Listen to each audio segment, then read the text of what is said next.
Okay, I forgot to mute a source. There we go. So basically, right? There we go. I parked my account out of bounds because it's a funny place to AFK for ciphers, but also it's a good spot to instantly complete my dailies if I swing over here. I can AFK ciphers in that spot, and then I can fling myself to instantly complete network daily bounties. Because I'm not done getting my Norns, so I still need data sources. Damn.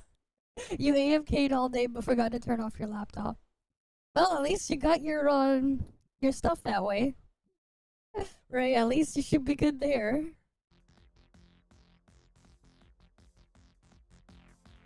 But yeah, we're gonna do the news story stuff in a bit. But yeah, at least, you know, you got that done. Oh fuck, I have the old man. I hate how he's like only up for like 12 hours, and most of the time when he would show up, I'm like busy. It's annoying. Alright, time to rush the old man.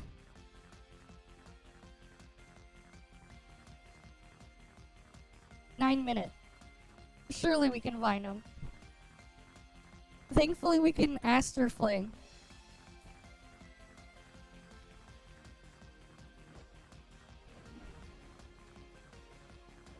But yeah, we're not gonna do our hip ripples until next week. After they give all the stuff. Was it next week or whatever? After they give all the free hip ripples. I'd rather do it after then.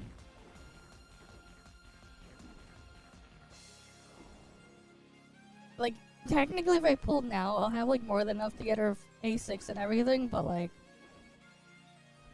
Nah. Yeah, the 10 Fiona. The 10 Fiona, I'm gonna use Fiona pulls for pity manipulation. The idea is if I'm gonna lose, I'm gonna pull on Fiona banner. That's the idea. When I lose, I pull on when I know I'm guaranteed loss, I pull on Fiona banner instead. Because then I get more synesthesia materials. That's like the big brain play.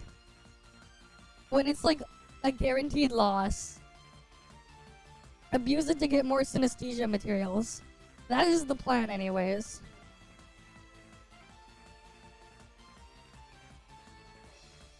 Right? Like that's the plan.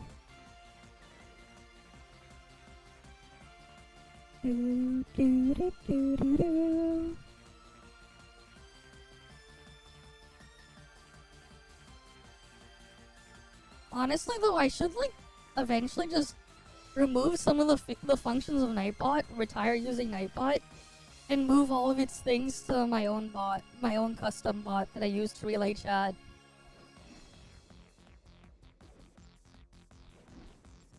Cause like I could technically do that.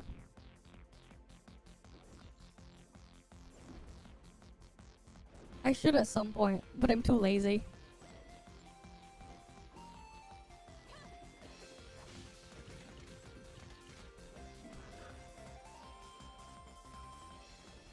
Alright.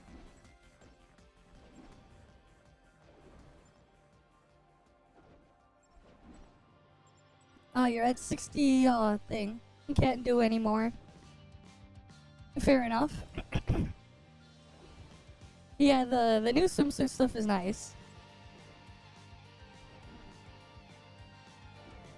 Oh yeah, I forgot I had those like radar thingies. So like, I'm hoping I can make use of those to find the last couple exploration points I'm missing. I forgot about them. Though I wonder if some of them are just not showing up because of the mod I have active. But the Kylo Exploration Help mod hasn't been updated yet.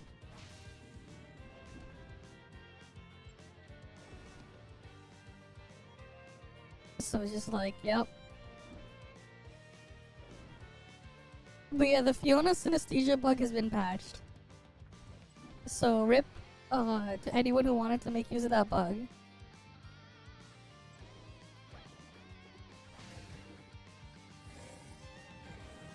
They patched it or hotfixed it somehow, I'm pretty sure. But yeah.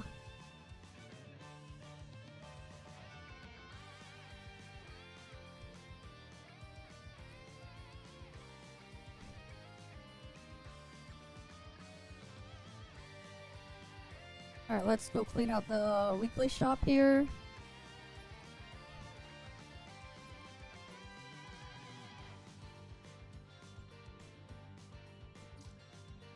Yes, it was. You know how broken people were getting 30-second bygone clears on the highest floor? Some people were able to get 30-second clears, sub 30-second clears even. Yeah.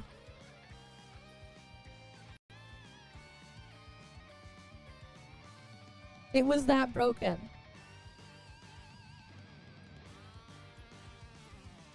Like, in terms of raw damage it was doing, like, one discharge would do more than, like, literally anything else. It was doing 40,000% damage per discharge. Even, like, over, like, 3-4 seconds. That's kind of insane. Because it is a long discharge animation. Right, when you think about it, still.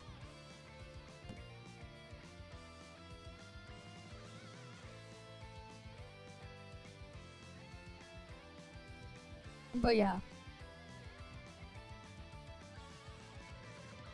That's kind of how it is. It was doing damage per tick instead of total damage. And remember the Nonion bug for Volt? Over a year ago? A year and a half ago? It was basically that. Except, the thing is, Nonion's damage for Volt was fine. The Fiona one was not.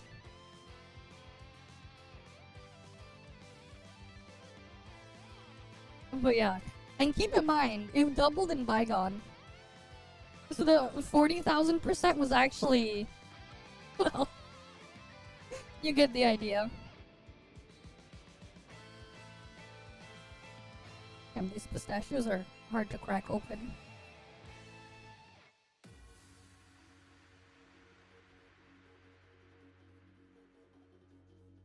But yeah. It was, like, insane.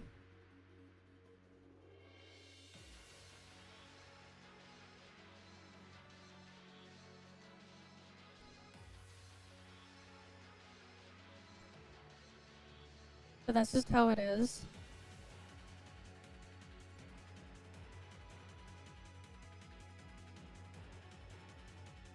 I have no idea. I'm gonna be honest, I have no idea where it is. I'm not even at 100% exploration yet. We did our dailies after reset yesterday, right? Okay, we did. Cool. I'm trying to see if I can get my broken exploration spot fixed. Surely that's fixed now.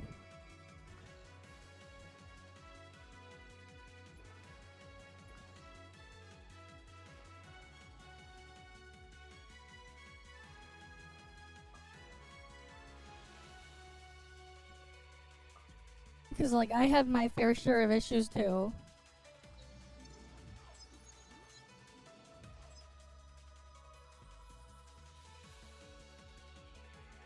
But yeah.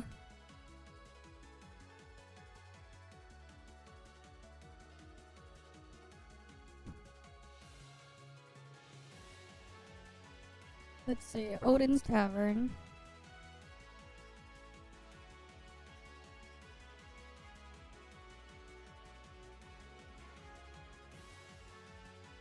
It's still bugged! It's still bugged, wait.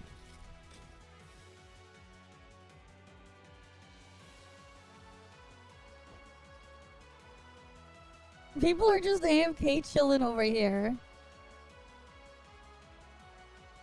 There's a lot of them.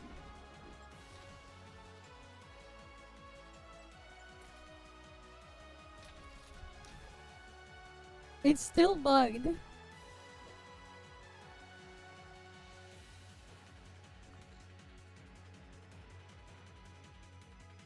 Let me see what happens if I go out here and try to use the item.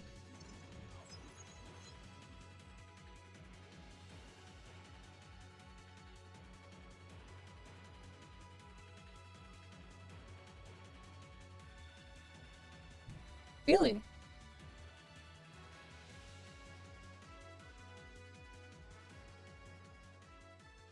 Hi, Flagger. Welcome, welcome. Okay, let's see.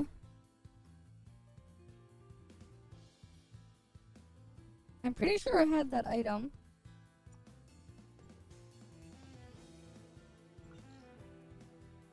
Oh, we found something.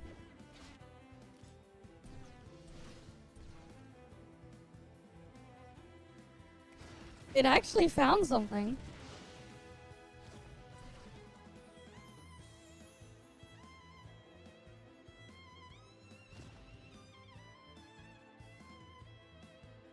It's in here.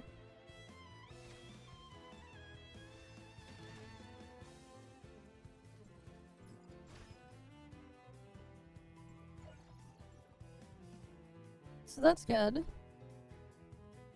Thankfully, we still have that. Okay, it's up there. Upstairs.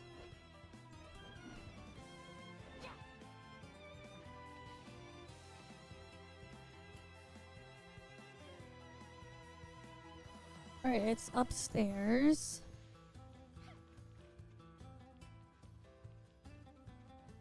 Do do do do. Do do do do.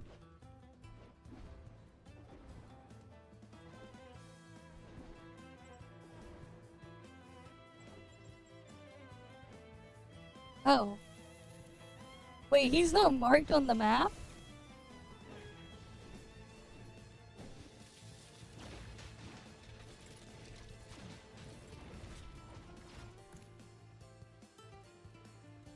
I see. I missed one because he's not freaking marked on the map.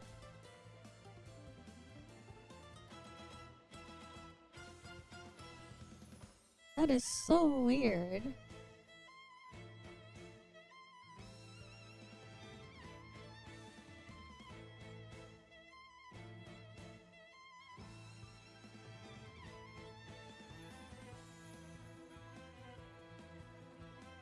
My alt is missing a different strange man. Somehow I got this one on my alt, that one, but my alt doesn't have that strange man.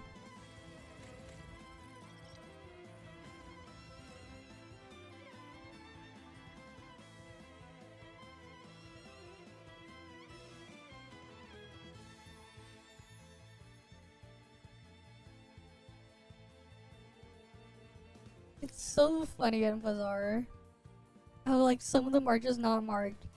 Because a couple of them were marked and that one's not. So like, gotta find the strange man. I missed the strange man on my alt. I just don't know which one I missed.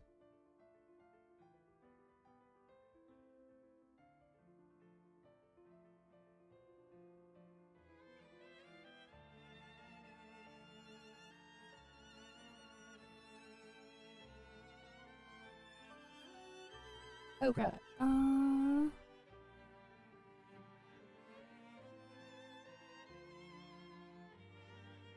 Yeah, give me a moment. I'm trying to find him.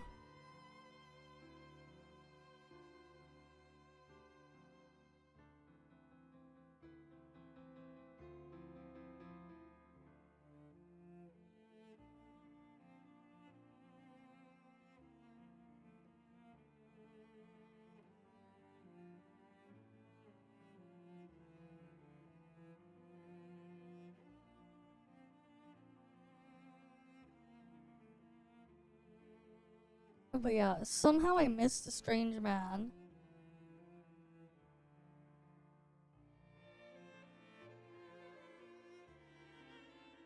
It's weird though that they didn't mark it on the map.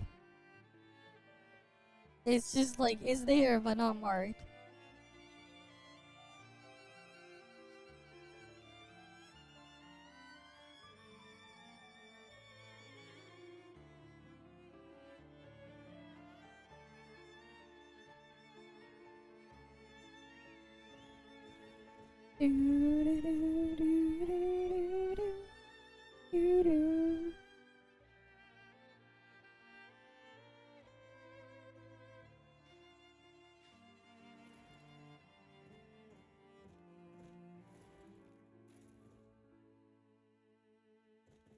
And I missed the strange round because of it.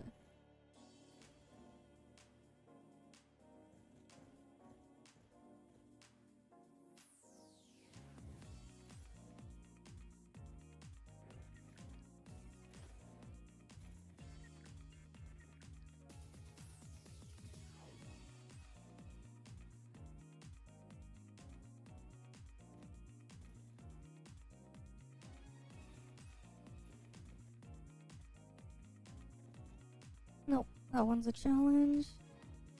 Oh, I think I found the strange man.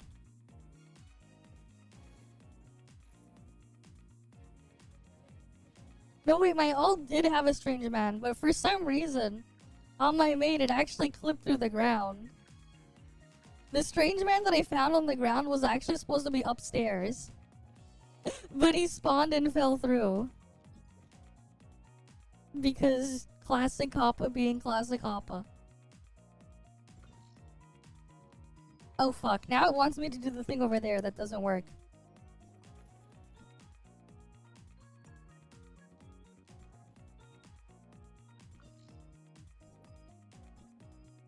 Can I get a different one?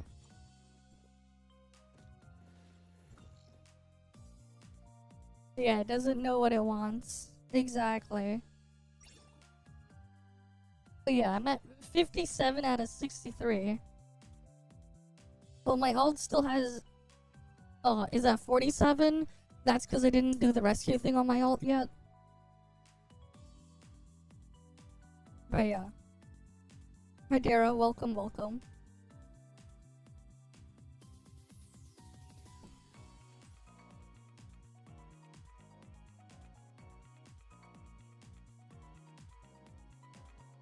But yeah. I guess we do the story now. And then we go back and get the last bit.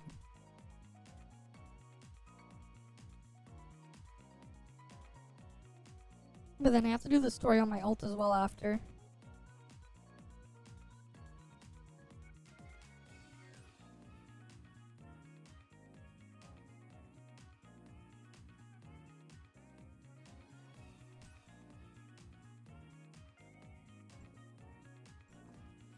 Okay.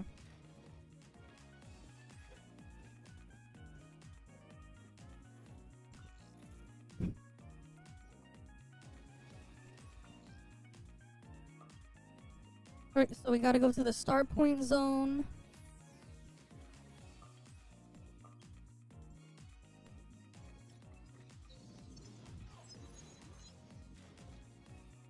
Even in the previous area, I'm missing some exploration points, 2 of them.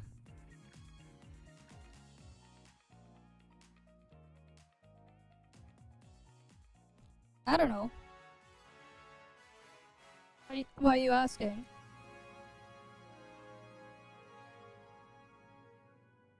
All I know is on Twitch you have to be over 13.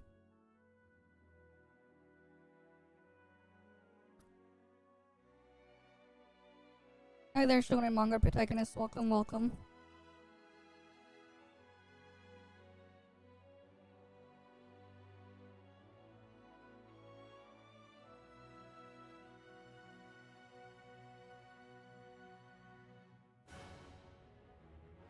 And hi, Derico. Okay. Let's get the things done. Oh, I have nothing to submit there. Yeah, I'm just missing a couple of things from getting Elite Prospector there. And a couple things for this. I see. I mean, to an extent, it's probably fine. Probably, maybe, I don't know.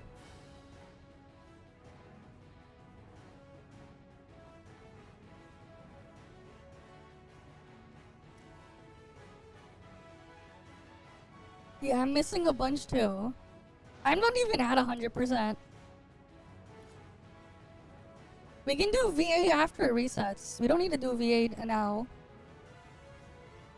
I mean, what? I already did VA. So we'll do it after the new VA season starts. It's the 31st right now. So you can do it tomorrow. Or the day after tomorrow.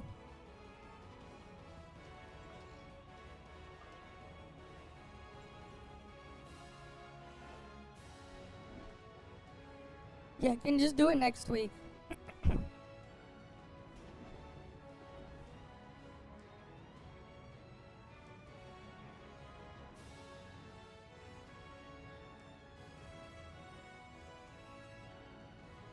Alright, let me quickly do join ops first. Deep Sea Stronghold. No, I think I know why. I think I know something funny. Apparently, PlayStation servers, they're one day for join ops on the schedule.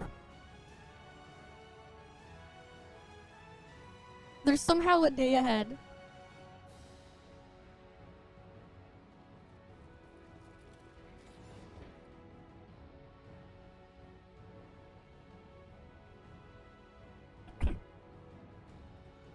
Right, like it only makes sense.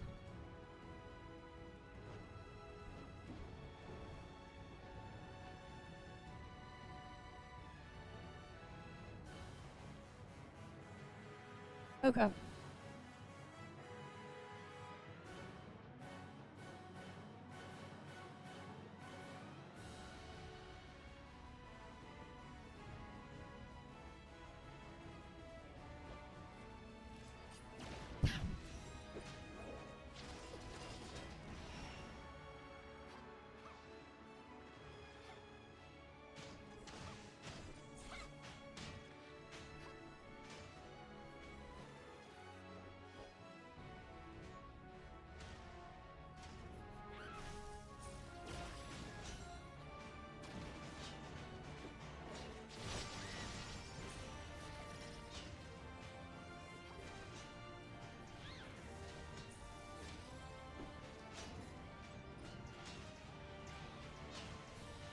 You're under the water? You're not over the water, you're under the water. Okay.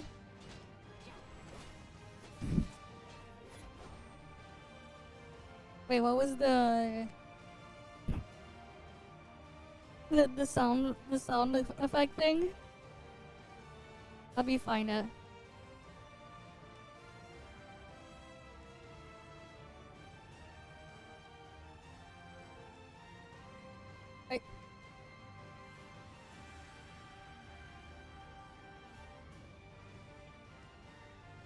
Oh, here we go.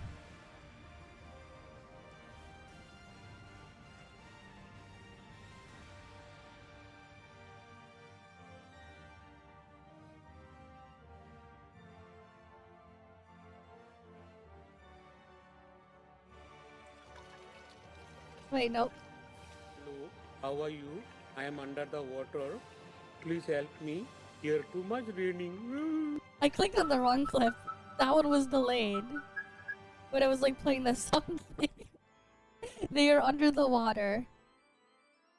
Yeah, I have. There's a chest in the room in here.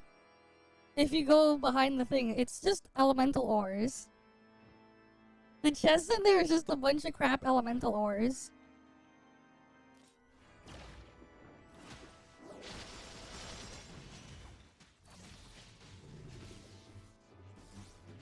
But like, it's whatever.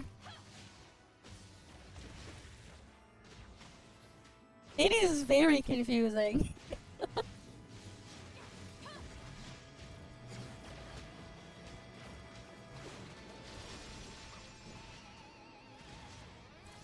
it is very confusing.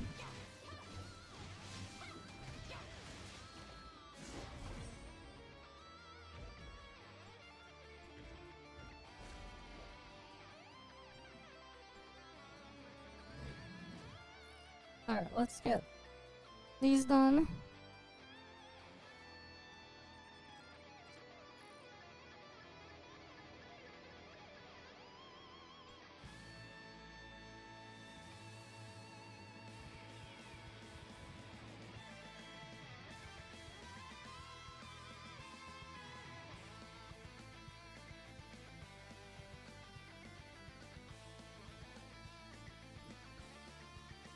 That was the system mail? Oh yeah.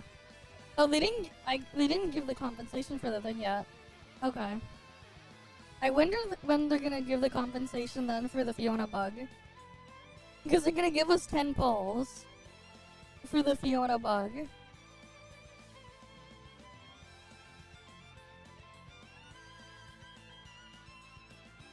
Yeah. There's a bunch of stuff.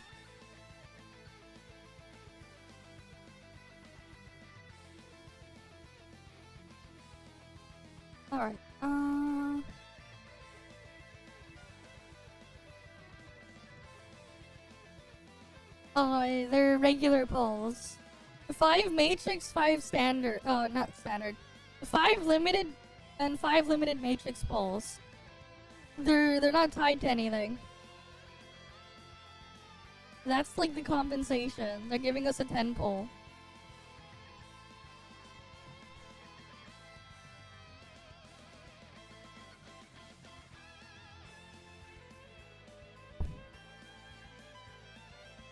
I see I was sent a couple of reacts, but there's not that many. Maybe we'll do them later. Yeah, I know. They're definitely something, because they're on different dates. Like, at least they gave us a whole schedule thing with the visual, but like...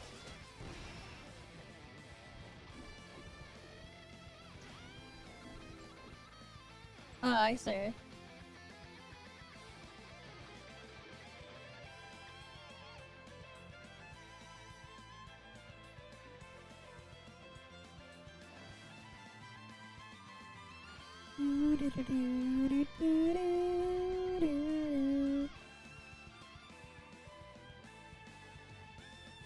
You're gonna have leftovers? I mean, it's okay. Leftovers is a good healing item. It gives you, what, like 12% of your HP? Not 12%, like 6% of your HP every turn? Or something? How much does, leftovers heal? Wait, wrong game.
And then we got that one.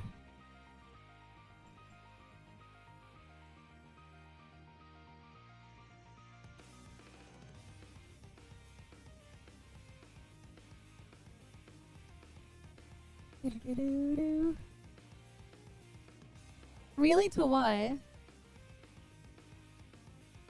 But yeah, leftovers, good healing item, right?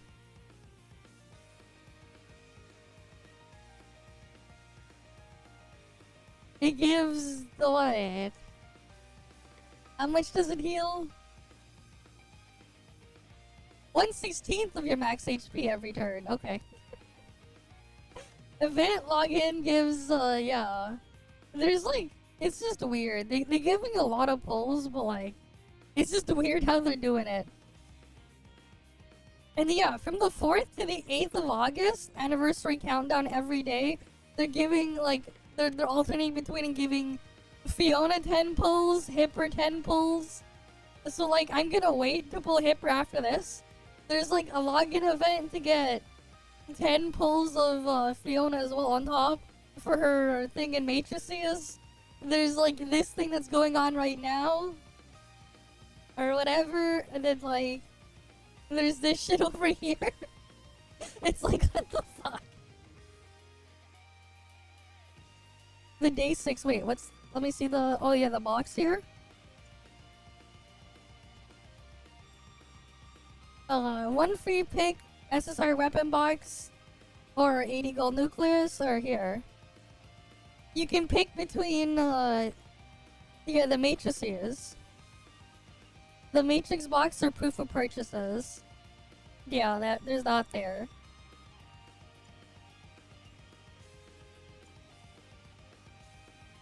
This is rerun pulls again here. Okay. And this box is what? More rerun pulls?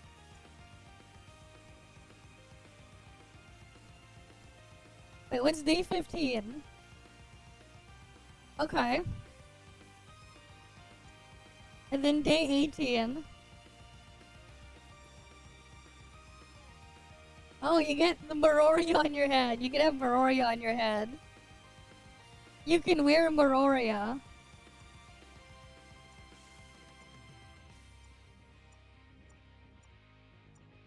Wait, I just realized I have 2 in the exact same coordinate.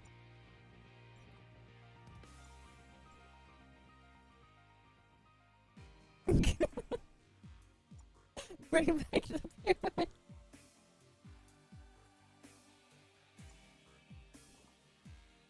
Oh, what else is here? Birthday decorations there. Oh wait, you know what we need to get? Why we need to get the cake? We gotta see if we can break out of bounds in some of the things with the cake. Yeah. I mean, what was the email that they sent us? How many pulls did they say they gave us in the email that were in this patch? How many pulls? And they're only talking about like. That said, you have to like subtract whatever the standard banner pulls are because they count the weapon as getting a bunch of standard banner pulls, but like that's like minus 80 or whatever, however they count it.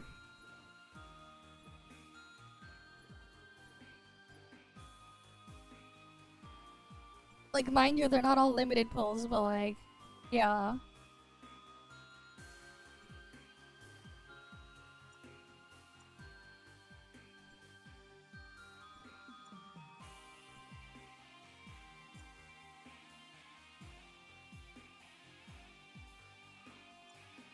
Yeah, they count that as thing.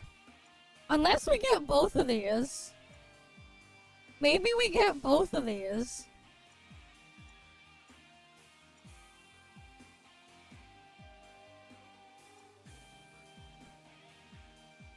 I think we actually get both of these in here. I don't think this is a select, because it just says box preview. I think we get both of these. Because it would just, otherwise it would just be one item.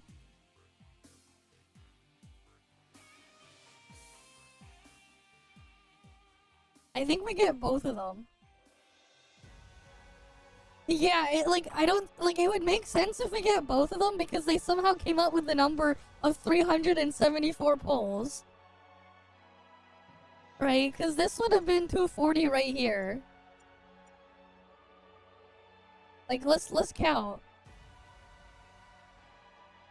Alright, let's count. We'll add everything up first. That one's 2. That's 10.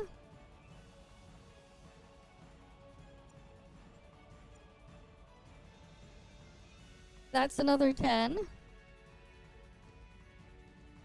Right?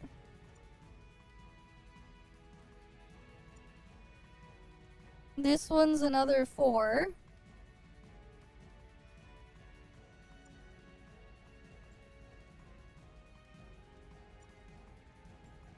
That's another 6.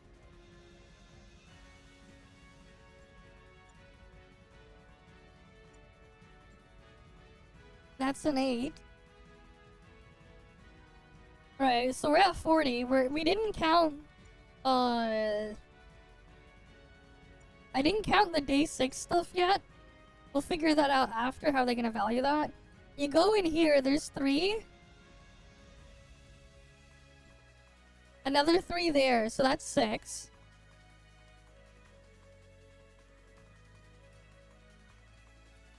No matrix pulls here? Okay, we're at 6 from there. We go over here.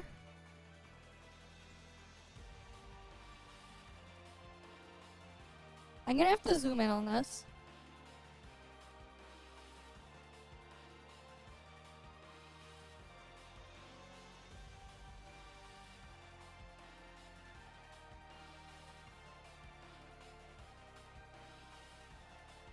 Okay, let's see, yeah. There's the 20 hipper pulls.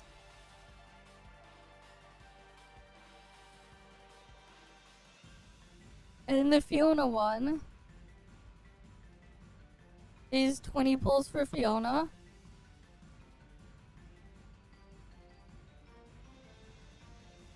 And then there's the anniversary countdown, which gives 40 pulls. 20 for hipper, 20 for Fiona. So we're at 126. And then we have our dark crystals over here as well, right? The dark crystals down here.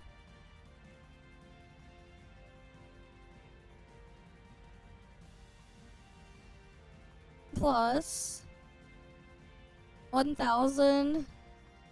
Divide that by 150. So we're at 132. Right, that's 132 here. So, like, they have to count these to get to that number.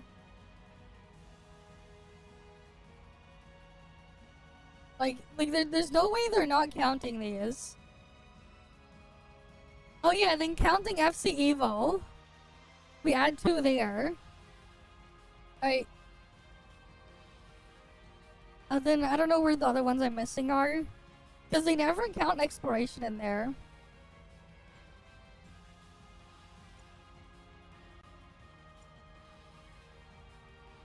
Oh, there was one here, right? Plus 1 for that one.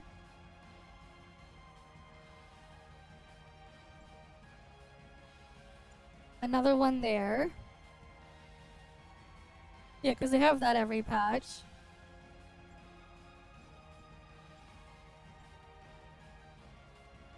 That one was already counted.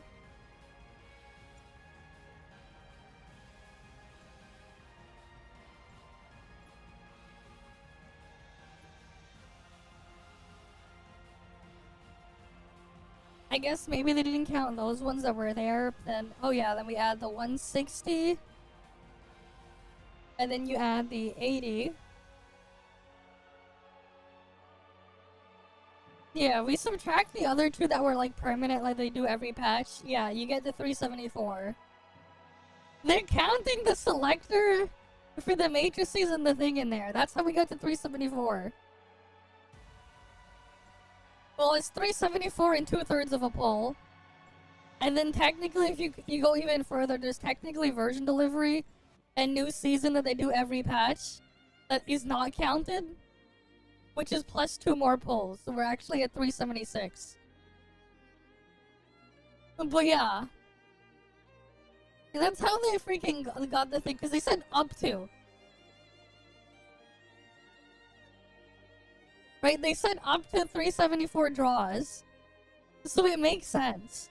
They're counting the selector as part of it. Right, they're counting the day 6 selector.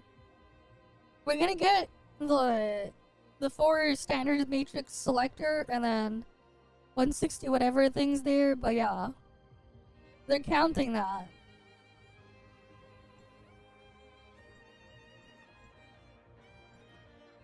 It's counted. Why they go about doing it that way, I don't know. It's funny and weird, but yeah.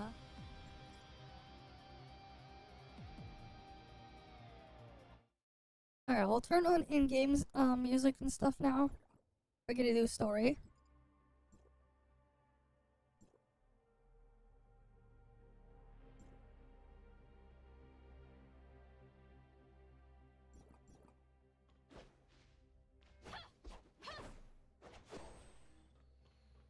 But yeah, feel free to AFK for drops.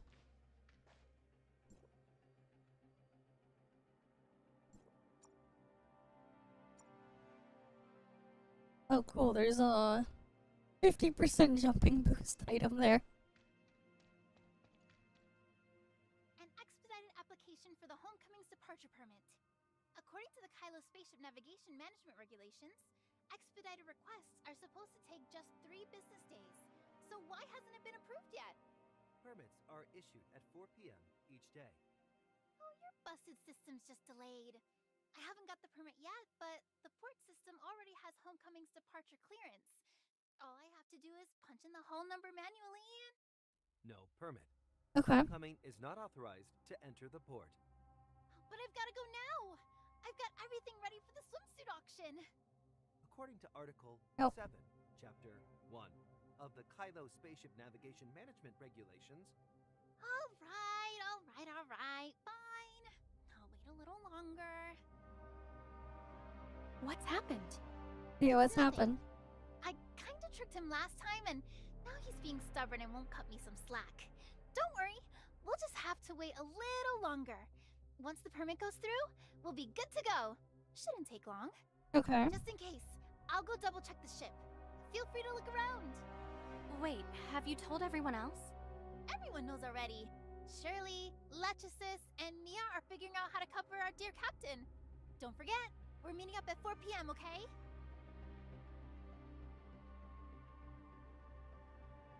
Chief, reporting in. Okay. Is that evidence of pirate crimes in your hands? It's an invitation to Granny Lola's funeral. Laurent from Violet's brought it. He's also calling for a new homecomer assembly. The fleet probably knows about it too.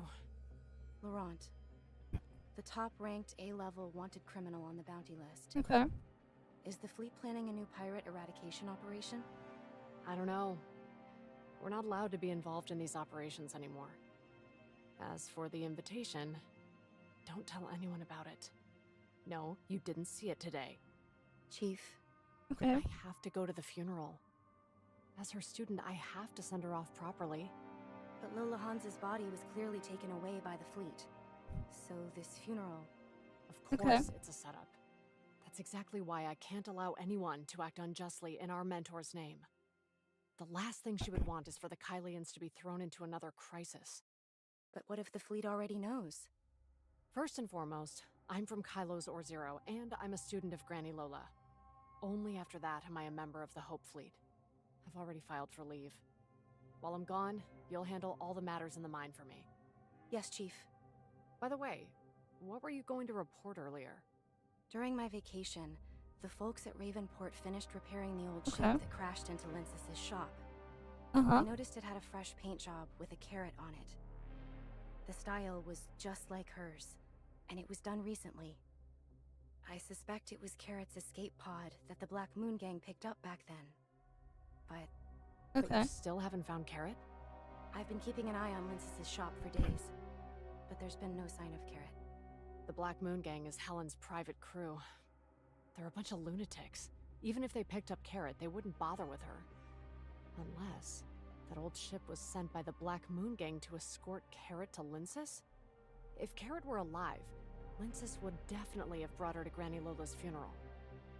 I'll handle the investigation. Your priority is to manage Or-Zero. That area is full of pirates. Please be careful. The Okay. Homecomer Assembly has its own rules. And if I'm going prepared. If she really is still alive. Just like you, I want her to be safe. Even if that mission had gone smoothly, I still wouldn't have handed her over to Rafa. Alright. The spaceship's departure permit finally came through. Everyone, rally up! Oh, we got a thing here. Oh, that's the first part of that. Let's head on over. The docking bay.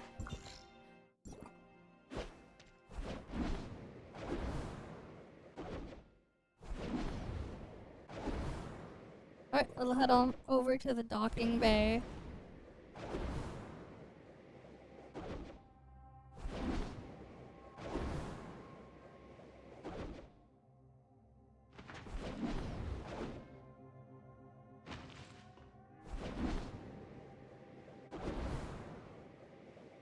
Oh, it's been repaired. Look, there's Cobalt over there. Cobalt got the burger. Cobalt burger. Okay. Surely the B in Cobalt B is for the burger. Right? Cobalt burger. Wait, what's that over the side there?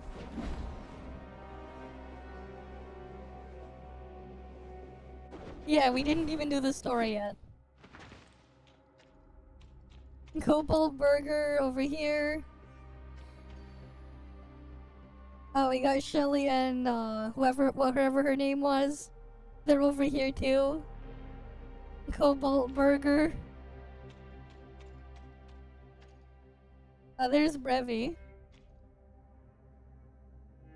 Brevi over there.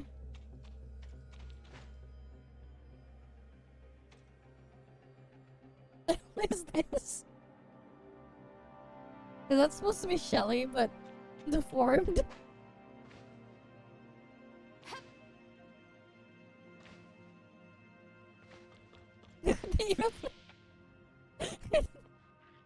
That is quite the design for the ship.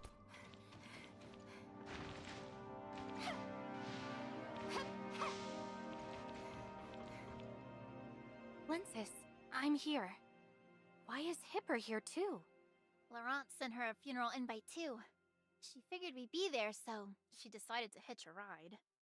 Okay. Unless you want me to pilot a spaceship Shelly equipped packed with a that fleet email. locator and head straight for the ribbon zone. Alright, fine. I'll take the ship. There's no need to threaten me. Just a friendly reminder, you're number 6 on the pirate bounty list. Even if today is the homecomer assembly, I can't promise everyone will play by the rules. Don't forget, Granny Lola died at the hands of the fleet. If you're not afraid of dying, then get on board now. We're leaving immediately. No rush. Carrot's not here yet.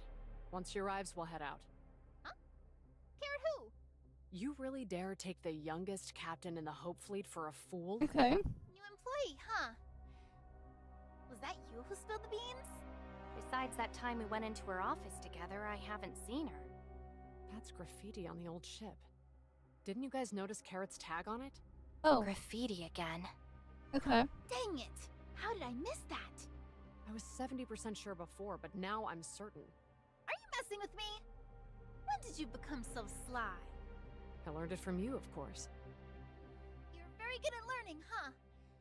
So, you're here to catch Carrot? As I just said, I'm Granny Lola's student. Like you, I'm here to attend her funeral as a student. If Okay. Laurent dares to use our mentor's funeral to make a scene and disturb Kylo's peace, I will never forgive him. What about Carrot?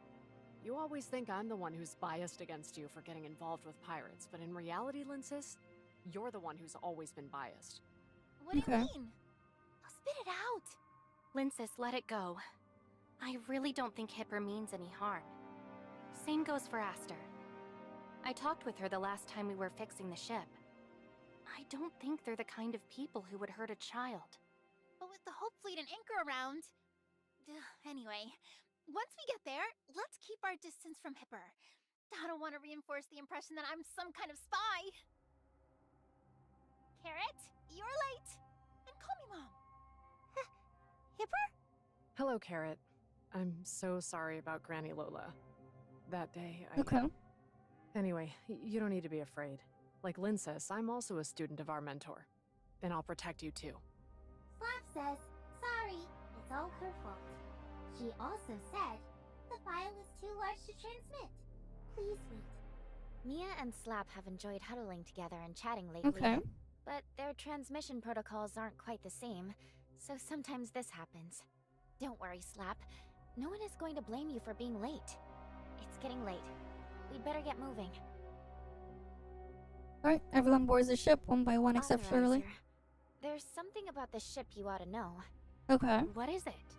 When we brought the ship back, I was worried there might be a problem with the navigation system. So Linsis and I went together to handle the departure permit and safety inspection. Uh-huh. Then I realized the Zeronium used by the Kylians seems to be the same as Omnium. Oh. After loading it with Zeronium, the ship is running smoothly, and the navigation system hasn't reported any errors. Zeronium and Omnium? But we're in space. Even if Zeronium really is the same as Omnium, why is there Zeronium ore out here? Based on what Linsis said, and everything Okay. I've learned so far, this is just a space mine that was discovered by accident. It really shouldn't have anything to do with Mara or Ida. Looks like we need to get a sample of Zeronium and bring it back to Plotty for research. That way, we can finally figure out the link between Zeronium and Omnium.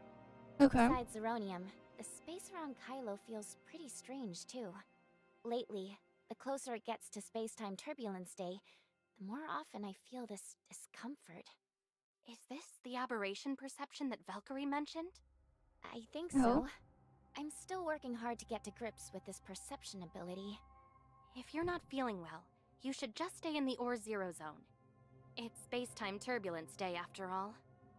I'm really worried about you. Don't worry about me. At least I can tell when I'm getting close to my limit now. I'm fine. Besides, I'm really eager to learn more about space-time turbulence waves. This is the perfect opportunity. Anyway, weren't you trying to get a sample of Zeronium? With such a big homecomer assembly coming up, I'm sure we'll find some. Authorizer, I can help share the burden, really. All right, then let's go to the Okay. Homecomer Assembly together. But you need to pay more attention to your body. If you feel unwell, you have to tell me, okay? I will. What's with the secretive talk between you two? Let's get on the ship first, then you can chat.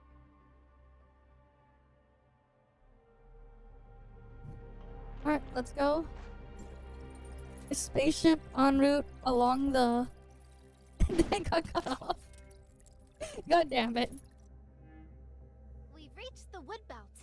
Let's stop the ship here to avoid being tracked. From here on out, we're on foot. Everyone, check your support systems just to be safe. Okay. The road ahead is long. Stick close and don't fall behind.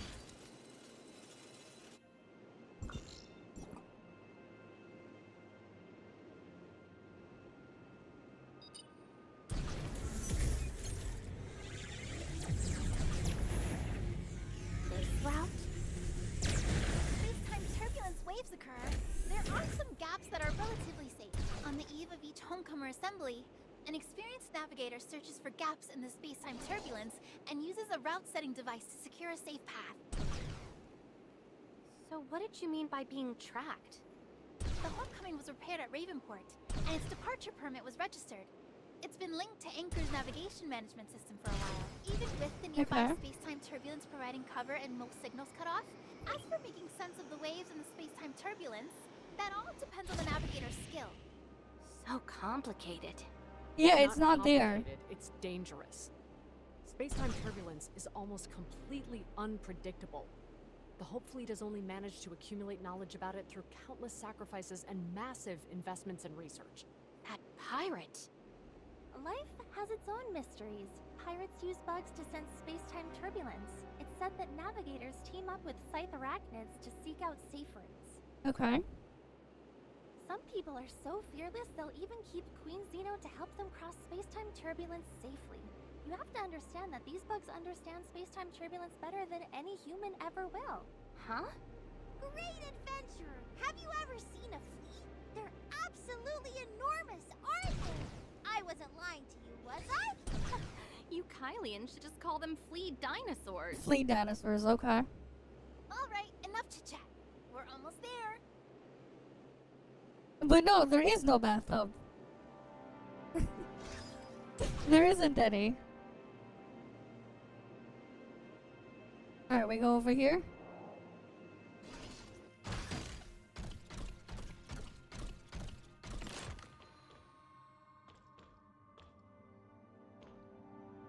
Other players here, game alive, look. Let's take a quick breather here. We'll be flying over that way soon. After all those crackdowns, there are still pirates this brazen? Huh? How many credits for that medical droid of yours? You mean Little Spring? Oh? I see. Little Spring says 800,000. 800,000? You trying to rob me or something? Oh, and here I thought you guys were experts at robbery. Yep. Isn't that the person you abducted over there? The one who's tied up? You know how tough we are, and you still won't hand over the droid? I just lifted some credits and figured I'd be generous and pay you for it. But no, you had to make things difficult. Aren't you the one who doesn't know when to back off? I mean, just look at us. Me, her, and her. And you've still got the nerve to come looking for trouble? Huh? I didn't notice her before. Isn't that Hipper? Number 6 on the bounty list? Okay. Looks like today's my lucky day. Your lucky day?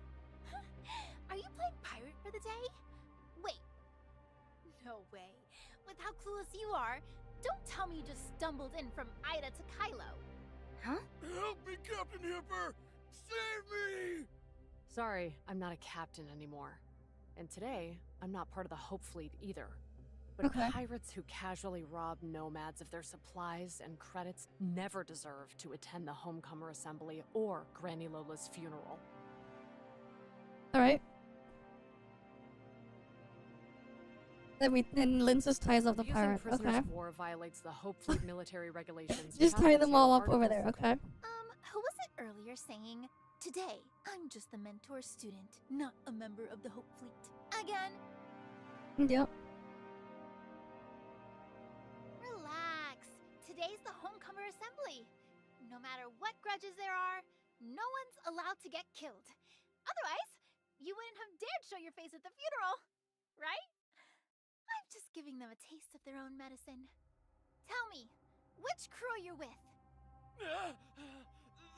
The Robinson pirate crew! Oh, So, okay. out of all of us here, who do you actually know? I only know Hipper. What about me? You seriously don't recognize me? Me? It's me! You? Who are you people? Even if you submerge him until he's hypothermic, his body stiff, and his mind foggy, he still won't recognize you. What are Okay. you laughing at? He didn't recognize you either. Our legendary underground doctor. What's the matter? Has your reputation taken a big hit lately? You just reminded me. Why doesn't he recognize me? Is it because... Because One what? of the warning signs of neural dysfunction in the brain is cognitive impairment. I'll show you some mercy and give your brain a free checkup. Little Spring, scalpel. What? What the hell? Today is the Homecomer Assembly. Don't break the rules. If you think this punishment is not enough, just bring it up with your fellow travelers at the assembly later. Isn't that enough? Fellow travelers? You mean... Legisis couldn't get a medical license due to some past issues, so she was forced to switch careers and became an underground doctor, specializing in treating nomads and pirates. Okay. There aren't many underground doctors. If you take one of them off, their whole pirate crew gets blacklisted. Get sick or hurt after that, and you're basically dead meat. Legisis is a rare master surgeon. Many complex cases are only handled by her. I've made quite a few credits in the past just by acting as her middleman. Okay. I always thought Lechisis was just a nurse at the clinic. Oh, you've gotta be kidding! She's the real deal! A master who's trained some of the best. The whole nurse thing is just a cover. Back in the day... You want to get yourself blacklisted? The new hire's one of us now. If you don't feel like talking, then that's fine. Come on, let's keep going. Wait a moment. I'm curious about something. How does the concentration of adrenaline used during stress relate to the breath-holding duration? Little Spring, I bet you're curious too, huh? We've got a perfect clinical subject right here. Feel Of free course, to she's experiment all crazy. you want, and once you've gathered enough data, come find me. Alright, that and then it's emoting yay. Alright, sure.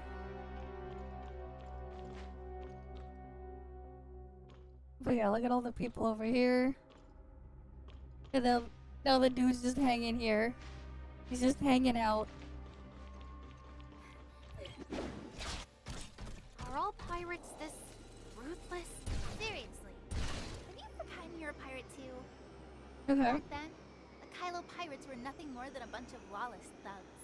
But later, when the homecomers were labeled as pirates by Emperor Infinity, there are also some nomads who join pirate crews just to survive. But they're really just working for a paycheck. The crews can't afford that many droids, so they have to hire people to do the jobs instead. So complicated. Alright. We'll land here. Times really have changed. There hasn't been a homecomer assembly in like 12 or 13 years. 14 years have passed now. The 12th Homecomer Assembly was held in 2700. After that clearing operation, widespread panic broke out among the homecomers. You were probably thinking the same thing I was before we came in, right? With the Hope Fleet and Anchor breathing down his neck, Laurent's not likely to host anything resembling a proper assembly this time. If he really causes a big mess, given the current situation, only we Wednesday crew members can step in and clean it up. Okay. Request to enter.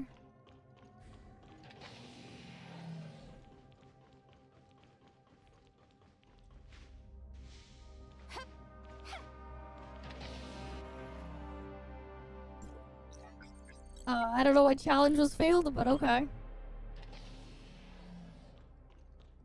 Why are there so many people here? I still need to set up the auction venue.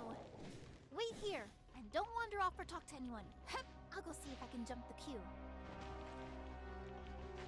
Are all these Kylians who want to return to Ida? No. Looks like Linsis won't be back for a while yet. This might just be the perfect chance to get to know them. Did you hear? Lauren's not just holding a funeral for Granny Lola this time. He's gathering everyone to avenge her, too.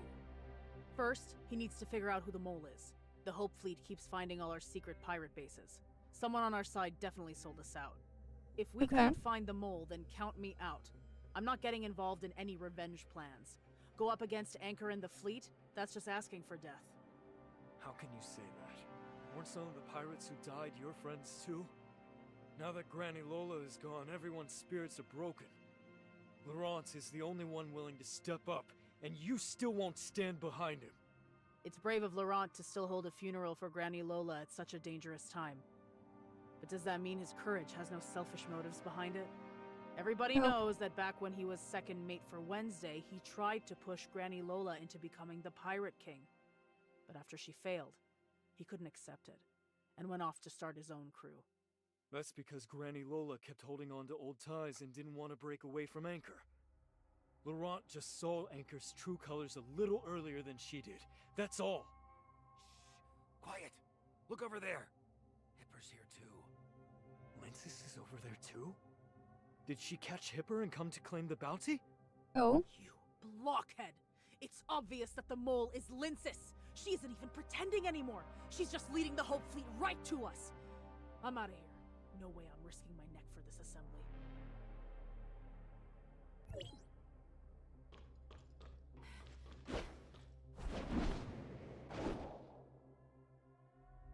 More players over there and around.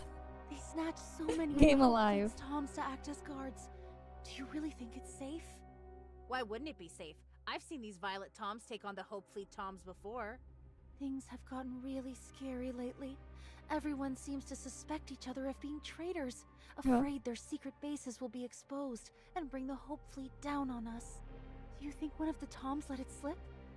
Word is that all the AI in Kylo is under host Lana's control, with her holding all the permissions. So naive. AI isn't even what you should be afraid of. It's people you really have to watch out for. You know, it was actually Granny Lola who started this whole Tom snatching business in the first place. Word is, the backers behind Wednesday cooked up a program that can straight up sever the connection between Tom and host Lana. Bottom line, Okay. these Toms are perfectly safe, as long as you don't break the rules. Otherwise, a Tom would haul you off to feed the bugs. Then, why's Hipper here at all? Hipper used to be one of Granny Lola's students too.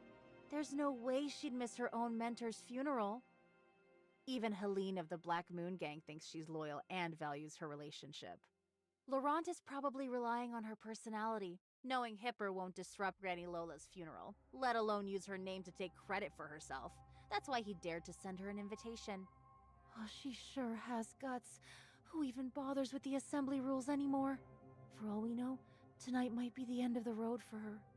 After all, she's part of the Hope Fleet. Even though there are plenty of defenses outside, Okay. I still feel uneasy. Maybe I should leave.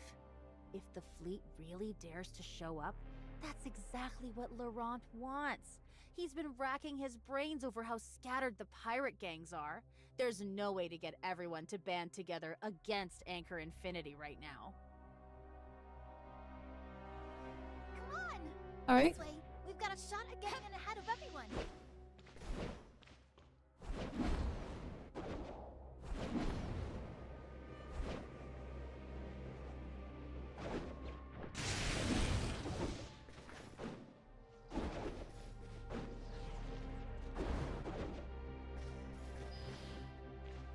No invitation. No entry. Invitations, invitations. I told you 1,000 times. No invitation, no entry. You'll have to wait until the funeral's over to get in. Oh, come on, seriously? I bought a bunch of rare stuff, and now you're messing with my business! Granny Lola did so much for me. I have to get in today. I have to see her off on her final journey. No way. Captain Laurent said no invite, no entry until the funeral's over. Just wait. The bells will ring when it starts and ends. I've got the invitations here. They're all my assistants for the auction. Let them through. Wednesday? Since when were you with Wednesday? Oh. Ahem. This here is the Wednesday Pirates' first mate. We're not just here for Granny's funeral. There's also something very, very important we need to announce. Okay. Little brat? You call this important business? Fine. You two can go in, but not those two. No way. The one at the back?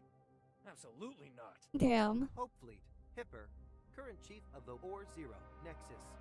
Currently ranked 6 on the bounty list. Bounty, 100,000 credits. Exactly! I caught Hipper so I could collect her bounty. Now how can she not come in with me? Here's my invitation, brought by your Captain Laurent. Oh. Can't you let me snag the bounty first? It's 100,000 credits! Electronic signature verified. Invitation genuine. Entry granted. Invitation permissions take priority over the bounty list. Please, enter. Okay. The captain's just too soft-hearted. Since you're Granny Lola's student, he can bring himself to keep you from the funeral. Still, I never thought you'd actually have the nerve to show up. Okay. Of course I'd attend Granny Lola's funeral. As for having the nerve, if anyone tries to make a move on me today, I'll be happy to give them a refresher on the Homecomer Assembly's rules. Let's see who walks away with that bounty of yours today. Come on in, Wednesday crew and Chief Hipper. 2 traitors and a clueless little brat. What are you even pretending at? Trying to lecture me? Who are you calling a traitor? I've told you over and over. I haven't said a word to anyone in the Hope Fleet about the pirate strongholds. Not a word! Okay. Another thing! The rules of the Homecomer Assembly were set by Granny Lola herself. She always said that if we keep holding on to grudges against each other, we'll never come together or move forward. Returning home will always be out of reach. To unite every possible force and find our way home as quickly as possible, everyone must set aside all past grudges at the Homecomer Assembly. Here, there's only one identity that matters, that of a homecomer. It's a shame. These days, most people can't do anything but scream for Anchor's blood, forgetting everything else. Yet they still have the gall to call for a homecomer assembly. Oh, you looking for a fight? Assembly rules. No harming others. Pick your battles wisely. Violators Okay. will be fed to the Queen Xeno by the nearest Tom. What's the matter, Shirley? Shirley, not feeling well again? She's more sensitive to space-time turbulence than most of us. I need to give her a checkup right now. How much more time are you going to waste with these boring arguments? You're already holding up my poor patient's healing. Come on, let's go, quick! I'll go with Lechesis for the checkup first. Why don't you relax and take a look around here? Okay. I'll go with you. Relax. If I really wanted to take her apart, she wouldn't still be standing here, right? Besides, do you really think you'd be able to tell if I had? I'll stay with Shirley. All right. Contact me once the results are in, Mia. Okay. Let's go. The Violet crew are getting way too full of themselves. They haven't even done anything yet, and they're already swaggering around like pirate kings. With Granny Lola no longer holding Laurent's forces in check and the Hope Fleet's blockade amplifying tensions, the pirates have finally reached their limit. Or is the dialogue done there?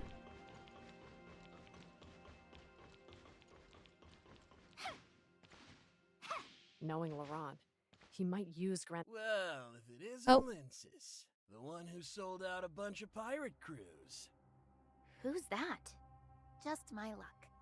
A black market merchant who's done time. And it turns out he's my creditor. Okay. What are you doing here?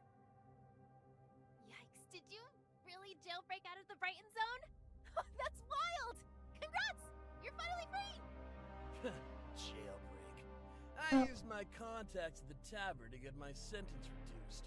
It cost me 200,000 credits. Damn. 200,000 credits? Classic you! Always going big. I almost drained myself dry getting out of that darn place. So yeah, I've got to round up all my old customers fast. And while I'm at it, recover some old debts. Well, smart as always. No wonder you're Kylo's top black market merchant. I've got an auction to prep, so I've got to leave. Don't forget to stop by sometime. Okay. Always showing off how smart you are. But as soon as credits come up, you suddenly play dumb? Look, I really do have some business to take care of. I've got an auction to set up. As soon as my goods sell, I swear I'll pay you back right away. I don't have the patience. Okay. You owe me 60,000 credits. And since you poached a bunch of my clients, I'll put 30% interest on top. So let's make it an even 100,000 credits. If you don't pay up today, don't even think about leaving. Alright, leads everyone to the back room. No harming others. Pick your battles wisely. Violators will be fed to the Queen Xeno by the nearest Tom. This is just business. The rules of the Homecomer Assembly don't apply here. Okay. She owes you, and I'm here to settle it. We're here for Granny Lola's funeral, so we don't want any trouble. Give me your credit account. I'll make the transfer now. Wait, I'd rather owe him credits than you. Oh. You guys were playing cards just now, right? Tell you what, I've got 30,000 credits here. So, let's play a game. If I win, these 30,000 credits are yours, and we'll call it even. But what if you lose? If I lose, you can deal with me however you want. Alright, let's do this. If you lose, you get on that roulette wheel and keep spinning until I say stop. Oh, that thing over there? Alright then. Join the card game. Oh boy. What card game are we playing?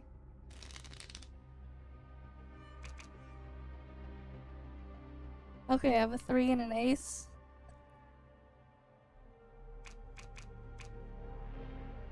I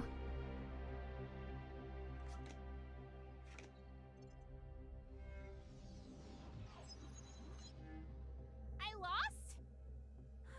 Oh, alright. Well, a bet's a bet. dragging it out. Let's get this over with. Okay. A bet's a bet. That's what you said. Damn. Taking my punishment now doesn't break any assembly rules. Hey, Tom over there. What do you think? Assembly rules. No harming others. Punishments from bets are not regarded as harming others. Please, proceed. Linsis! You were waiting for me, weren't you? You rigged the game! Don't think I don't know. It was you who threw me into the Brighton Zone jail, Linsis. While I was locked up, you stole my clients and never paid back the credits you owed me. What? Me? Again? Oh, please. At this point, I could bathe in nutrient paste, and it still wouldn't clear my name. How No. could I possibly be the one who ratted you out? What if you got thrown in and then ratted me out? Wouldn't I end up rotting in a cell too? How could I possibly be the one? Take it up with your Granny Lola. That's enough. You trying to act all tough? Today is Granny Lola's funeral and the Homecomer Assembly. Trust me, you don't want to cross me. Violation detected. Please be mindful of your words and actions and show respect for the Homecomer Assembly. Oh. Sis, I'm warning you. Pay back the credits you owe me, or we'll never be done. Oh. Okay, she got let down. Want a glass of water or something? Relax, it's nothing. When I took the Navigator exam, it was way worse than that. I was spinning all the way around. Yeah, you were so smart you skipped 3 grades back in school. Then at the academy, you were the top and youngest cadet. You broke the record I once held. Okay. It's a shame you couldn't hold on. It's all that darn academy's fault. Oh, they're such bullies. The moment I said I didn't want to join the Hope Fleet or Anchor Infinity, they wouldn't even let me sit the exam. Don't be mad, Linsis. You still need to set up the auction hall. Okay. You're right. But next time, remember to call me Mom. Alright, let's leave the place. So, what exactly is this auction of yours? Well, I've collected some clothes the items supposedly wear at the beach during summer. They're called swimsuits. And while I'm at it, I'm auctioning some other Iden antiques I've gathered too. Collecting Iden antiques was once the most important part of the Homecomer Assembly. It was all about trying to restore and understand the lives of the Idens. It's a shame so few people care about these antiques anymore. If I want some good prices, I'll have to get a bit creative. How so? Okay. I actually read about this in a book. Apparently, the Brighton Zone has also had a similar event called a swimsuit show. Oh. You need models for a swimsuit show, right? Okay. Aren't you all models already? Us? You owe me 800,000 credits. When I tell you to do something, you do it. Got a problem with that? Judging by your tone, even if I did, it wouldn't matter anyway. Not bad. Smart move.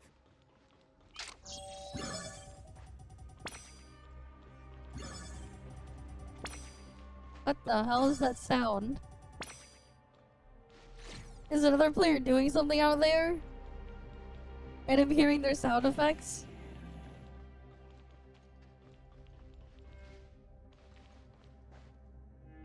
Oh wow, the graffiti on this one's like broken. Good thing I already did those.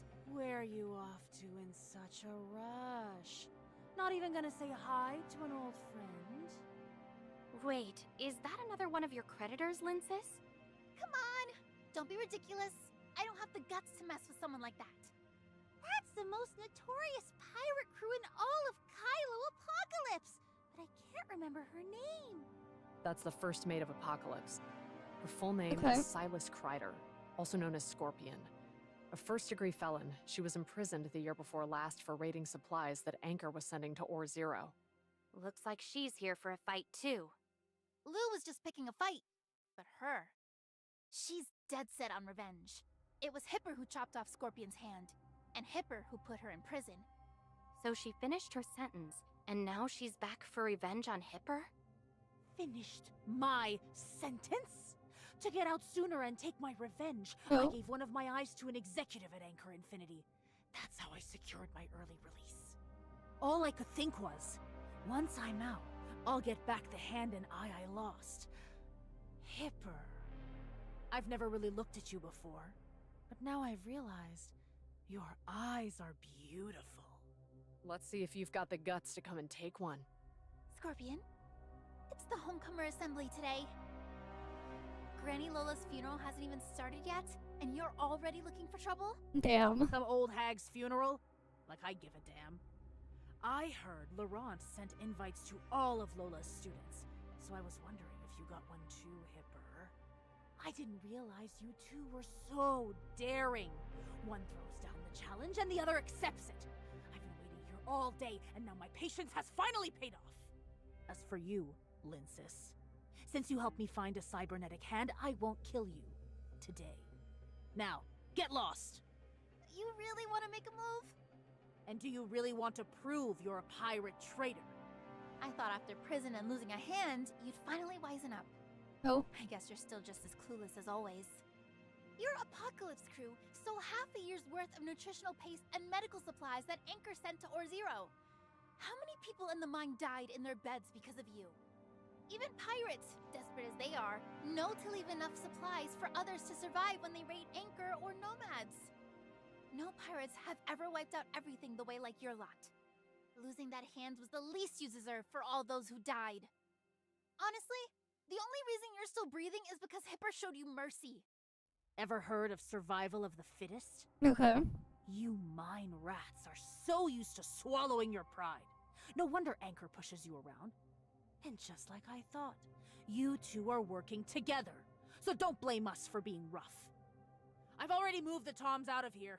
Today you're dead meat. Once you two traitors are gone, Laurent will have to give me credit for it. Okay. So we gotta go fight Scorpion. Oh, Today's the she's Homecomer dead. Assembly, so I'll let you live. Now get lost. You hear that? That's the second time we've let you off easy. You two. Hipper, mark my words. The next time I see you, I'll rip your hand off and gouge out your eye! Better train for another 10 years then. Hipper's the youngest captain out there. Think you can keep up? You Okay. two work well together, especially when you're fighting. Granny used to say the same thing. She said if Linsis could become a navigator and join Hipper's fleet, it would be the best fleet in the whole universe! Rumor has it that when they were kids, just the two of them could run rings around a dozen people at once. No blabbing about my dark history, got it? I have to maintain my legendary image in front of our new recruits, understand? Okay. Space really is dry, huh? Dry? There's a whole carbon cycle plant base churning out oxygen and humidity right beneath us, you know? Okay. Your auction? Oh, I almost forgot! Let's go! So where is your auction anyway? Odin's Tavern. Odin's Tavern again? Okay. Even though Linsis mentioned its deep history before, I guess I still underestimated it. This time, I really need to dig deeper. Hey, you guys better help me set up things later. There's no way we'll finish everything today. You're my creditor. Of course I'll help you. Not just you. Hipper, Lechuses, Shirley, Carrot. Nobody gets to sit around. When did I agree to help you? You have to come. I've already picked out your outfit. Okay then. Why? Scorpion just Why? tried to kill you, and I had your back. Don't tell me you're not going to return the favor. I can help you with something else. No need. This'll do. By the way, have you heard from Lechusis yet? Lechusis? She comes running the second I say the word, doesn't she? What does she owe you now? It's called being a good friend, all right? Okay. No need to make it sound like I'm out here keeping score and cashing in favors everywhere.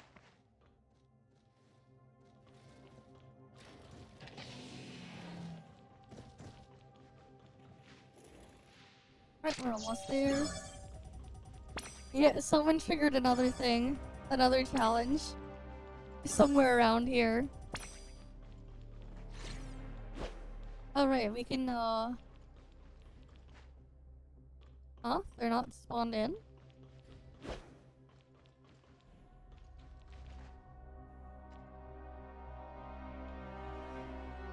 Oh wait, it's probably in the other room.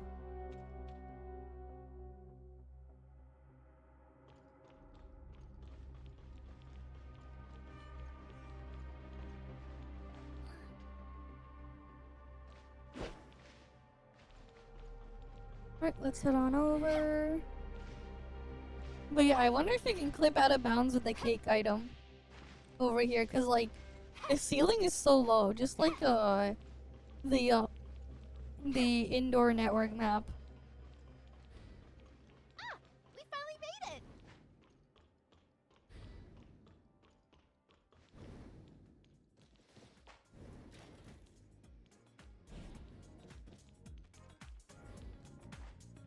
Okay, now they're spawned in.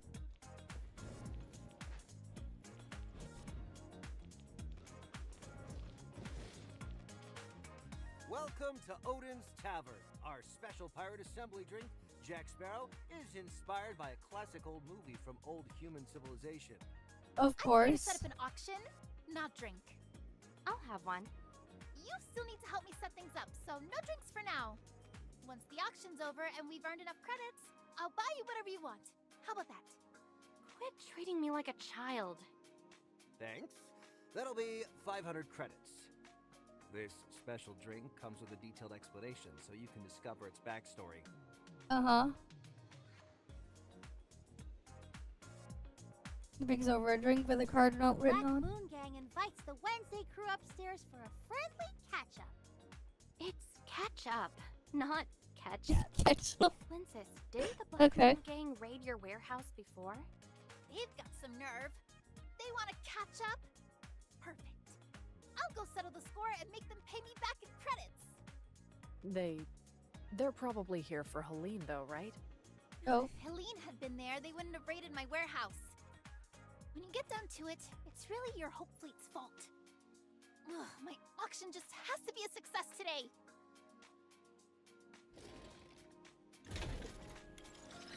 Alright, we gotta talk to Gandalf. Will he let us know if we can pass or not? Ah, you finally made it. Agnes has been waiting for ages. I'll go talk to her. You guys wait here. No, Agnes said she wants to meet with everyone from the Wednesday crew, including Hipper. Agnes from the Black Moon Gang wants to see me? Looks like plenty of people just can't wait to get their hands on my bounty today. Just go. You'll understand. It's important. Alright then.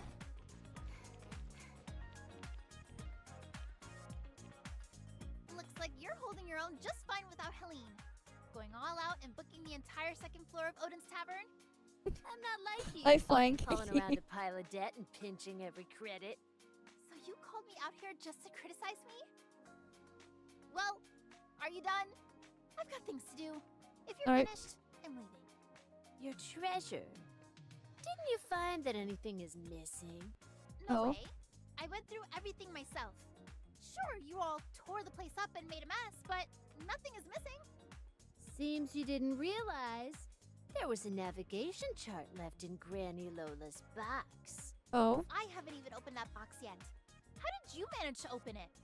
Captain Helene said the birth date in Granny Lola's records is fake. Her foster father purposely changed the date, hoping she would forget her homeland and let go of her obsession with returning home.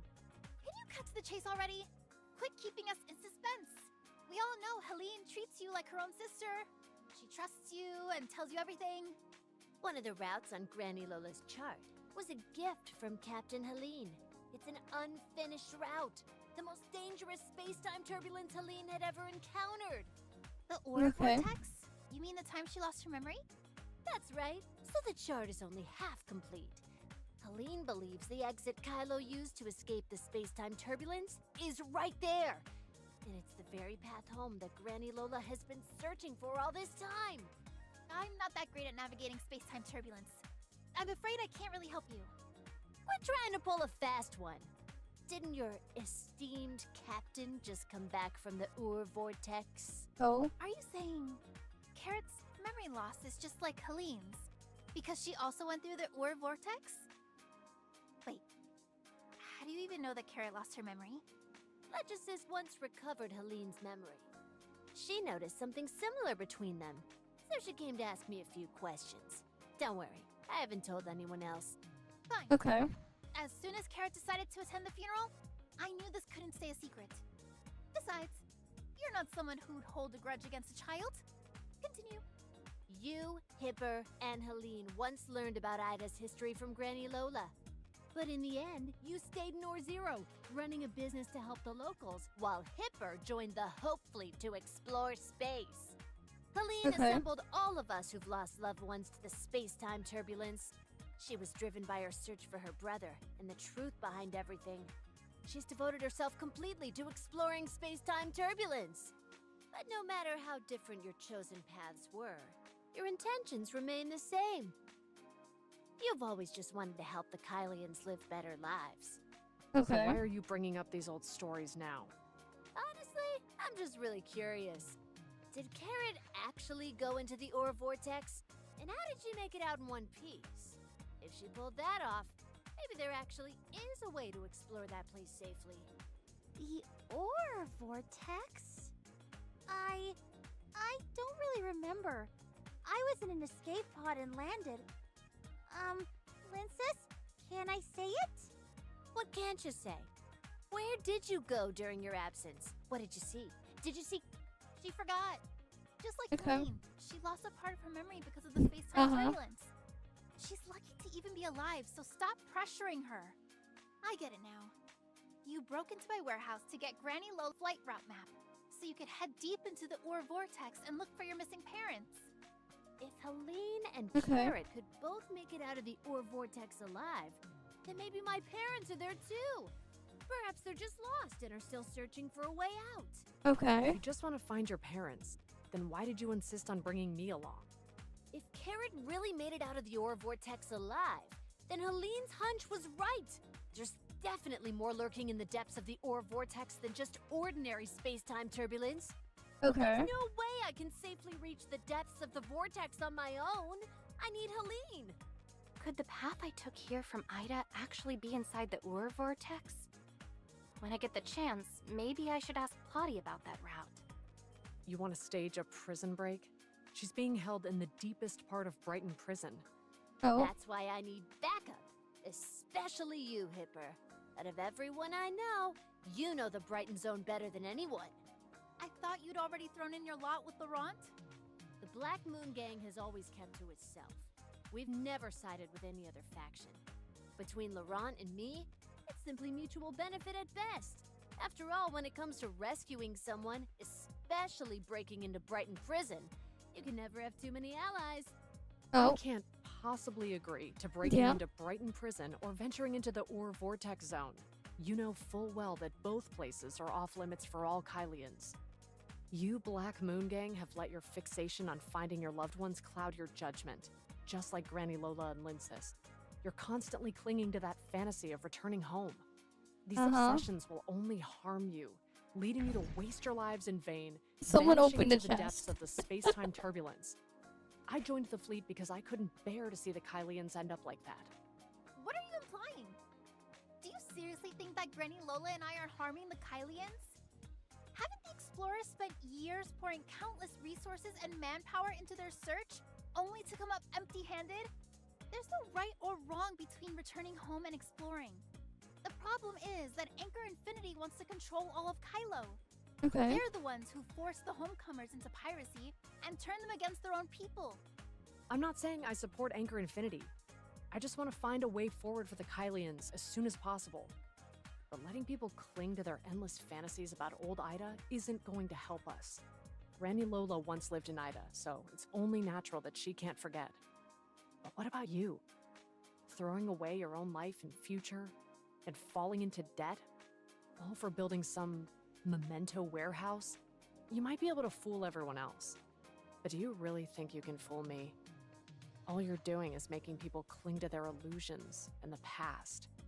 If this carries on, the Kylians will never be able to move on. Illusions. With so many memories and so many emotions, how can you call them illusions? What if someday there really is hope for us to return home? What if, like, right now, an Aiden actually walked up to you and said, All you had to do was get through the Ur Vortex zone to return home. If that day truly comes, I will personally pilot the ship and return every Kylian who longs to go home to Ida. That way, we can rebuild our homeland. 50 years have passed, and that day has yet to come. I joined the Hope Fleet because I understand just how many people are willing to give their lives for even a sliver Meanwhile, of hope.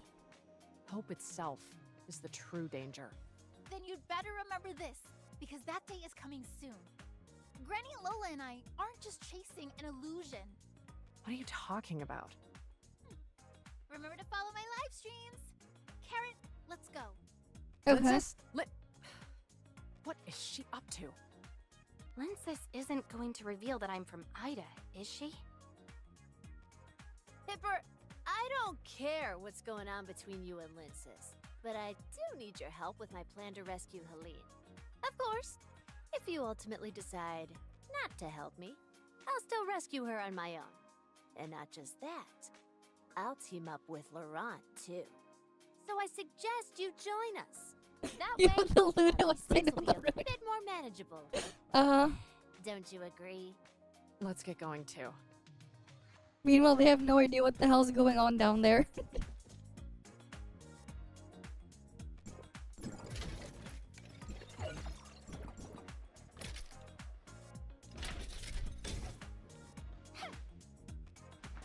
Alright, down we go.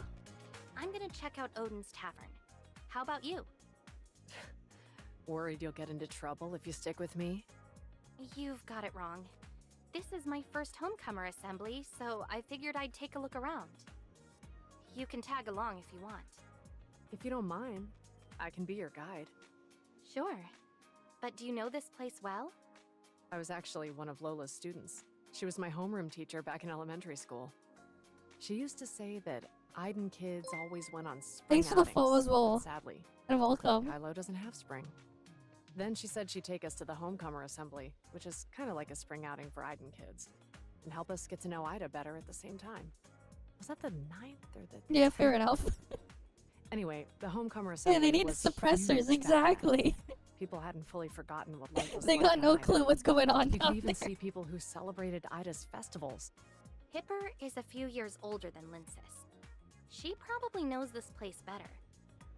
Maybe I should ask her about Bagus and Odin's Tavern. But how do I bring it up?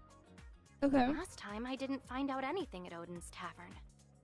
That bartender was definitely hiding something. What are you thinking about? Sorry, you're probably not interested in any of this, are you? I don't even know why I'm telling you. Anyway, you should probably get back to whatever you were doing. Not at all. I'm really interested. I was just thinking. Have you ever heard of When I was Bagus? at Or Zero, I heard someone mention a guy named Bagus, saying he's the one behind Odin's Tavern and all that. Is that true? Bagus? Never heard of him. I don't know who the real boss behind Odin's Tavern is, but trust me, there's no way it's anyone from Anchor Infinity. Yeah. Why's that? Because Granny Lola said so, and I trust her. You're just a nomad. Why are you so interested in Odin's Tavern? Got some trouble you need their help with? Trouble? I guess you could say that. It's related to an old friend. Instead of striking a deal with Odin's Tavern, why not talk to me? After all, I'm the chief of the Or Zero Nexus. Actually, I'm here to find someone. He hurt my friend, and I can't just let that go. Who is it? If they're a wanted criminal, there might be some leads in the fleet's database. Yeah, about that. Actually, I don't even know who he is. We met on some software, and he goes by Bagus on there. Uh-huh. So you couldn't find any trace of this mysterious person anywhere. And now you suspect he's somehow linked to the equally mysterious Odin's Tavern? He's definitely linked to Odin's Tavern. I can't really explain why, but trust me. Even if he is linked to Odin's Tavern, Bagus might just be a pseudonym. You know that, right? I know, but it's my only lead. Besides, he's probably looking for me, too. So if I keep buzzing around like a headless fly, maybe I'll lure him out. That might work, but isn't it a little too adventurous? You have to understand, people who dug into Odin's Tavern's background before either came back empty-handed or just disappeared. I have to do this. Not just for my friends, but also for so many others. If you hear or remember anything, please let me know. So, back when you were living as a nomad, where did you usually hang out? Last time I was so busy with Linsis, I kinda overlooked you, huh? Is she suspicious of me? Okay. I still don't know much about Kylo. How can I talk my way out of this? Don't worry. I know you were just forced by the pirates, and you haven't done anything wrong. I'm only asking because I want to learn more about you and your friends. That way I can help you with the investigation more. I've always only gone after those who truly violate security regulations. I have no interest in oppressing ordinary homecomers or nomads. I don't want the Hope Fleet to act like Anchor and Fiana's enforcer. Only copy-paste data, yep. To a nomad like you, these words must sound hollow. But back when I joined the Hope Fleet, I looked up to it with admiration and longing. It was formed by true idealists. It doesn't sound hollow. In fact, I'd like to hear more about the Hope Fleet. After all that talking, you must be thirsty. How about we order a drink and have a little chat? Thanks for agreeing to help with the investigation. Drinks on me. All right. Thank you. Are they gonna ask for a Gungnir again? There's no secret room though that we can open. According to the customs back in my hometown, today's some kind of summer festival. What's it called again? No. It's that festival where you make wishes to a satellite in the sky. Uh-huh. No. You've got it wrong. That's an autumn festival thing. Welcome! What can I get you to? I'll have whatever's cheapest. Oh, they're not gonna ask for... How about you? Vespertini. Let's start with 3 of those. How come just anyone can show up at the Homecomer Assembly now? What the heck is Laurent thinking? Keep your voice down. What if she snatches us? You think she'd dare do that? It's the Homecomer Assembly today. She'd walk in standing tall and get carried out sideways. Ungrateful dog. No wonder she joined the Hope Fleet. Her darn fleet got Granny Lola killed, and she still has the nerve to show up at the funeral? Too bad the Hope Fleet took away Granny Lola's body. Otherwise, if she saw her precious student today, she'd probably be so mad she'd come back to life. Uh-huh. Tone it down a bit, will ya? You tried that with Linsis just now, and it still couldn't out-argue her. Just talking about it makes me mad. Linsis is a backstabbing snake. After her parents died, Granny Lola basically raised her. She should be collecting the bounty with Hipper's head in her hands. Instead of arresting Hipper, she swaggered into the tavern with her. If it weren't for the Assembly's rules, I'd have cut those two down on sight. If you ask me, Laurent's the only one we can count on right now. He cares about Granny Lola's funeral, and he's got the guts to stand up to Anchor and the fleet. Okay. Linsis is just a small-time merchant. There's no way she can handle Hipper. Besides, the two of them grew up together. They've still got a bond, so you'd best not say anything. You're seriously underestimating Linsis. Her abilities are second to none. Even better than mine, I'd say. And she's no backstabber. If she were, she wouldn't have gone through all this trouble to cling to a bunch of junk. As for Laurent, he's using the funeral as an excuse to host the Homecomer Assembly. Everyone knows exactly what he's after. Only you idiots have fallen for it. If I were truly ungrateful, I wouldn't have come alone to the funeral.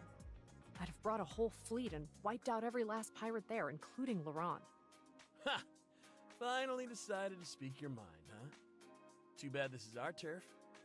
You really think I'm scared of you with all these people watching? The Toms are here and Granny Lola's funeral hasn't started yet. I say we just relax and enjoy our drinks.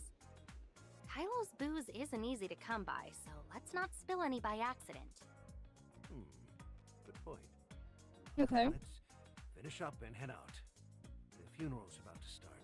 We shouldn't be late again. I'm only letting you off the hook today because of Granny Lola.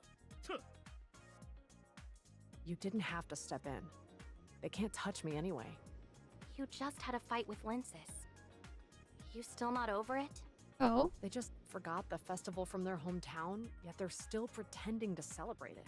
Don't you think it's ridiculous? They've already forgotten everything, yet they're still clinging to it. 50 years have gone by. Some things have simply been lost. It's not their fault. Ida was reduced to ashes in that explosion long ago. What are they still holding on to? There's no way back now. I'm not trying to hurt Linces's feelings. I just want her to see the truth. I've witnessed firsthand just how hard deep space exploration is. It requires everyone's support. Yet the homecomers would still rather die in the perilous deep space than support the fleet's mission. They say the Hope Fleet is Anchor's lapdog, but they have no idea how hard General Veronica has had to struggle just to keep it going. The fewer Kylians who support the fleet, the harder it becomes for us to break free from Anchor. Sorry, I'm struggling to follow. The Hope Fleet and the Icarus Legion were originally funded by major corporations.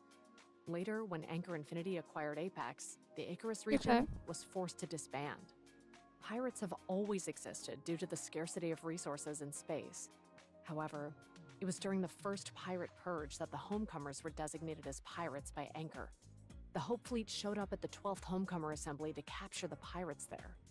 It was supposed to be a small operation, but somehow it turned into a disaster. Was it Anchor Infinity? No one really knows what happened. But after that, everything changed. The Hope Fleet gradually lost the trust of some Kylians, especially those in the Homecoming faction. After that, some stubborn homecomers simply started calling themselves pirates, while real pirates became increasingly rampant. To crack down on piracy and maintain order, the Hope Fleet was even forced to slow its exploration of the universe. So what do you think of Linces's actions? Does it really matter? Exploration or returning home? In the beginning, the Icarus region and the Hope Fleet often worked together to map out safe routes. They even shared their precious navigators. Everyone knows that it doesn't matter what we find so long as it's good for the Kylians. But now, the homecomers resent the fleet, and some even go out of their way to sabotage its efforts to explore. Without proper sponsorship, the homecomers can't organize their own exploration missions. Linces's parents died during one of these expeditions because it was so perilous. If the fleet really did discover a way back home, would they honestly keep it to themselves? The Hope Fleet never truly belonged to Anchor, but these days, hardly anyone believes that anymore. Your drinks are ready. If you're not satisfied, just let me know, and I'll remake them. Okay. The bartender sets down the drinks. Your drink looks pretty tasty. Want to try it? Sure. Right, downs her drink in one go? Sure. Whoa, that hits hard. Why is it so bitter? Sorry about that. The first time I had it, I reacted just like you. Don't you think knocking back a drink like that is exhilarating? I think I'll stick with water. Maybe you're just not in the right mood for this drink today. When the time feels right, I bet you'll enjoy it too. So, when did you start thinking this stuff tasted good? The day I became captain and went on my first pirate eradication mission. Youngest captain in the fleet. Sounds pretty glorious, right? But honestly, a lot of people didn't respect me back then. Ever since that day, I've heard all kinds of rumors. Some even said I was the illegitimate daughter of some rich guy from the Brighton Zone. Just like that, they wiped away all the years of hard work, like none of it ever mattered. Later, as captain of the Asher, I went on my first pirate capture mission. I had a fire in my chest, determined to prove my abilities and finally shut those rumor mongers up. But when I got there, I discovered they weren't pirates at all. Just a bunch of hot-tempered nomads who backed the homecomers. Pretty much like the others we just saw. I decided to let them go, right there and then, and reported it to my commander. But he tore into me and slapped me with a reprimand. I felt so wronged. I didn't even have anyone to talk to about it. So you drank this drink? Thanks to that disciplinary, I only got half my salary that month. I had to skip meals just so I could squeeze in a couple of drinks. Damn. Oh, right. Don't tell Linces I bought you a drink. I still owe her some funds. 30-minute dialogue, yeah. She owes me credits too. Every drink you buy me is just her paying off what she owes. She owes you credits? She nearly got herself killed just to avoid getting into debt with you. That was before she went to Nova Aerospace Academy. Sure, she wrote an IOU back then, but I never really intended for her to pay it back. The last time I brought it up to pressure her, she paid me back the next day. I didn't want to accept it at the time, but she got mad, so I had no choice but to hold on to it for her. According to her calculations, she still owes me a bit of interest. So don't worry, treating me to a drink will only make her happier. You and Linsis grew up together. You could say Linsis inherited Granny Lola's ideals while you joined the Hope Fleet to fight pirates. No wonder she doesn't like owing you anything. If only it were that simple. It's more complicated? Well, it's not that complicated. Maybe we're just too close to see things clearly. Linsis is a bit younger than me. Even though we look about the same age now, when I was in elementary school, she was still just learning to talk. She's looked up to me ever since then, and always said she'd surpass me someday. And she really did it. She graduated ahead of all her peers, and as a Nova cadet, she even broke my training records. Later, she found that Nova graduates must either join the Hope Fleet or Anchor Infinity, and must choose a position they hope to take when enrolling. I'd just graduated at that point, and she came to ask me if there was any way to get around that rule or something. And you chose the Hope Fleet. Yeah. Until then, I had no idea how to tell her I wanted to join the fleet. It wasn't until she came and asked me that day that I realized I should have told her sooner. I told her that the reason I signed up for Nova was to find a new home for the Kylians out among the stars. But for her, having looked up to me and Granny Lola since she was little, it felt like a kind of betrayal. The Hope Fleet is still responsible for Granny Lola's death. Linsis must hate them even more now. As far as I can remember, the Hope Fleet, like Damn, that NPC just randomly popped in over here. Willing to lay down their Random lives for the NPC future pop and in. ideals of the Kylians. But to little Linsis, ever since she could remember, the Hope Fleet was just Anchor Infinity's lapdog. They were the ones who crushed the Icarus Legion and turned Granny Lola into a pirate. In the end, the role model I'd looked up to since childhood took the very path I despised and even joined my foes. Anyone would feel disappointed in that, right? Especially since we were both at our most stubborn age back then. Even Linsis herself said that when it comes to exploring space and returning home, there's no real right or wrong. There's nothing wrong with exploring space, but that doesn't mean the Hope Fleet is blameless, does it? Just look at the warm reception I got at the assembly today because of who I am. You can see what I mean, right? When I was little, Granny Lola was my elementary school homeroom teacher, and she talked about Ida almost every day. But as time went by, I found it harder and harder to believe the Kylians could ever return home. That explosion was massive, so powerful that even the Kylian space station was caught in the shockwave, even though it was way out in satellite orbit. That's what reduced it to what it is now. Honestly, I don't know how I'm supposed to believe that Ida is still out there. So, I began to learn about the Hope Fleet's mission. And gradually found myself drawn to the idea of exploring unknown planets. I long for the day when I can lead the Kylians to a new home. The Hope Fleet's guiding principle is... Everyone in Kylo used to know that line. But now it seems the fleet... When it was founded, its motto was, Hope Beyond the Stars.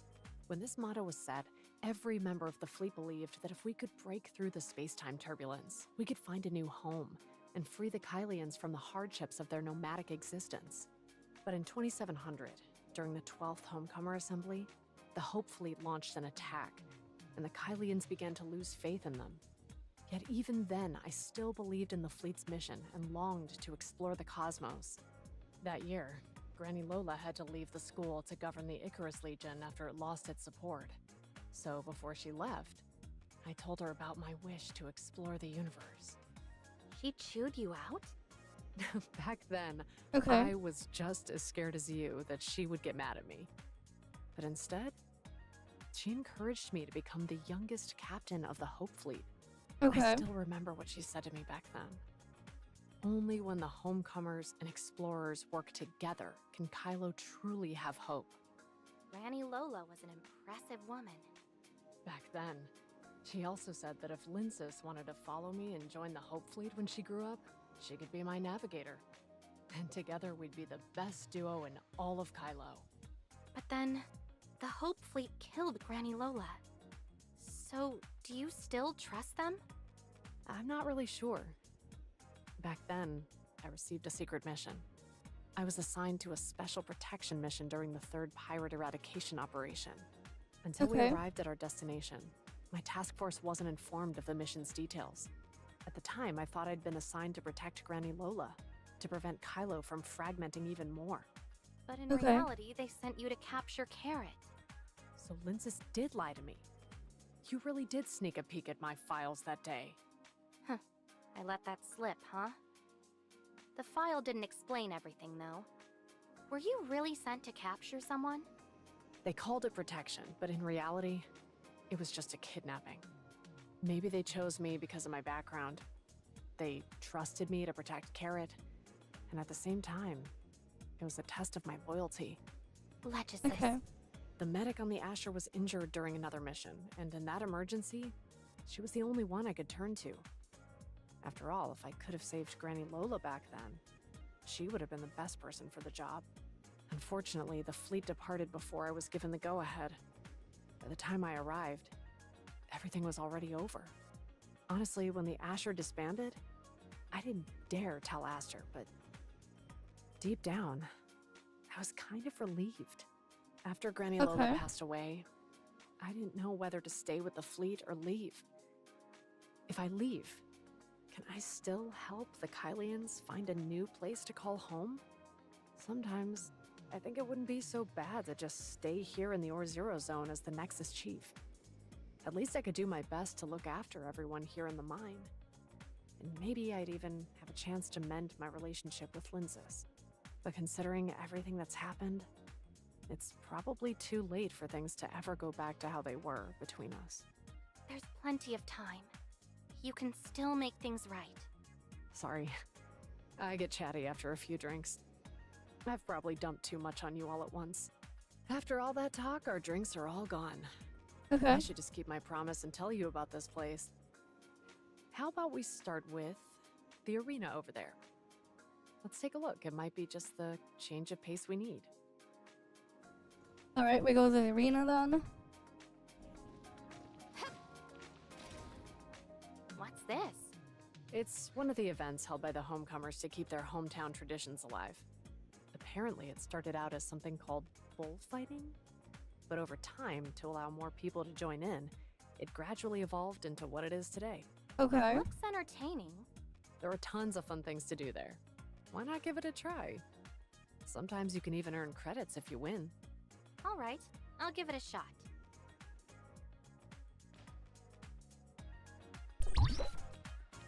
Alright.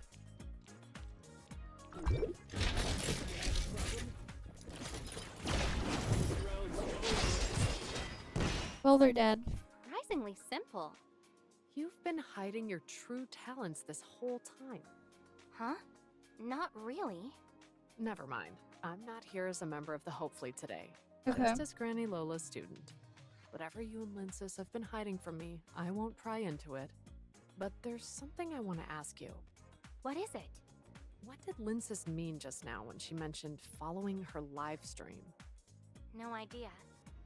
She went off to get ready for some auction and didn't take me with her. What was she talking about? She wouldn't say she's found a way home just to get back at you, would she? No way. No matter how angry Linsis gets at me, she would never joke about something like that. She understands better than anyone just how much that would impact Kylo. Okay. If Linsis asked what you'd do if you really did find a way back home, what would you say? Before, you said you'd give up everything and join the homecomers and help the Kylians get back home. Did you mean it? You've got it wrong. I said I'd be willing to help any Kylian who wants to return home. That doesn't mean I don't think space exploration is important. Even if that disaster had never happened, no matter how the Kylians lived, exploring the universe is still really important. If that day truly comes, after everyone has returned home, I'll still board a ship and continue my journey into the depths of the stars. What about the Hope Fleet and Anchor Infinity? In fact, you've just helped me see things more clearly. No matter what the Hope Fleet aims to do, no matter what Anchor Infinity intends, what I want to do has never changed. My goal has always been to help the Kylians explore the universe and build better lives, not to turn the Hope Fleet into some idealized organization. You're resigning? That's not what I said. If I resign, who knows what kind of person the next Zero Nexus chief will be? Forming my own exploration squad will require a great deal of manpower and resources. Until everything's ready, I'll keep going strong as a dedicated and responsible chief. Once I've assembled my own team, I'll definitely keep pursuing my goal. That's what Astra and I agreed on when the Asher was disbanded. Okay.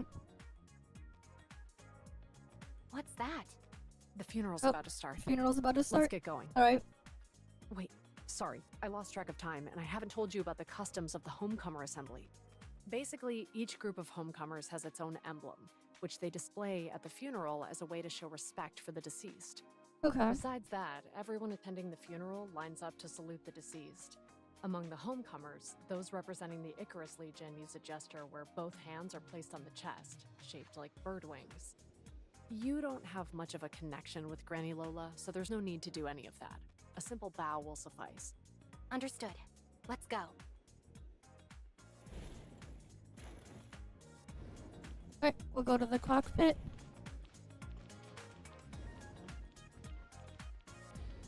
Wait, is the thing available now?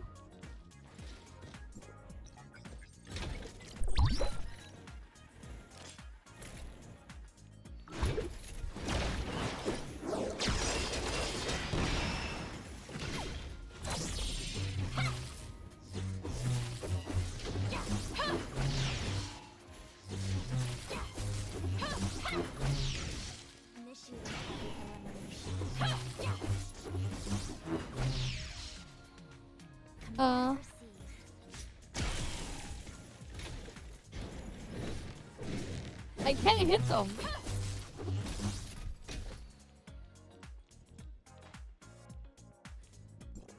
Oh, there's multiple rounds here.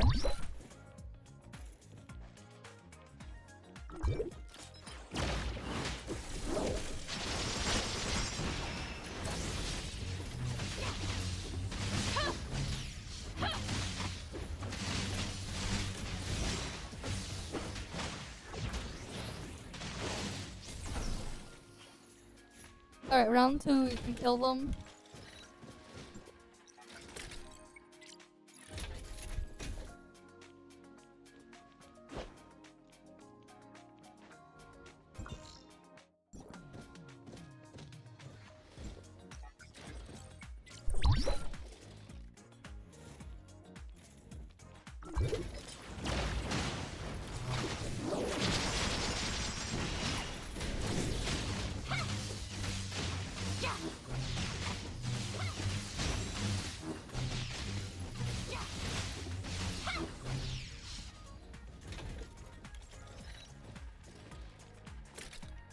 Okay, it glitched. Round 3 now.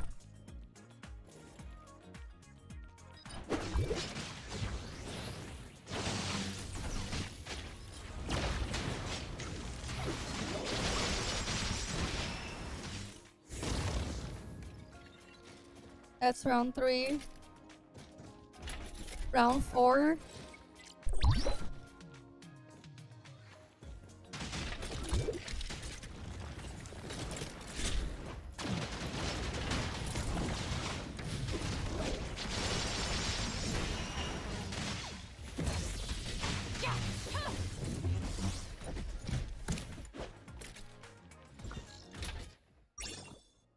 Alright, there's... Okay, maybe there's 2 more rounds?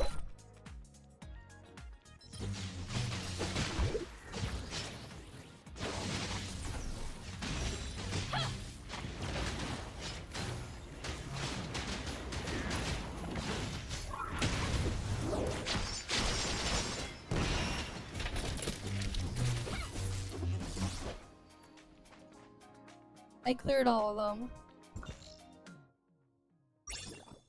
So I'm still missing one more.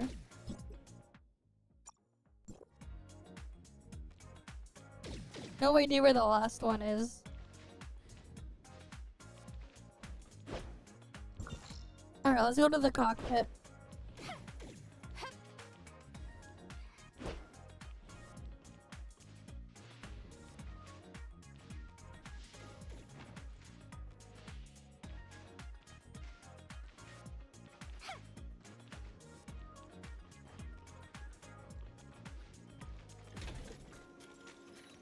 Oh, the NPCs are walking towards it too. Okay.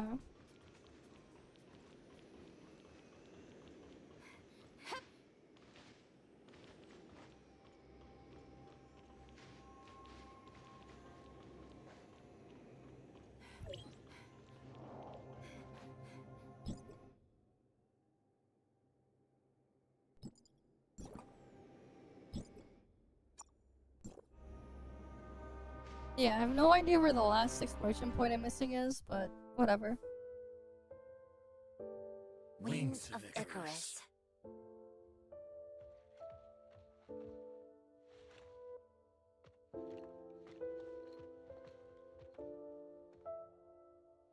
As long as your ideals endure, death is not the end. Give everything for the Kylians.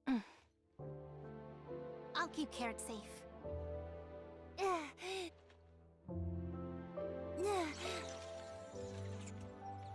Granny, I'm back. Is it really dark over there? Don't be afraid. I'll sing you a song. Crunchy carrots, crisp and bright. Help you see in the dark at night. No, I did that one already. Too many and you'll see red. Slap, slap, play down! This singing truly saddens the hearts of all who hear it. That's heartbreaking. Poor little Carrot. Only the weak cry. Aren't you going to take revenge?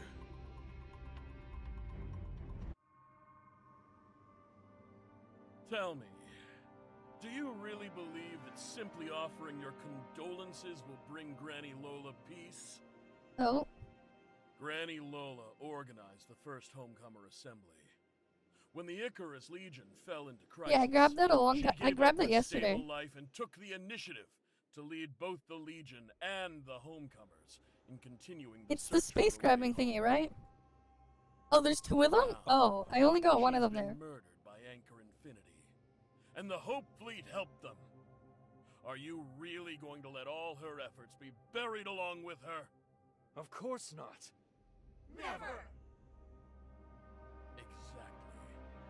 Granny Lola gave everything, her entire life, so that we could return to our homeland and live the life we all deserve. She started the Homecomer Assembly to give us Homecomers some comfort, but Anchor Infinity couldn't even tolerate that. They besieged the whole assembly under the pretext of fighting pirates. My parents died at the 12th Homecomer Assembly. I'm sure many of you lost someone important that day too. Am I right? My grandfather was killed in that bombing at the assembly.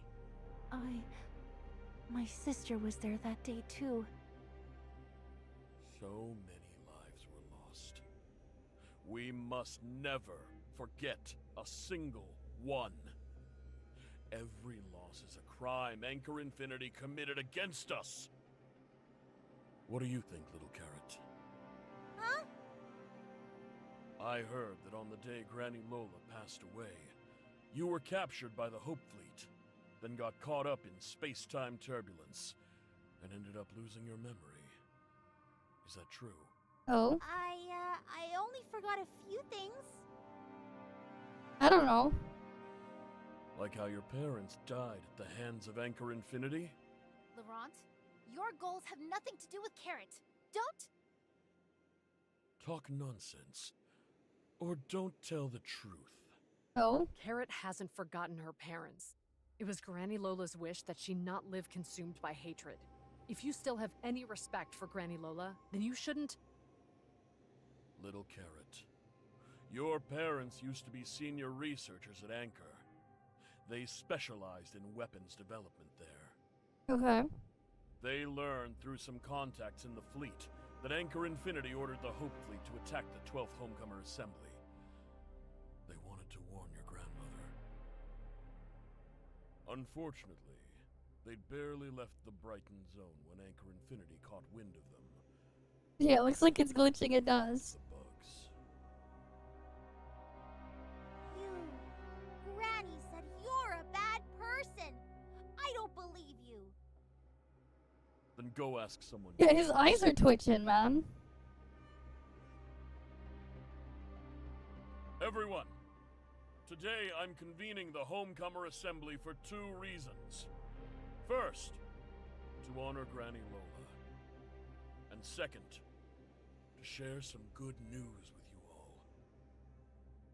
I have great news. News that will allow us to completely crush Anchor Infinity and the Hope Fleet.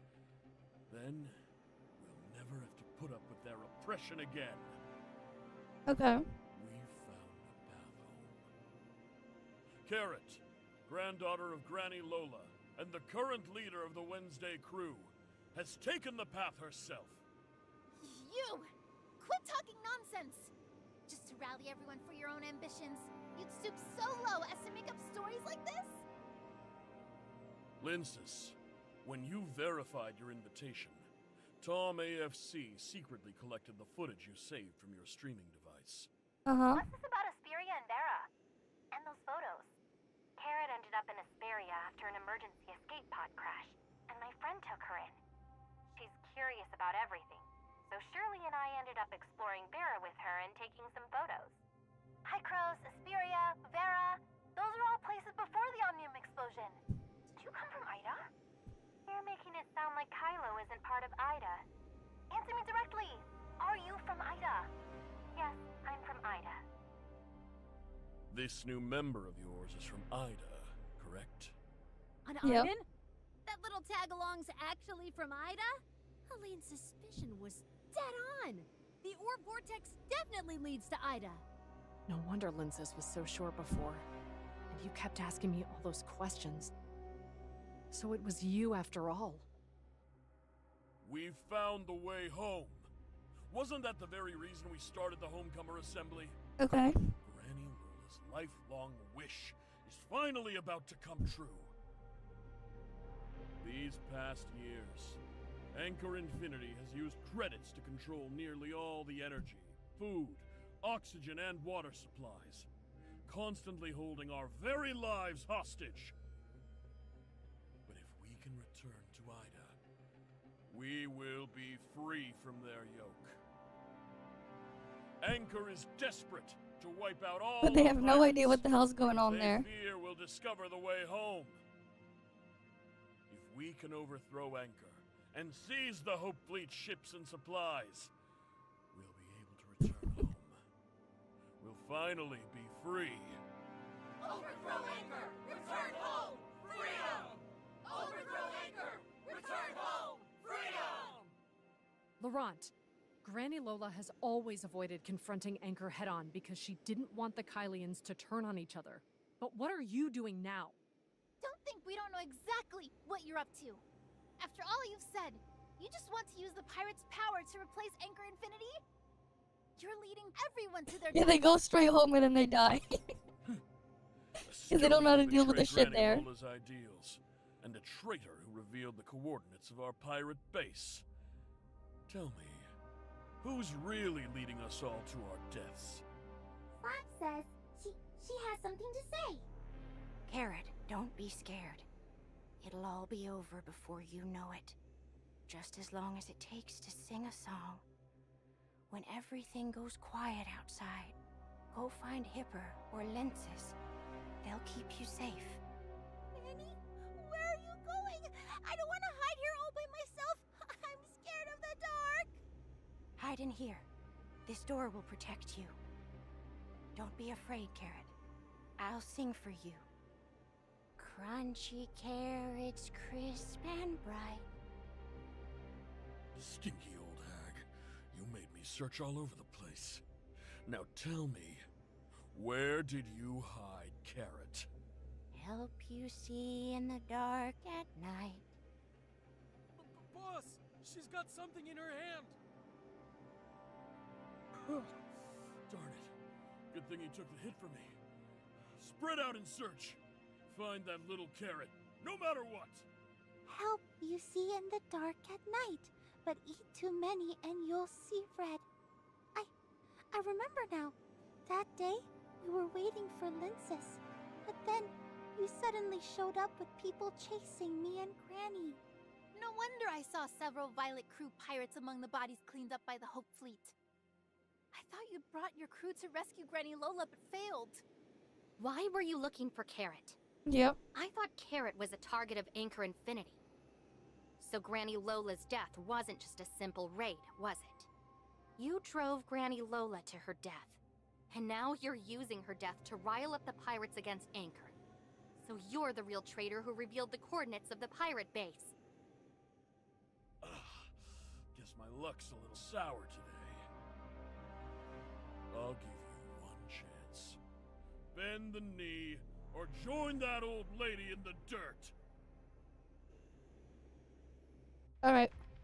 I guess we're fighting Laurent now. He's bold.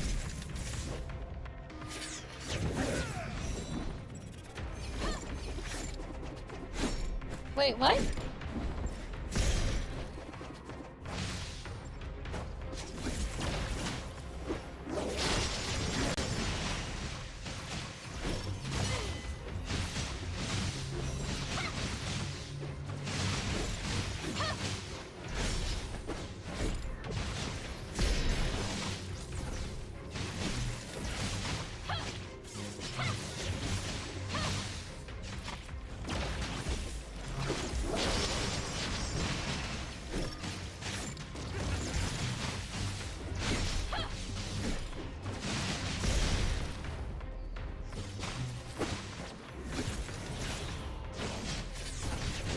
Oh, he has iframes.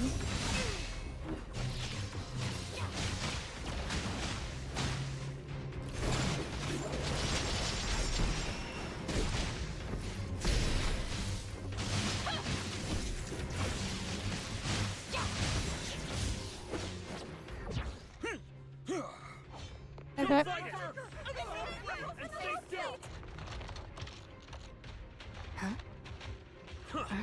You didn't really think I was out of use.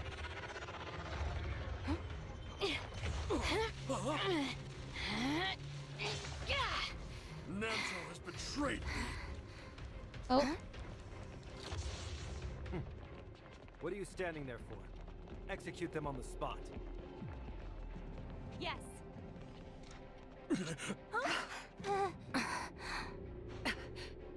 I'm Hipper, Chief of the Zero Next. If you truly are with the Hope Fleet... Hipper, I've heard about you. You're the youngest captain in the fleet's history. Thank you for helping us take down those pirates. Rafa? And you are? Hykros Authorizer of Vesperia, responsible for escorting Carrot back home and serving as the diplomatic rep of Hykros in Kylo. Our spaceship encountered an unexpected incident en route, forcing us to land in Ore Zero. Due to your regulations, we were unable to contact you, and we haven't heard from your side either. I didn't expect that after all the trouble of meeting you, I'd nearly get killed by your people. Guess I've had a real taste of Kylo's hospitality now. What are you talking about? You just make up some random nonsense and show up here to scam people. They're just a bunch of poor souls trapped in despair. Taking advantage of them like this. Don't you think that's going a bit too far? Oh. My spaceship accidentally crash-landed in Ore Zero, and that's where I met a few friends. They told me there's a homecomer assembly here, and it sounded interesting, so I came to check it out. I had no idea until I came, but it turns out there are actually people in Kylo who welcome me. It seems they're hoping I can help them chart a safe route to Ida. My friend happens to have a live stream channel, so why don't I share with everyone right now how to get back to Ida? When the time comes, my friends in Hykros, like Plotty, can personally welcome them. Analysis complete. Probability that the Hykros Authorizer is genuine, 99.96%. Further pressure is not recommended. Understood, Lana. Welcome, diplomatic rep of Hykros. Okay. I was unaware of your identity earlier, and mistakenly thought you were allied with the pirates. I sincerely apologize for the misunderstanding, and hope you can forgive me. Huh? Oh? Great adventure is awesome! As you can see, this area is swarming with criminals who threaten Kylo's security. Yep. Including several wanted pirate leaders, like that Laurent behind you. Nanto, I'll leave him to you. Yes, Mr. Rafa. Mr. Nanto, you... Every word you say will be used as evidence in court, so I suggest you choose your words carefully. Unless you want to end up dead before you even see the inside of Brighton Prison. No! That's not what we agreed on! Arresting pirates is the duty of the Hope Fleet. Anchor Infinity doesn't have the authority to arrest suspects. This operation was a special joint effort requested by the Hope Fleet to apprehend all the pirates. Okay. The Anchor Infinity Security Force was specially requested to assist. As the Navigation Safety Supervisor, I am serving as Deputy Commander for this mission. If you have any concerns, you can file a complaint with the top commander of this operation. Your respected Hope Fleet Commander, General Veronica. I most certainly will. The operation isn't over yet. I still have a duty to arrest the other pirates. Please, excuse me, everyone. Mr. Rafa, I'll take my leave. Wait a moment. Now that we've found the missing High-Cross diplomatic rep and Carrot, we should give them a proper welcome. Once the operation is over, arrange for a spaceship to take them to the Brighton Zone. Yes, Mr. Rafa. Alright then. We have our own spaceship, so we won't inconvenience you. Just send me the coordinates for the Brighton Zone. Once we're ready, we'll head there ourselves. To truly demonstrate Anchor Infinity's hospitality, please allow me to send a spaceship to escort you. My spaceship isn't fixed yet. Give me a little more time, okay? Don't worry, I won't stream anything before we get to Brighton Zone, and my friends won't say anything either. Very well. Please give me your contact details. Anchor Infinity will assume full responsibility for all expenses and labor required to repair your spaceship. Okay. That's only fair. After all, my spaceship got wrecked because of a battle between the Hope Fleet and the pirates. Apparently, it's going to cost 800,000 credits to fix it. You got it wrong. It's 8 million? Even at a time like this, you still have to... That's right, 8 million. No problem. Anchor Infinity will take full responsibility. Okay. Transfer it to my account. I fronted all the credits for the spaceship repairs. She covered it. No problem.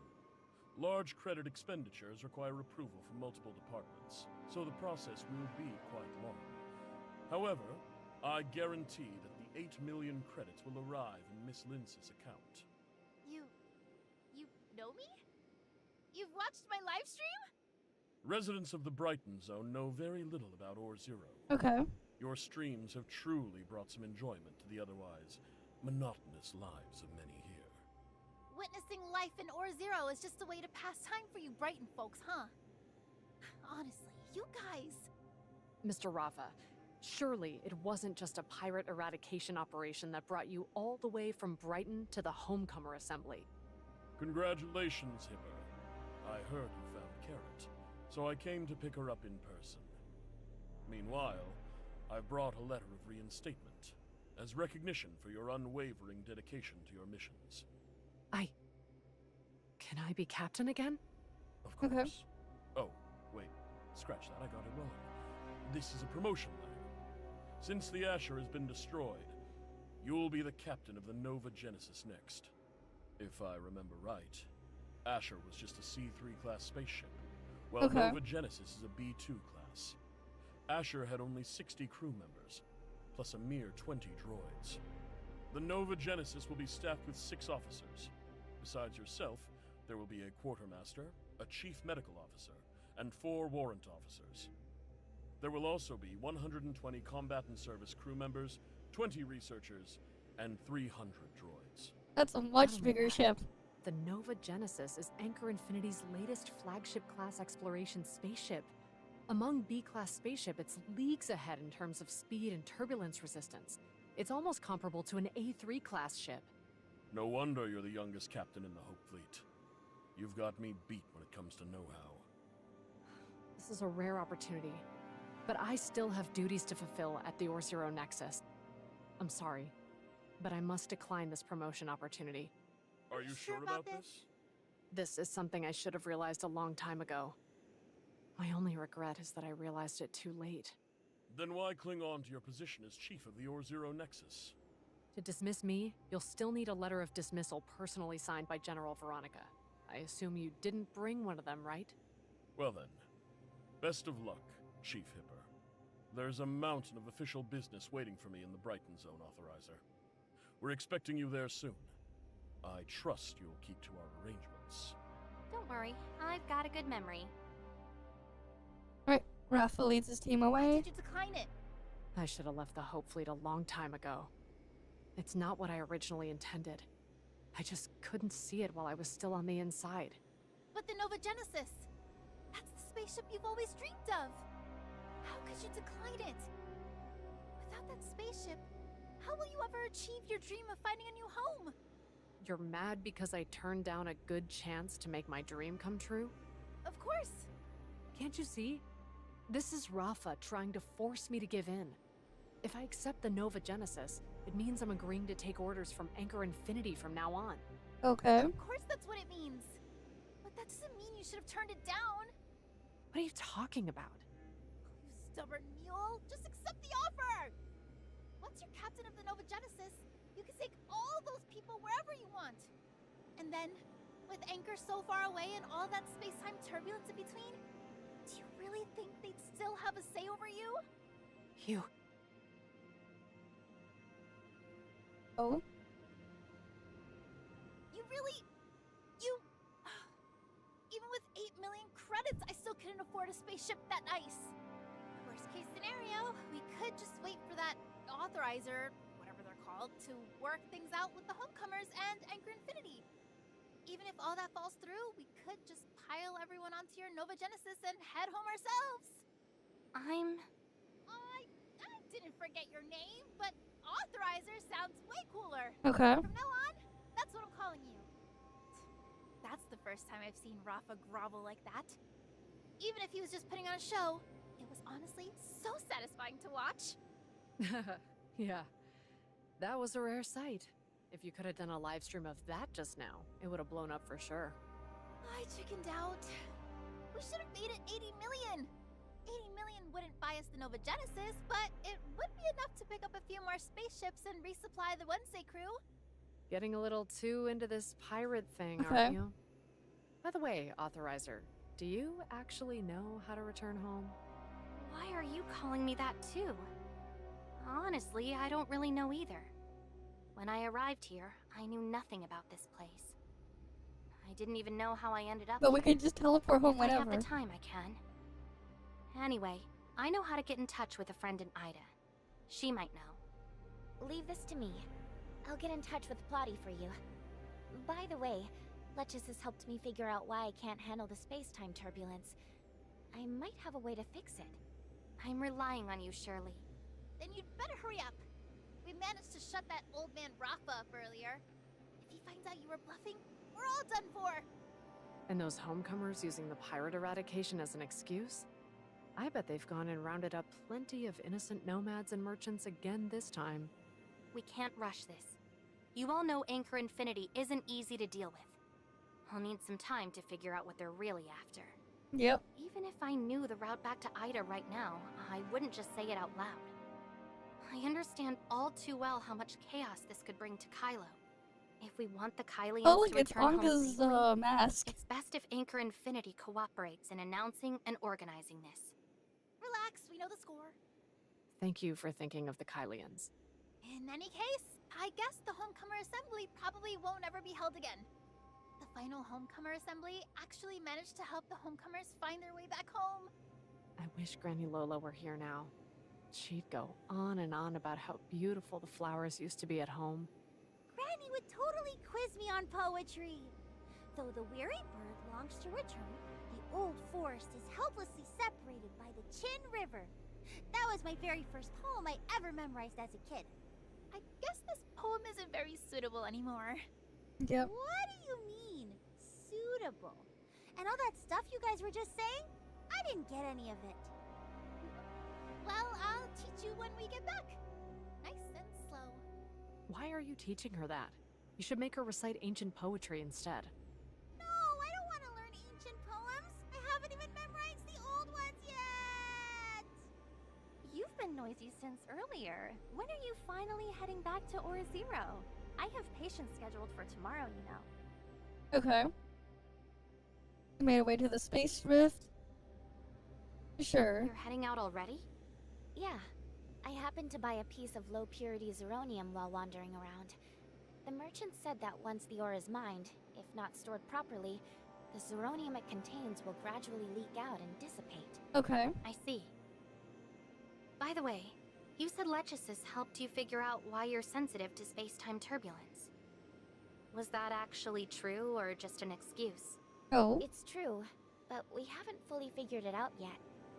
Honestly, I might have to go back and ask the heirs of Ida to help me take a look before I can fully understand it. Don't worry. With Nem running Gestos and Plotty helping out, I'll be just fine here in Hykros. As for the heirs of Ida, I'm an angel of clemency, so they won't do anything to me. Even if the sage wakes up and learns what we've been through in the network, I think his attitude will change. We should still be careful. Let's inform Zeke first. Yeah. It's been a while since I had the chance to return, so I'm planning to let my brother know I'm doing okay too. One more thing.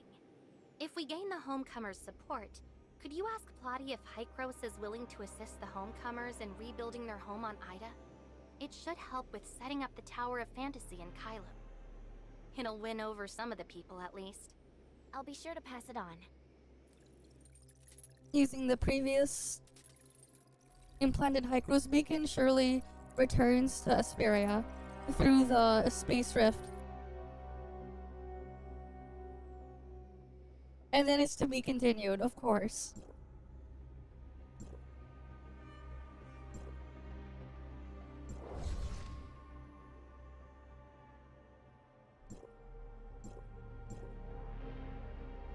Alright, we can claim these now.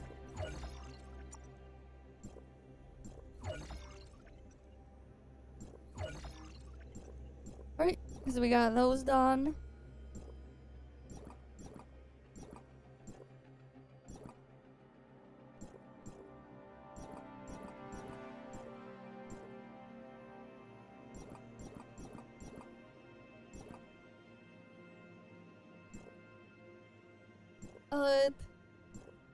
It's funny how they're like, I thought they were gonna save all that information for later, but nope. That happened sooner than I expected. Alright. Oh yeah, that's right, the cake can be used to break out of bounds. Right.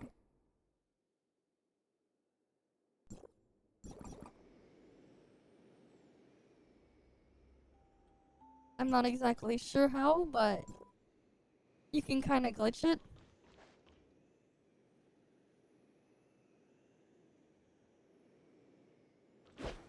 We need to find a nice narrow spot.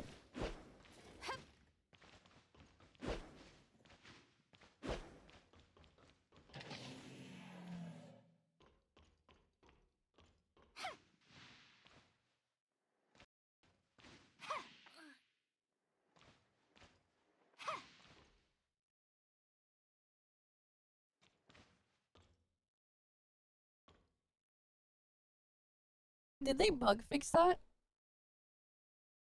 Because, like, it was a way to go out of bounds in the network map when CN got it. They might have actually bug fixed it.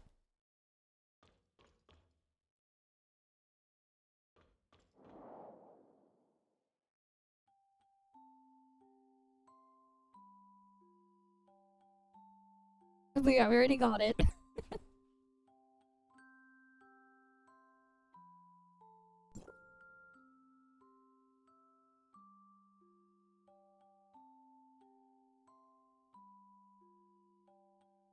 But yeah. It was cool, right? The 5.2 story. Too bad it just keeps ending on cliffhangers constantly. Only downside, like right when it was about to get started, it's just over. So now we gotta wait, what, like 2 patches to see where it goes? It's like it's just about to go somewhere, then it's over.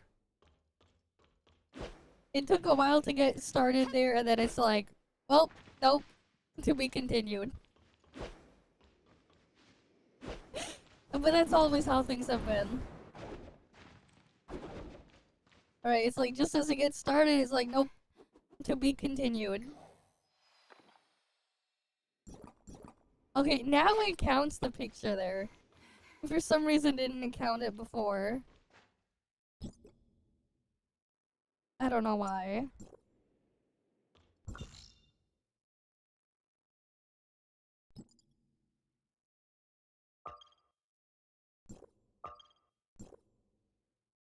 Alright, let's just go warp here, we'll see.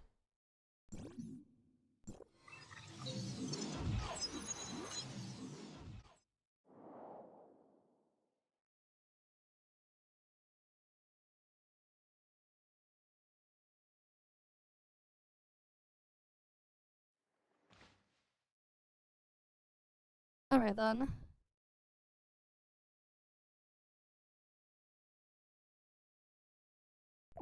Why isn't there any music?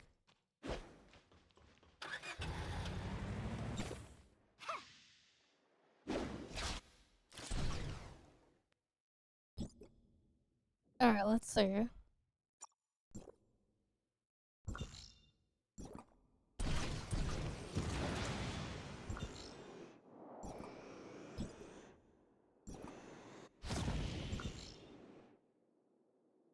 Champion belt and what? So it's around here? You said?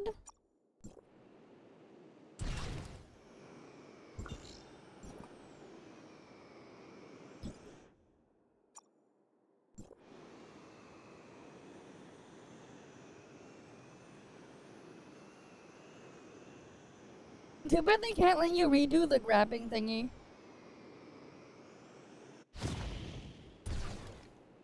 Because, like, there was a grabbing thingy around here.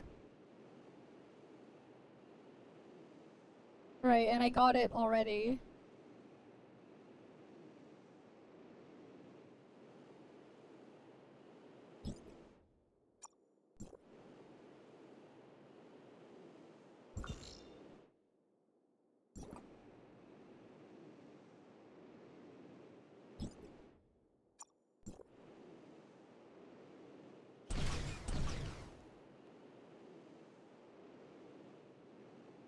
Well, it's not here.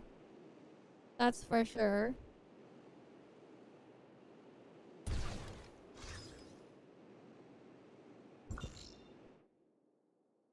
Which rectangle? Which one? You said it's like around here, right? Because it's like, it's not here.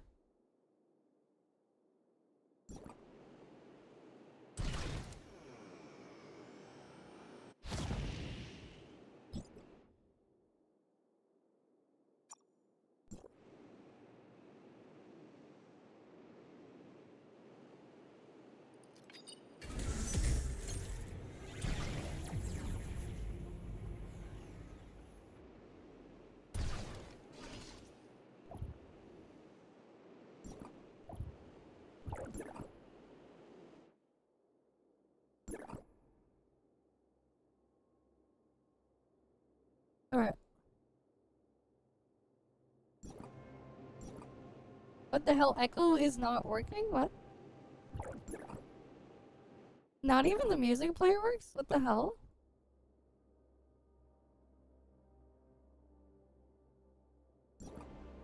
Oh, there it is. I'm still missing a couple of these.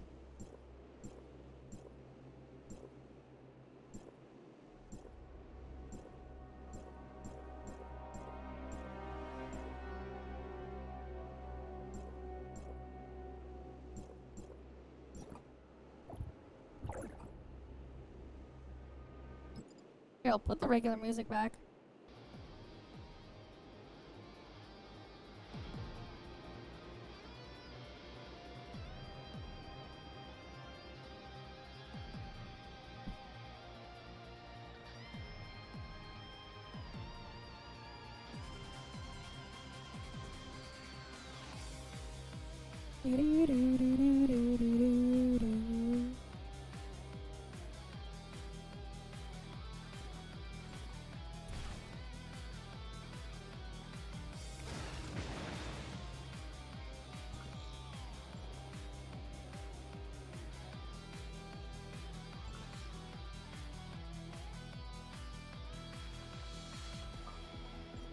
Oh wait, it picked up on something.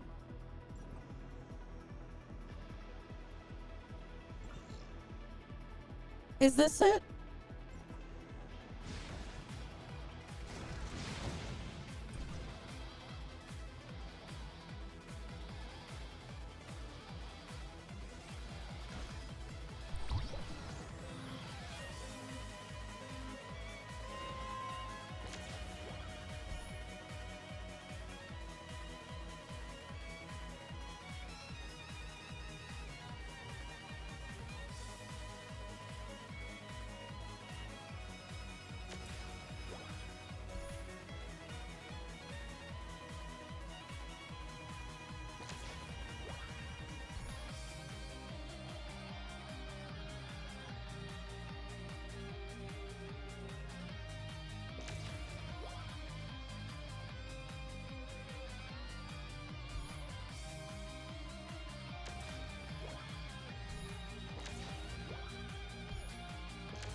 Oh, here it is.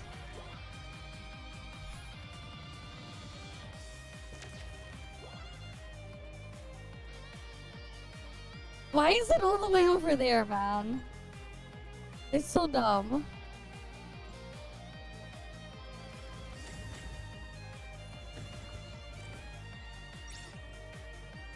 It's so dumb that it's like all the way over here.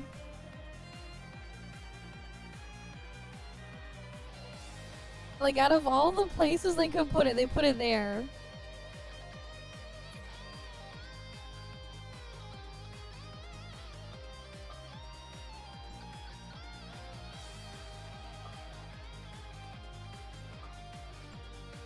I'll just leave that marked and deal with it on my ult later.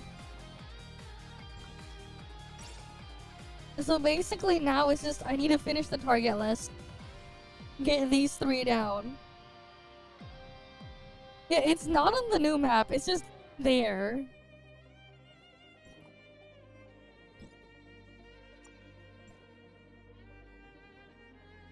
But hey, at least I got it. So that's good.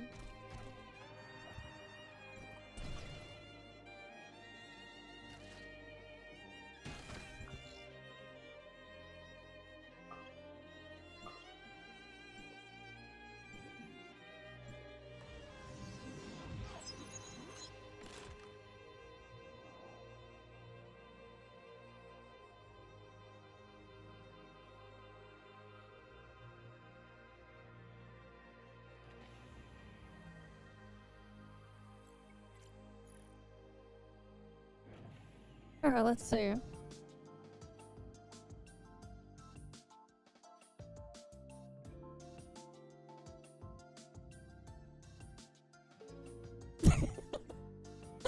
Okay, this is funny. Apparently people that got there's like funny shit going on with Blue Protocol Star residents.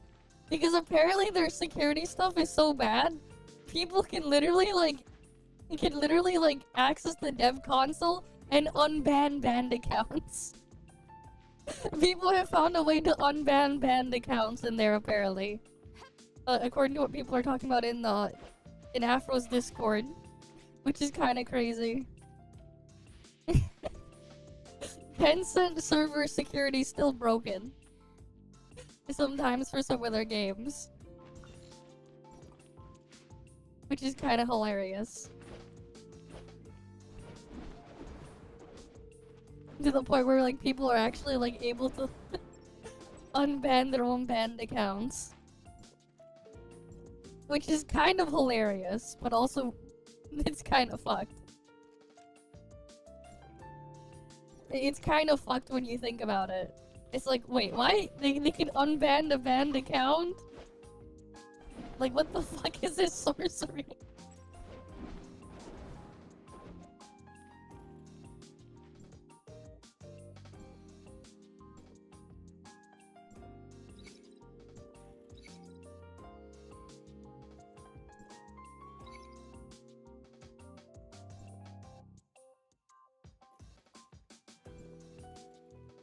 Alright, and then there's just all this stuff.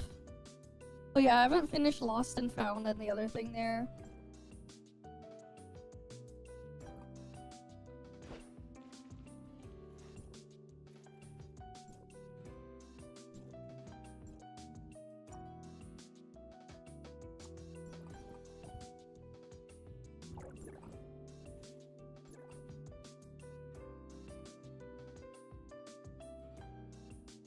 I wonder though when they're gonna give us the doggo sign.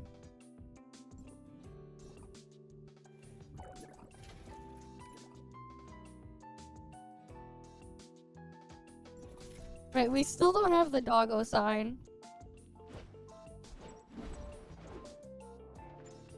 Surely we'll get the doggo sign at some point, right? Surely.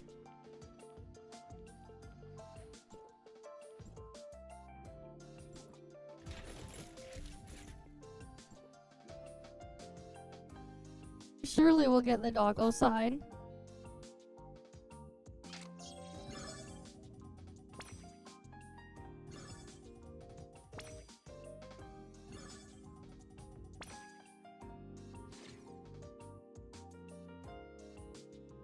What the?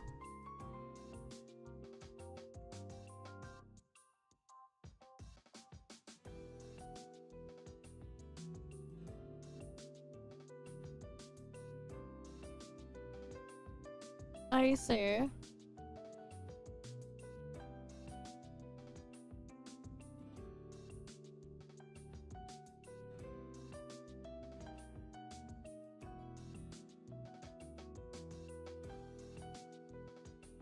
Okay. Oh yeah, what else do we need here? We need to eventually get that stuff finished up. Wait, we're almost done with all the things here. Almost done. We just need the target stuff here. And then, what else?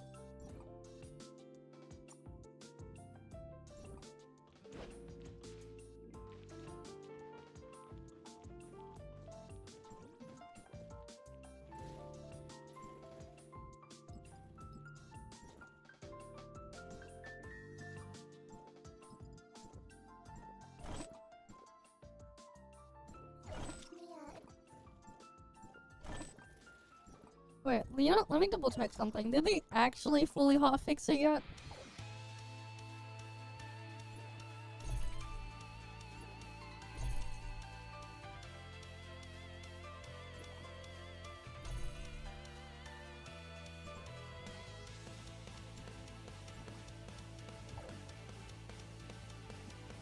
Oh, there's like a more weapon trials here. Okay, cool. There's plus 20 dark crystals there.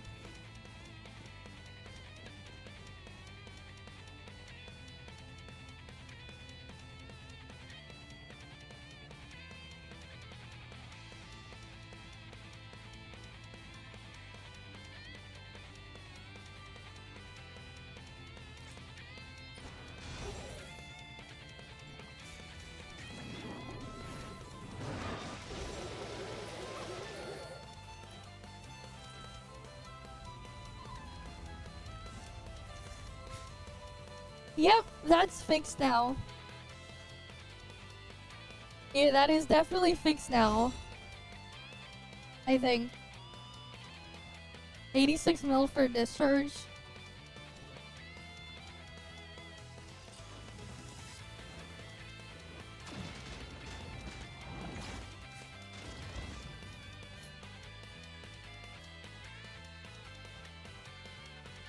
Okay, that's 55 mil.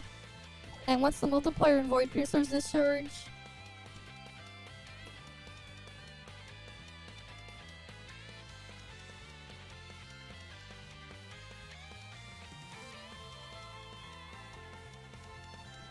Yeah, it's working properly now.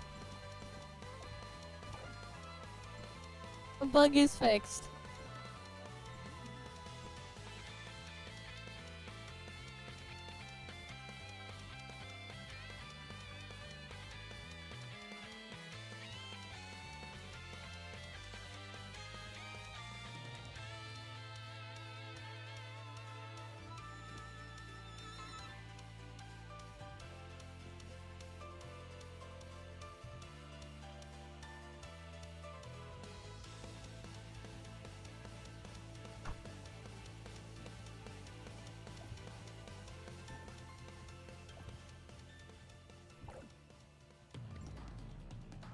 Alright, let's go activate our synesthesia too then. Right, permanent 3% elemental damage increase. Yeah, we have permanent 3% elemental damage increase there. And then we just slowly work our way towards getting to that one.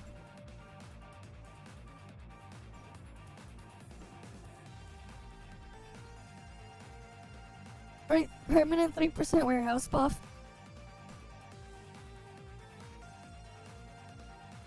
It's funny though how Lynn has a stronger one though.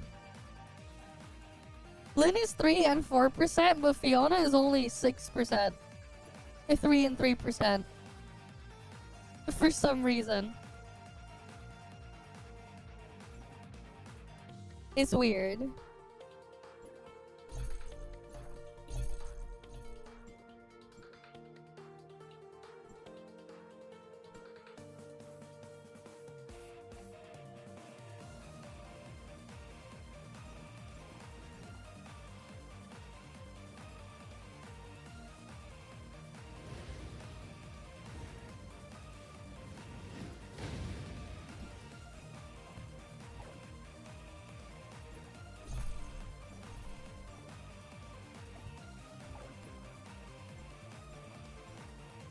A sleeping fatty here? Alright, let's go see.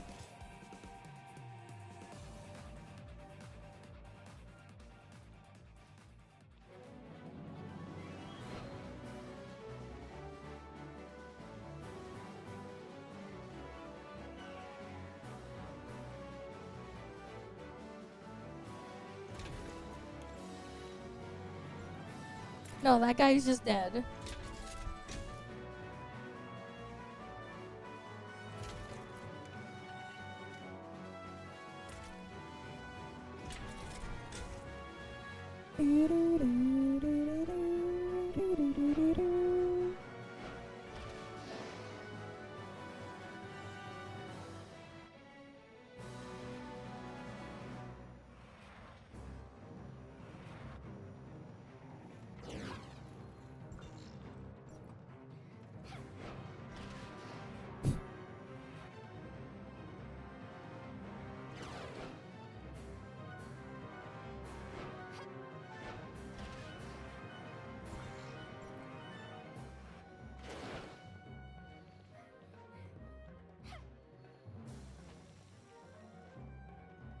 Well, they're dead right now.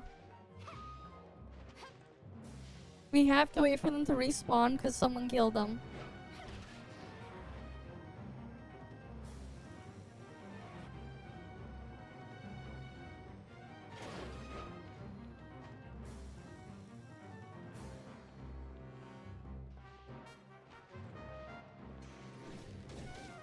Yeah, there's the player that killed them.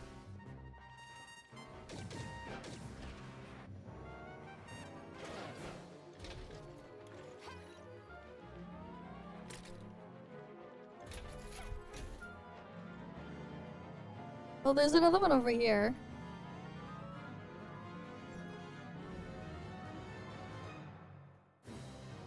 Right?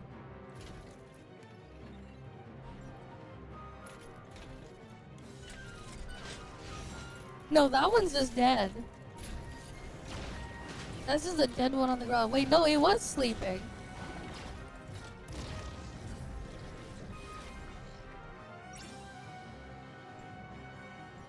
Oh, I need to kill this guy.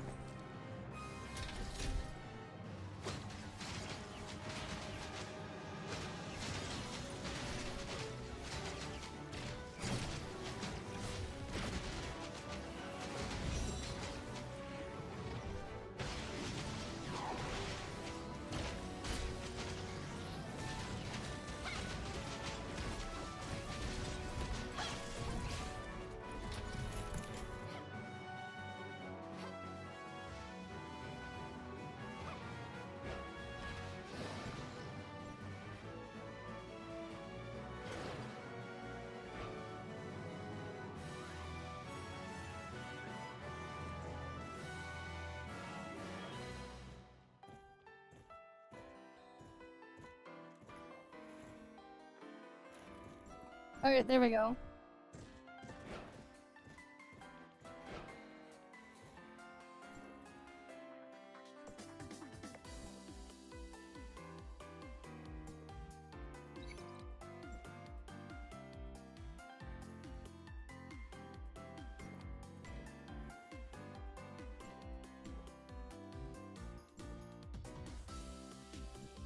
And there's the stuff over here.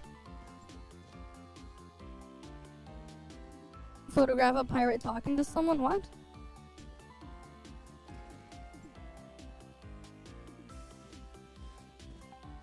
There's a picture. There's a skull around here. I think I did pass it before yesterday, but I didn't take a picture. Oh, it's right there.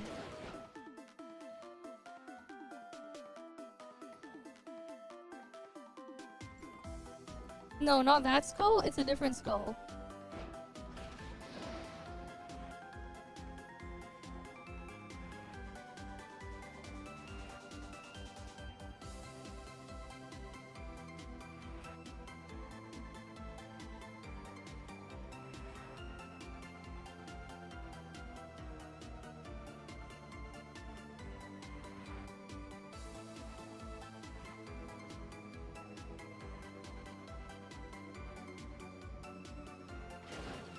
Why is there a dude all the way up here? What the hell is he doing up here? What's he doing here? What's the dude doing here? Why didn't it give me credit then?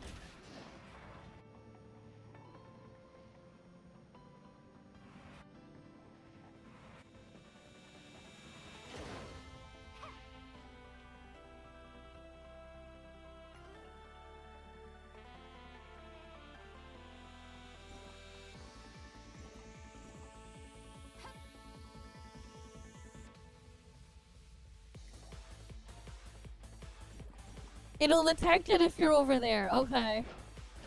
Very weird.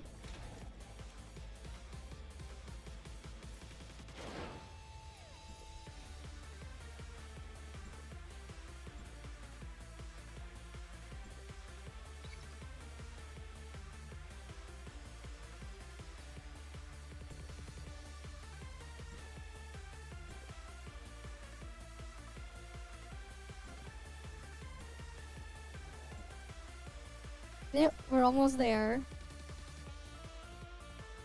Just 3 more. 2 of them are here. Gossip monger.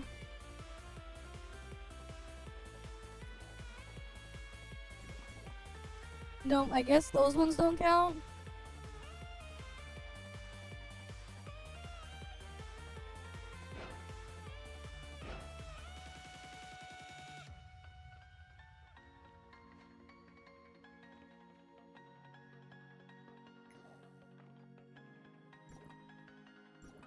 Nope.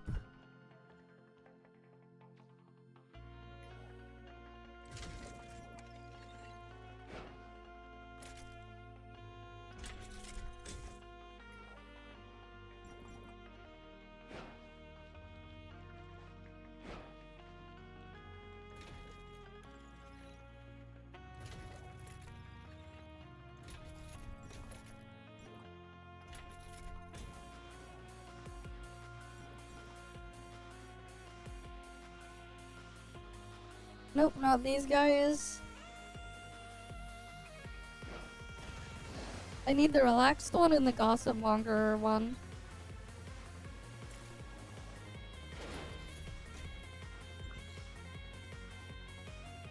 What do you mean your boss?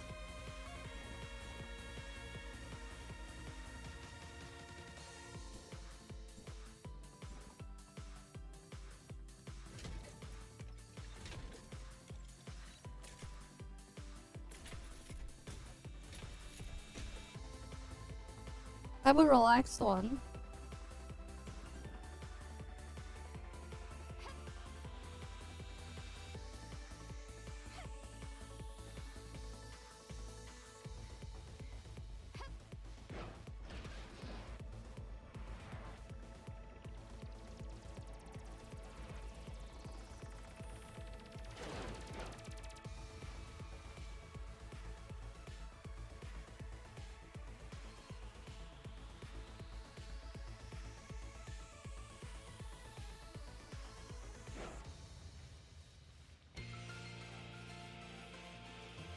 Oh, the ones that you can kill?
Okay, I guess those ones count?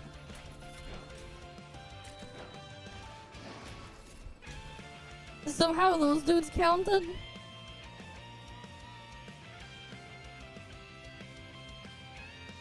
But now I need the relaxed one.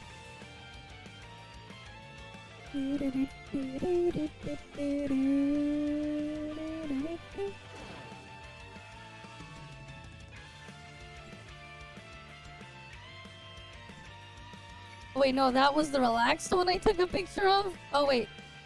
I got that one too. I don't know which one was the relaxed one, but... Okay. 2 in 1.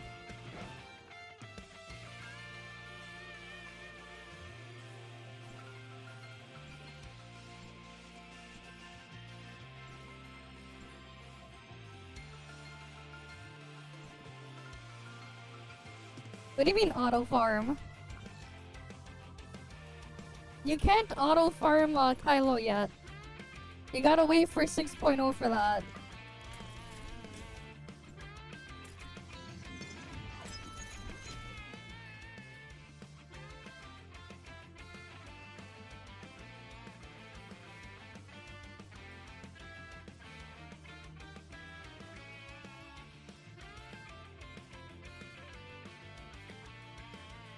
Alright, let's see.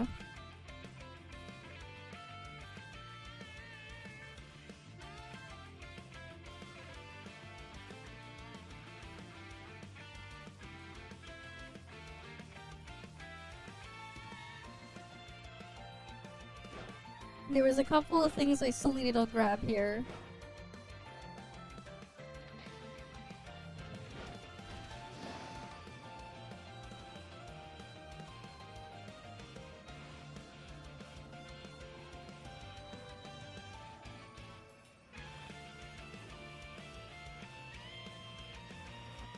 I already saved all the NPCs, so... I'm sorry, NPCs, I'm not saving you. Again, I already saved them before. Their own fault for being skill issue. And getting stuck down here.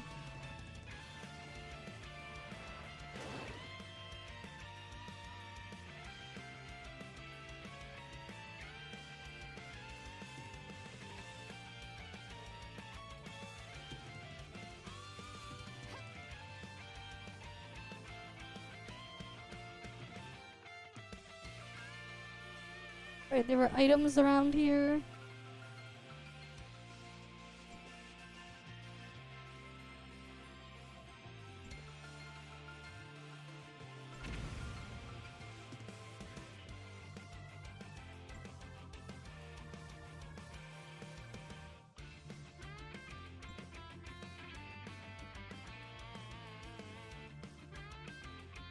Where are the items? Where are the objects?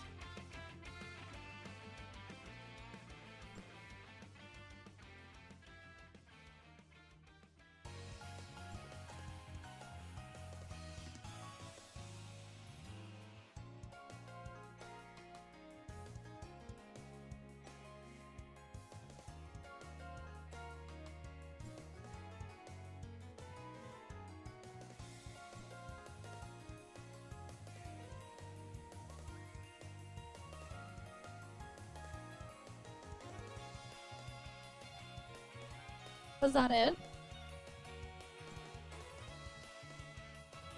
For the objects?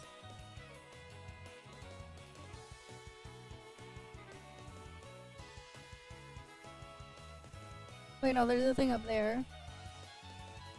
I'm gonna line up with the sensory.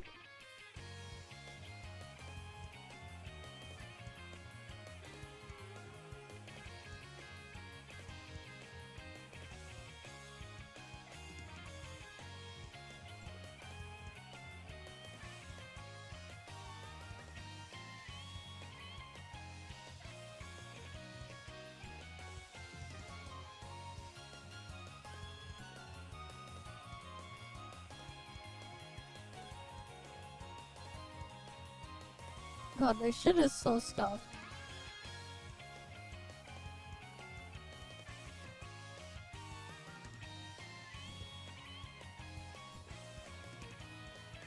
I think I got all the masks.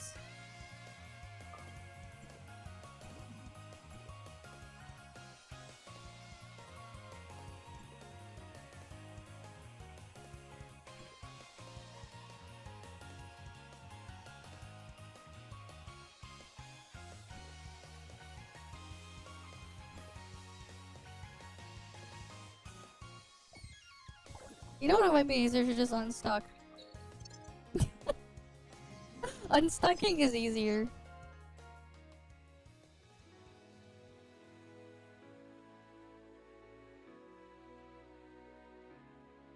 Alright.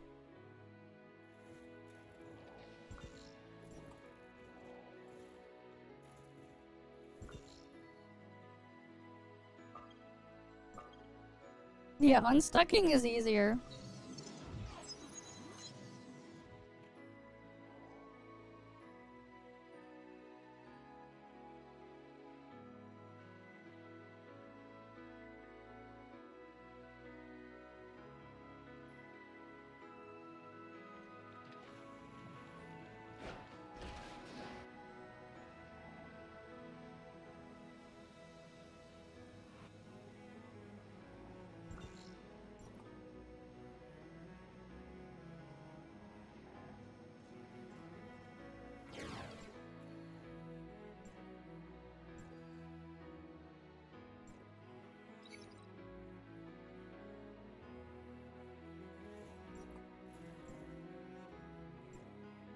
Well, that's all of them there.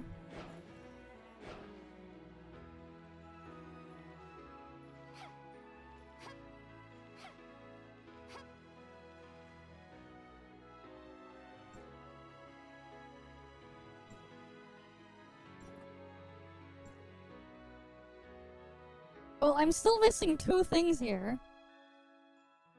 Where's the last bit of the exploration here from, then?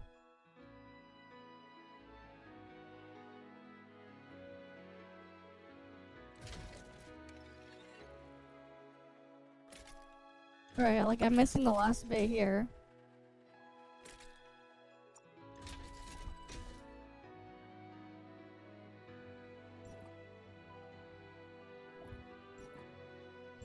I guess it's from the bosses here.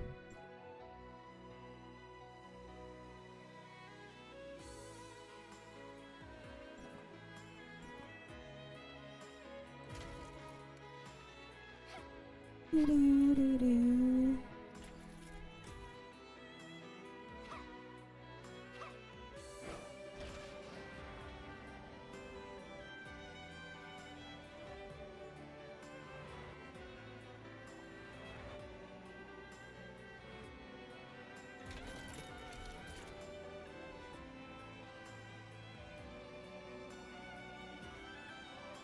But yeah, like nothing else here.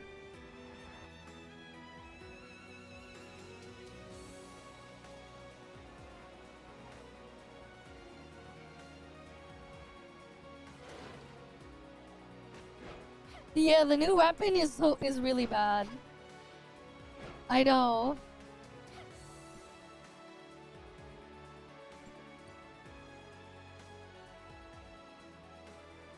There's still this stuff to grab eventually with my with credits.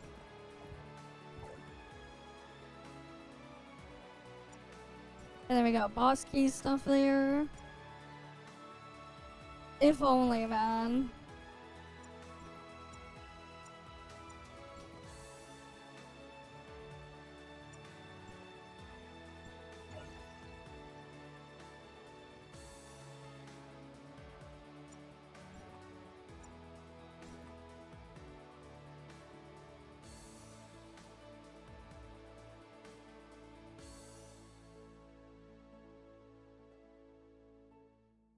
Right, if only.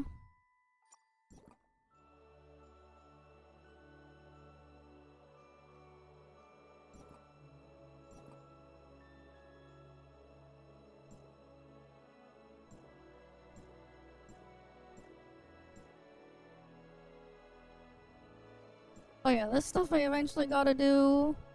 VA Evolution Frontier gives a key and the other stuff there.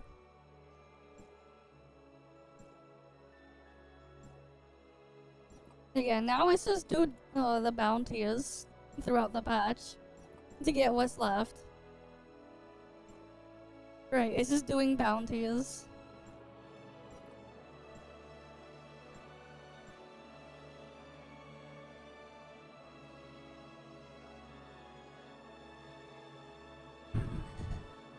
Right, 15 days worth of bounties.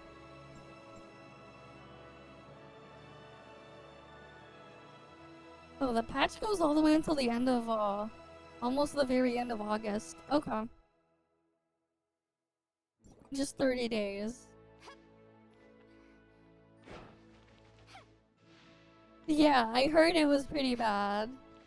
I just collect them all just because. Why not have a full collection, you know? Slowly work towards collecting them all. Just because.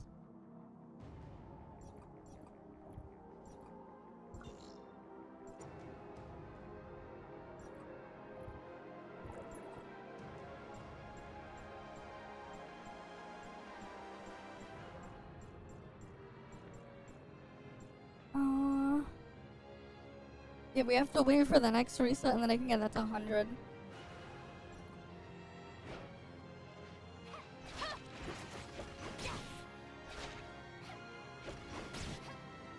But yeah, no, if you want to do a Vant farm, it's like, wait.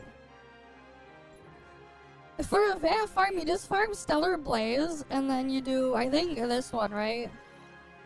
Then you do, Fruit Frenzy, when this opens in a week and a bit. The Eclipse, the Eclipse Collapse Cannon, yeah. I don't know why I read that as Eclipse Cannon. No, what they need is the freaking Eclipse Cannon. That's what they need. We need the Space Colony Arc Eclipse Cannon. For those who know, they know. And for those who don't know... No. Have you ever heard of Eggman's announcement?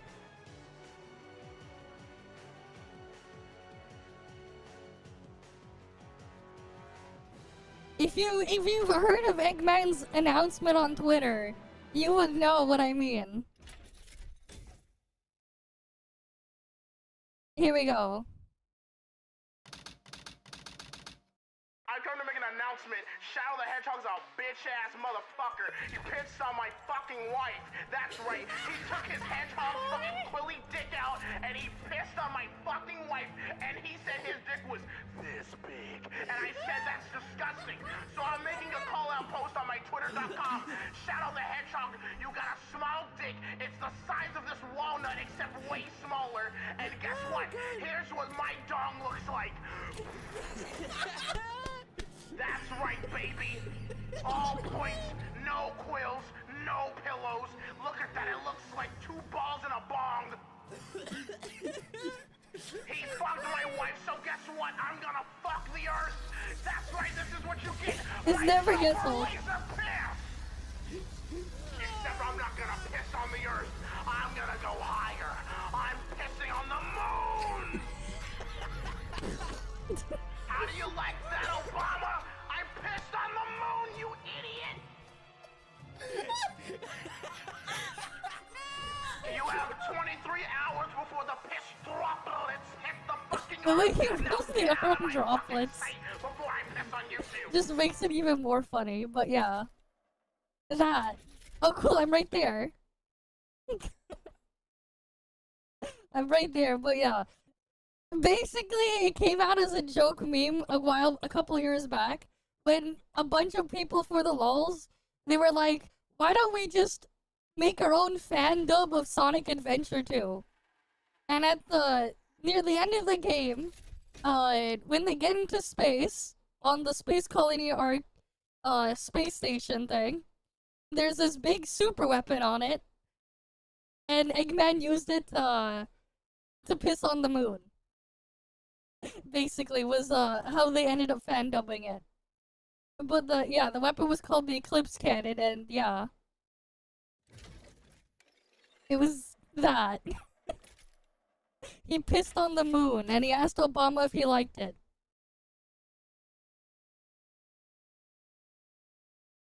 Gru's like, okay, what's this comment here? Gru, I stole the moon.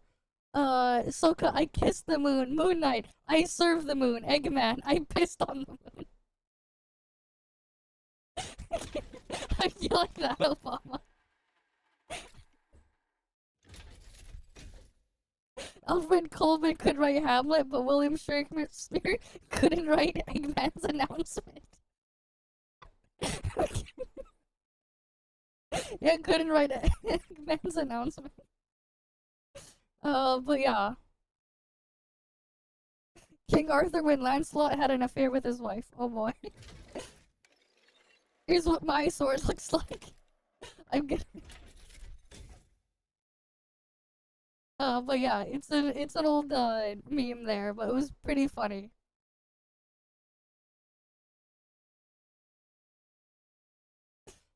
Oh yeah. Okay. Now that we did the story stuff anyways. Yeah, somehow this is what my my algorithm thing looks like again. Didn't take long for it to turn to that. That's the thing there. Alright, we might as well do some reacts then while we're here. I'll move my ToF account to somewhere where it won't make all that noise.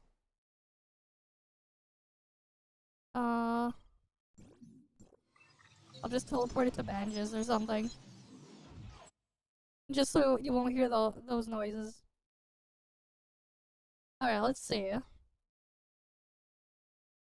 What is this? A new legend rises, Aztec and Batman? What the hell is this?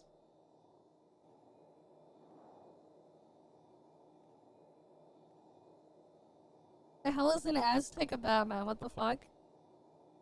It's a Twitter post. A wise man told me once. Oh wait, I probably shouldn't play audio just because copyrighted stuff in there.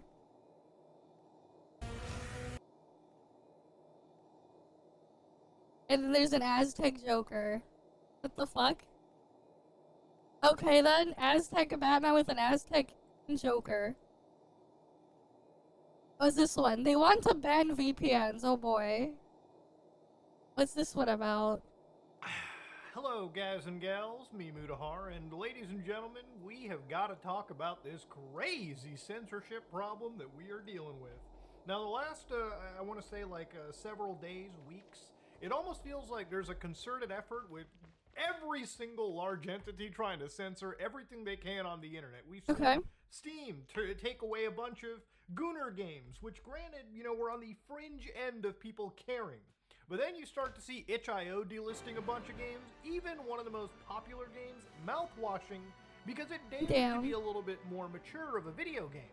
And speaking of other horror games, games like Vile Exhumed, a horror title that focuses on parasocial relationships and some very, very wild, real things people have to deal with.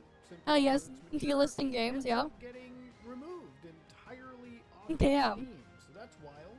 And That's gone. Things, Xbox has also thrown in age verification to social services. Oh boy. So, yeah, it seems as if using a verifying yourself through facial recognition or showing identification is mostly going to be a thing in parts of the world now. But of course, we've also seen in the last couple days, the United Kingdom has passed the Online Safety Act. And, you know, I think it doesn't end there, ladies and gentlemen. I really do think that the next stage in this is VPNs, okay? Trying to take down the little amount of freedom that human beings get to have in the world.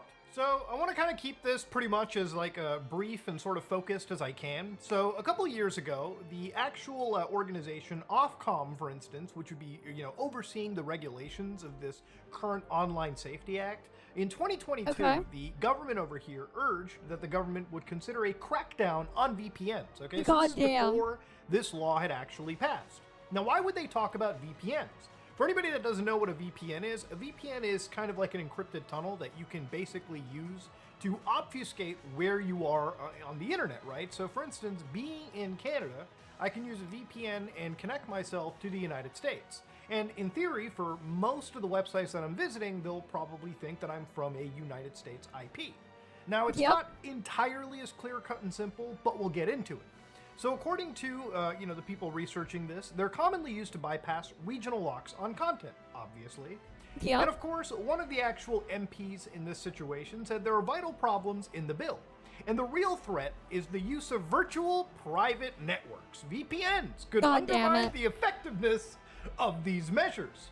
So basically, they wanted to kind of have another sort of clause. So one clause that was brought in would require the Secretary of State to publish, within 6 months of this bill's passage, a report on the effect of VPN use on Ofcom's abilities to enforce the requirements. Now, I can already tell you, you don't have to go fast forward 6 months from now. I'll tell you, the absolute case where VPNs are affecting this is probably guaranteed.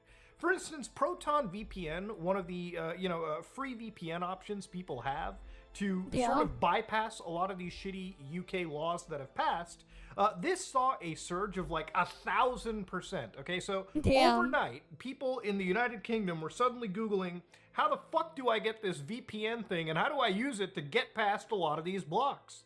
So if you go to Proton VPN, their free option is like obviously 100% free. You can secure one of your devices, you get medium VPN speeds. But if you scroll down a little bit, you'll start to notice that the option people really want to get onto is probably the $5.49 month option.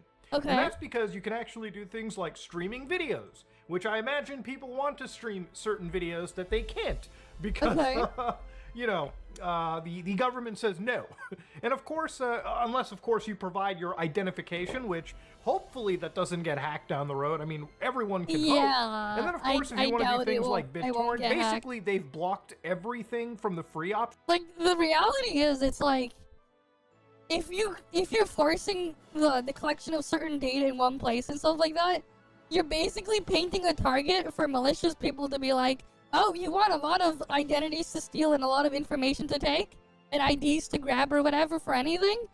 Come hack me, you know? Like, it's like, come hack here. And try to go scrape or grab whatever you can find any exploits and grab the stuff here. And then go sell it maliciously in other places or whatever, that data or whatever. They're just putting, like, a big target there. That's also just unnecessary. That people would absolutely probably want to use. So you probably want to get the paid situation. Now, the reason why the VPNs are going to be targeted is because this is probably the easiest way for any of you guys to bypass any of these online safety acts. So again, the people of the United Kingdom made a petition, which again has gotten 362,000 signatures, called Repeal the Online Safety Act. So the law goes into effect, and by the way, this law has been cooked up for a while. It goes into effect, people are like, oh my god, this actually is more censorious than I thought. You know, this is getting rid of basically all forms of free and open internets, right? You know, you can't look at things like protest footage. You can't share, you know, things on the internet because they might be harmful or damaging to children, right? You'll have to provide government ID to actually view a lot of things in the world that should not be censored. If you live in a free society, you should be able to basically see whatever you want without the government basically putting in as much friction as they can between you and the truth. So of course, the government responded to all of these signatures, which they're not a small amount of signatures, by the way. Even campaigns like Stop Killing Games have not blown up as fast as something like Online Safety Act and the repealing of it. So the government says, by the way, the government has no plans, no plans to repeal the Online Safety Act. And like, here's the thing though with VPNs, right? So like, it's pretty obvious that this is what people use it for. Obviously not sponsored by these guys, but like, you look at what they're talking about right here. They straight up openly advertise some of these VPNs. Get a unique IP address that only you can use. This is great if you want all the benefits of like a VPN, like accessing restricted content and hide. Right? Like they talk about that right there. Complete access. Access all your favorite content free from ISP throttling and annoying network restrictions. Like this is the shit that like you see advertised on these VPNs, man. This is just one of them. I pulled this one up because like this is the thing I actually have a subscription to that I've been using occasionally for things, but like, yeah. You know, like they straight up freaking advertise. Like they straight up advertise it, man.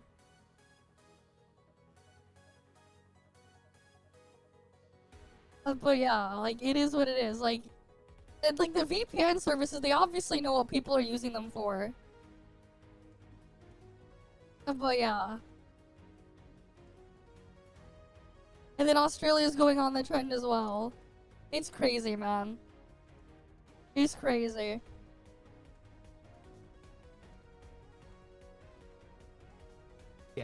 And they're actually working closely with Ofcom to implement this shit as quickly and effectively as possible to enable the UK users to benefit from its protections. Now, you might be like, well, Muda, why are you so into this? You're not from the United Kingdom. You're good, homie. And that's true. That's but before to give it you an comes idea, out. It one spreads law out. that I've seen people talk about, which I discussed about a year ago, was the Kids Online Safety Act. And to give you an idea, if you think that laws like this that are already successful in one part of the world aren't just going to start passing all over the world, you would be shocked, okay? Simple as that. So anyways, the United States has a version called the Kids Online Safety and Privacy Act, or COSPA, or I guess commonly known as COSA, which basically, you know, if you really read the fine print of the laws, and again, organizations like the EFF have kind of really talked about it, is that it will actually cause systems to over-censor their actual thing. It'll cause systems to almost, you know, get rid of things that, you know, marginalized communities ultimately do need. Okay, if you think that censorship works in just one direction, you are severely mistaken. As long as you give people the power to censor one thing, they will immediately, everyone will start using this weapon to get rid of as much speech that they don't agree with off the internet. Okay, that's as simple as it is. Okay, censorship is bad. And it's bad because if you fight to have something censored, those same people can fight to have whatever you appreciate censored as well. Simple as that. Now, according to some individuals who've been dealing with this shitty Online Safety Act, apparently some platforms have been so easy that users have been taking photos from Death Stranding 2 and using the high-quality facial, graphics on this game, and AIs have been apparently falling for it. Now, I haven't verified this for myself. I have tried to make a new PlayStation account and use AI images to bypass it, but a lot of these systems are actually starting to beat that. But never forget that ingenuity of people will always supersede whatever government restriction gets thrown in. Now, even when the government of the United Kingdom is kind of called out on this on national television, this is kind of the interesting thing yet to hear. Mr. President, you have a successful social media site. There are new powers here to censor your site, state-mandated powers. To censor my site? To censor your site and Twitter Truth? and Facebook. Truth? I mean Truth. Is that okay? Well, I don't think he's going to censor my site because I say only good things. Will you please uncensor my site? Yeah, we're not censoring anyone. We've got some measures which are there to protect children, in particular from sites like suicide sites. We've had too many cases in the United Kingdom of young children taking their own lives, and when you look through their social media, they've been accessing sites which talk about suicide and encouraging, if you like, children down that road. So immediately they bring up this, like, let's protect the kid stuff. So again, I hear something new. We gotta protect these kids from accessing these really spooky, like, suicide websites, right? And again, if you go to any social media service and you just type in the words like suicide, for instance, every social media platform or any search engine will automatically throw you a bunch of lifelines. In fact, just by me mentioning that word, I'm sure you're going to see a little community note on this video just underneath the title and description that says, hey, if you're, in trouble, please seek some attention. And that's just because the system kicks in, because it's such a serious topic that absolutely, any search engine system is going to try to find a way for anybody feeling that way to get their help. So again, it's not the government that needs to jump in and provide assistance. A lot of these social media services, a lot of these search engines already provide that stuff just because it actually is, in this case, the overwhelmingly moral thing to have done. But let's say that, yes, he is right. Kids are accessing crazy forums in other parts of the world, right? Crazy forums that probably aren't hosted in areas that the United Kingdom has any jurisdiction in. I don't know how effective their control of the internet is going to be, because the internet is, for the most part, a decentralized platform. And that's one of the reasons why their hunting of VPNs is going to be a waste of time. Now, I want to just walk you through the technology for a VPN real quickly as well. There are some people that have said they can't ban VPNs, Muda. They can't even try to. Remember, don't ever expect any government to not pass a law that is ultimately stupid. Do you actually think, like, anybody with... Do you think they put any thought into these laws before they pass them? I would wager probably not. But the thing is, yes, it is true, right? VPNs are kind of a necessary thing. For instance, if you work in governments, I'm pretty sure the, it's not even just governments. A lot of organizations, they use VPNs for various different reasons. If you do, like, remote work and you have to access files from a database or whatever that isn't publicly hosted, chances are your workplace or organization will have some sort of VPN tool that you will need to use to access files on a local server. Because, like, one of the benefits of a VPN, because it changes your IP address when you connect out, you actually end up having your own local address match anything else on that same VPN network as well. To an extent, depending on how it's set up. Which is actually very useful if you have, like, a bunch of, if you have an organization, you have, like, a bunch of servers or a bunch of, like, other things you want to host, but you don't want to port forward to the public, and even if you, like, but you want it to be accessible. But also, there's obviously the thing of VPNs to stay private. Oh yeah, fun fact, actually. Tor network, actually. You know the Tor network, right? You know, part of the American government was actually involved in the creation of the Tor network? And the whole reason why is specifically for safety, especially when connecting to certain things in foreign places. And to some extent, they've actually, in the past, I think it was the FBI or something, that have actually recommended people use a VPN for when traveling to certain places in the past. That's a fun little fact.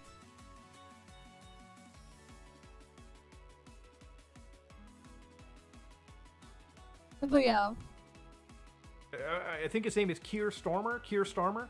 He probably absolutely needs to use a VPN to access some pretty, government networks, right? Some pretty, secure government networks. It's not even just government networks. If networks. you work at a big company, if you work anywhere, really, you'll probably need a VPN to access an internal network.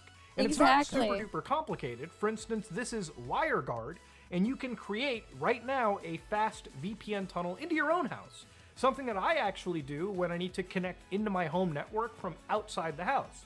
So for instance, if I want to access things like the Raspberry Pi that runs a whole bunch of search engines and tools for my entire home network, once I VPN into my actual home, once I VPN to the WireGuard system that I have hosted, I can immediately just SSH into any network, any device on my actual home network. So right here I've connected to that Raspberry Pi, and from here I can modify things that affect my entire network, right? So for instance, I have a SeerXNG like host where basically my search engine is not Google, I use SeerXNG, and I have it in a way at my home network so that anybody who types in like SeerXNG into my like home network will automatically like go to my local instance. But we're getting really technical here, so the idea, again, you have to understand is VPNs are something that everyone uses, right? VPNs are something that, you can't just ban. But there's nothing that stops like the government here from saying, okay, as long as you're in the government, or as long as your VPN is part of a corporate entity or like a business or a hospital or something, that's an exception. But any company, anybody that's providing a consumer grade VPN, that's a no-no, because obviously those are going to be used for circumventing the laws. Now, the other thing is people who are purchasing VPNs that are under the Five Eyes Alliance, meaning that, even if your VPN isn't hosted, say in the United Kingdom, as long as it's hosted in the United States or even Canada, and I think Australia to an extent too, these organizations will just rapidly share information between each other. So you're never really private as long as you truly research what kind of VPN you get into.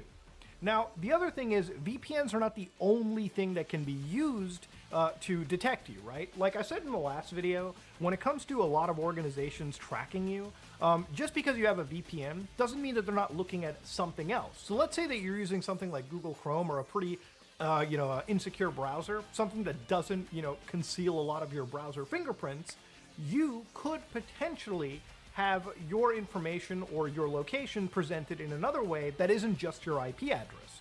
So for example, let's say that I VPN myself to Los Angeles, right? A server in Los Angeles. Now, if I connect to a website and it checks my browser fingerprint, and my browser fingerprint leaks out my time zone is actually in Toronto, then immediately it will say, okay, this makes no sense. How is a guy whose browser fingerprint matches that of a Torontonian suddenly connecting to us from Los Angeles? Probably is just a VPN.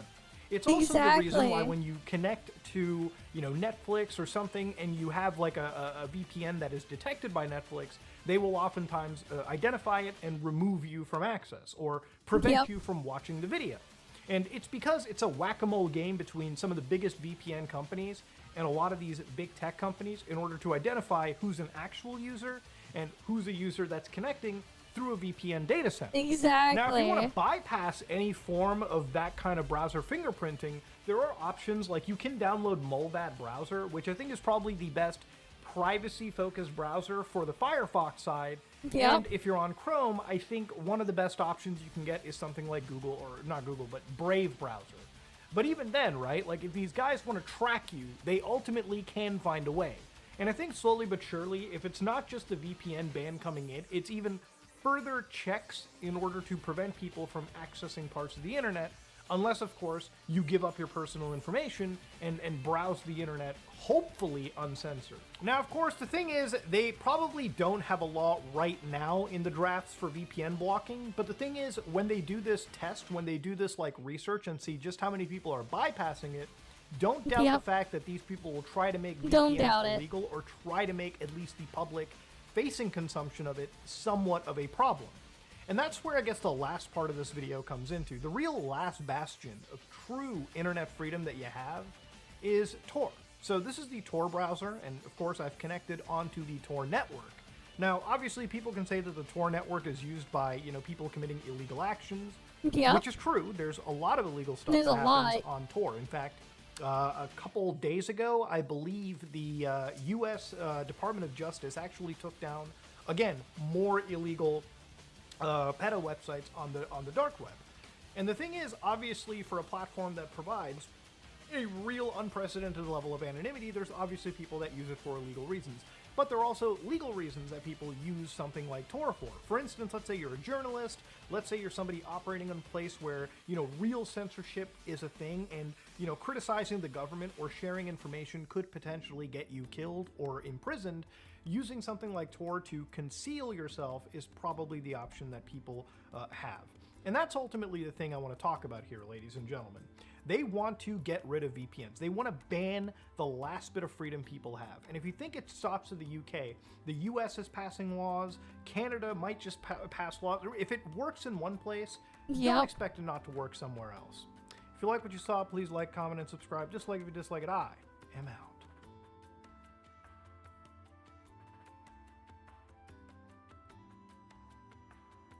But yeah, like, it is just what it is.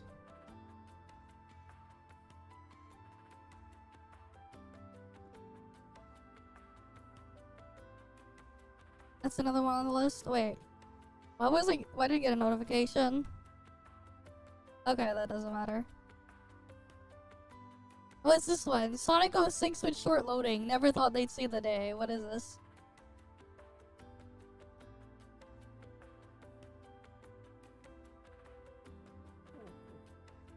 Oh, is Sonic 06 recompiled or something? That's kind of crazy with the loading being that short.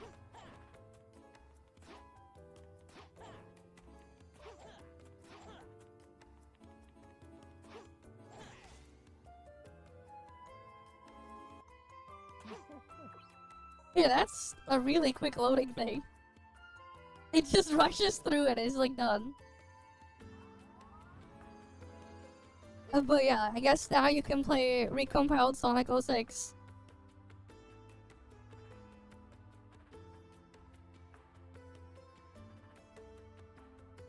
That's neat.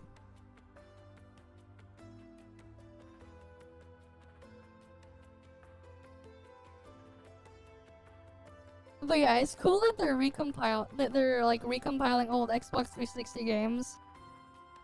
What the hell is this? Why would they send this thing? They don't even do Minecraft crap. But sure. What is this? Today I have one simple goal. And Oh it's my to god! catch Oh the my god! Oh my scariest god! myths on camera. And it all starts with this seed right here. If we Okay. just copy and paste it. Oh no. Not more cursed text, bro. This never ends well. This literally never ends well, gamers. But I think it says blood witch. Yeah, blood No. witch. In some creepy text. Don't ask me why the L is up there, and I don't know what that O is. If someone can recognize what language it is, the W, I don't get it. Why the tiny C? Whatever. Let's just make sure cheats are on so we can actually go in creative mode and stuff, and here goes nothing, okay?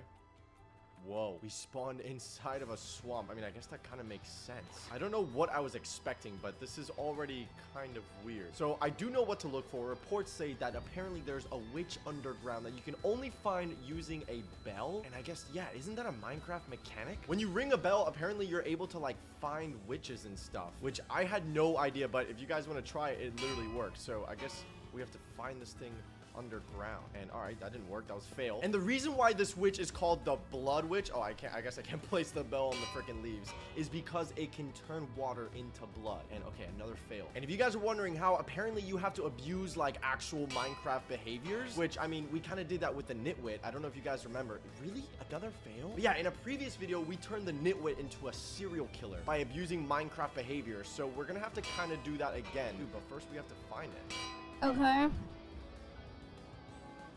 Oh my god! Oh my god! Wait, that did something. That's it. That did something. You guys saw that, right? It did the woo. But you're like, Okay, why that was a send me terrible, this sound shit? effect, but maybe we gotta get a little closer. Dude, I mean, maybe it's like around here. Because it worked over here. Come on. I don't get this. Yo. Wait. It worked again. Come on. Where's the witch? Oh! Oh my god! Oh my god, it just disappeared. Wait. Wait, no way. No way. Oh my god, wait. Yo, it's actually, it's there. There's a witch underground. Was it trembling? Yo, was that thing trembling? Okay, hold on. No, not survival. I do not want to be in survival mode. There it is. Yo, there it is. There's a witch right there. Along with creepers and all their stuff. Dude, what? It's an actual witch hut in... No! I just switched into survival mode and almost got my butt exploded. Dude, why is there a witch hut underground in this dripstone cave? There's a lake right here. Don't tell me this is where... Oh my god, the witch can turn the water into blood? I mean, blood doesn't exist. I've never seen it in Minecraft, and I don't think any of those myths that like other YouTubers have done are real anyways. Yeah. It seems like a normal witch. Oh my god. Yo, that creeper looked like it just was gonna come for me, and then... Oh, hello, Mr. Kitty Cat. Oh my... Yeah, of course. Every witch has like the black cat, I guess. How does she not take any damage, though, on the dripstone? Okay, that is really weird. It's like she likes pain. She's literally jumping up and down on the dripstone. Whatever, bro. Okay, so I guess step 1 is complete. We found the blood witch, right? And so here we are on the official Minecraft wiki. We just scroll down. There you go. We can see all the updates of the witch. And I think, oh my god, this one just jumped. I swear I just saw that jump. Am I crazy? Why is that so cursed? Okay, added in 19W13A. If a raid kills all the villagers or destroys all the beds in a village, raiding witches celebrate their victory by jumping and showing unique sounds. Honestly, am I the only one that was unaware about jumping witches? Dude, it's so creepy. And so that's what we gotta do to this witch. Get her to celebrate death. Dude, what is up with these creepers? Something is so weird here. Anyways, oh no, oh my goodness. Let's go to the surface. Dang, well, I mean, how... Honestly, this is just kind of dumb, man. I mean, like, there's a fucking wiki with all the information. You know, maybe this would have been interesting if it was, like, 15 plus years ago. But, like, nah. It's kind of just whatever.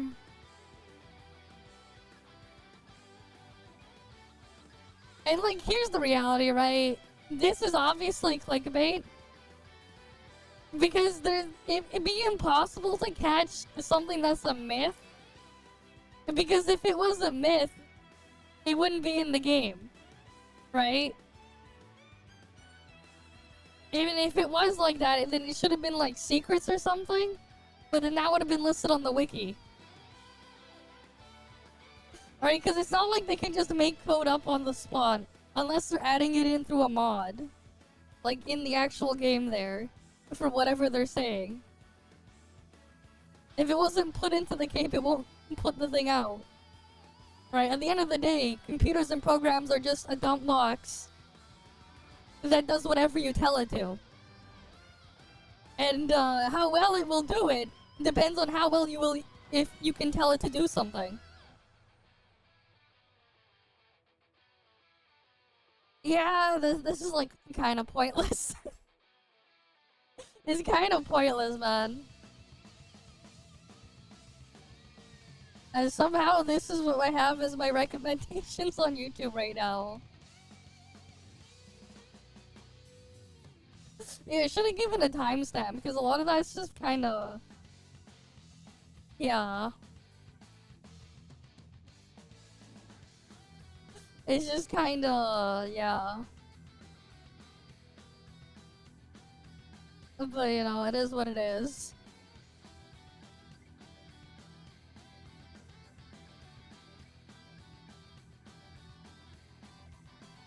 Apparently, though, the CN also recycled the event again. The freaking carrot event again is getting recycled again. For, thing. For the Latches patch. They're getting that recycled again.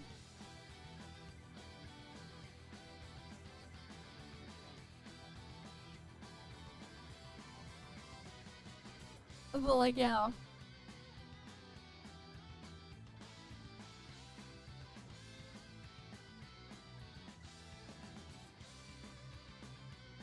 Yeah, I know. We're gonna have like the survival thing for 2 minutes. You gotta jump for 2 minutes to get the thing, I know. The fruit thing is back. What the hell is this? Croissonics? The fuck? They turned Onyx into a croissant. Okay. Would you eat a croissonics? Is there anything new here? Funniest gacha collab item merch you've seen? Okay, we got food over here. Sure.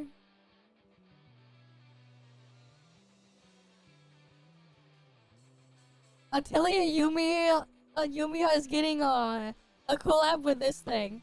Did they ever fix Atelier Yumiya? I tried to play the game back then when it came out. The thing was so broken and just didn't work. The frame rate and everything was entirely unplayable regardless of whatever settings I used. I ended up refunding the game and just like giving up on it. Because the thing was entirely unplayable. Did they ever fix it? I'm gonna guess no.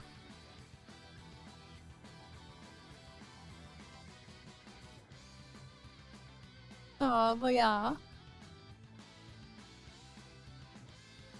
The hell?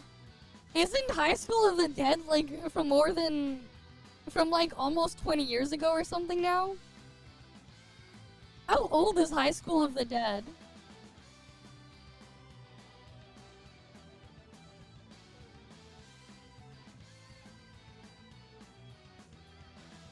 Okay, no, it's from 15 years ago. Never mind. It's still really old. I'm just surprised.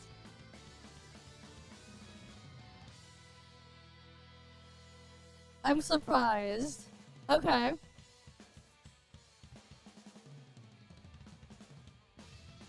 Honkai Nexus anime channel registered in YouTube for English, Chinese, Korean, and Japanese.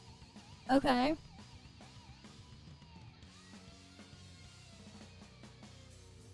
Some sort of H gotcha? Okay. China enacted a new advertising law classifying game promotion as advertising it and subjecting it to higher taxes. Oh boy, what's the information here?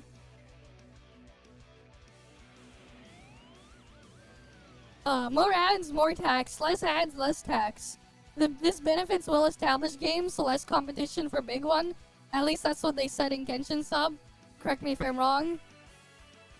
More nuance than that, while big companies will benefit the most from this, they were already spending a small percentage of the revenue on ads compared to smaller companies, so the benefits are relatively pretty minuscule. The big thing it does is cut down on slob games throwing a million obnoxious ads on you. All those low-effort games that spend more money on shit ads than they do making a decent game. You mean that's basically... What do you mean? This is like literally every fucking mobile game. Every mobile game, every gacha game or whatever. Almost every single one. They spend more on fucking ads than anything else. Meanwhile, mid-tier games will shift more funds towards development as player retention becomes more important. So while this does give more power to larger companies, it also drives smaller devs to invest more deeply into their games, while killing the shovelware ad spam. We'll see.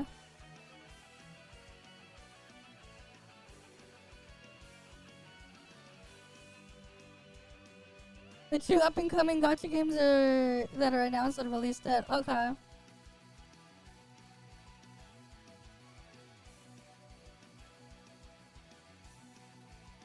But yeah, that would only apply within China, though. It's not gonna change the situation outside of it.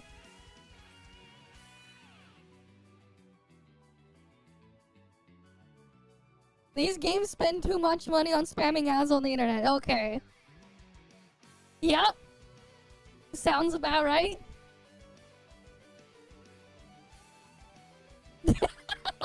Wuthering Waves is ranked 20 on this list. Not even Genshin could ever. Genshin actually could never. Fucking was ranked 20 on ad spam. God damn. Right here, number 20 on ad spam compared to all the mobile games, period. They're ranked 20. Actually crazy.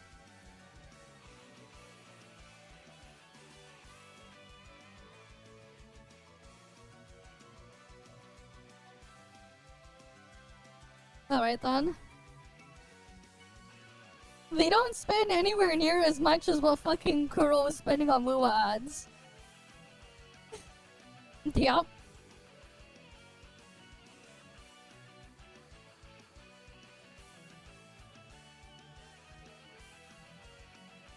But yeah, there you go. Alright. Next thing here. Anything else interesting here? Hatsune Miku collab, of course. Sega owns both of these IPs, so why not?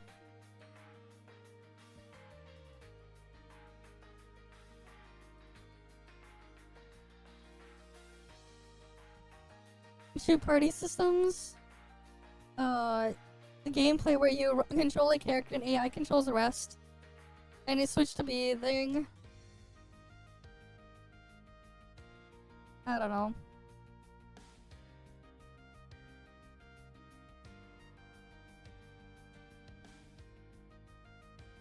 Why you feel wrong to quit? Because you formed a habit, that's why. You were conditioned and you formed a habit. Yeah, you pay for the monthly gems thing, yup. They try to force habits by punishing you for not doing it. But that's not just a gacha game exclusive thing, that's a live service game problem. They all like to do that. Something Arknights, cool, I guess. What is this thing? Reference chart. They found this chart online. What does this chart mean? Let's see.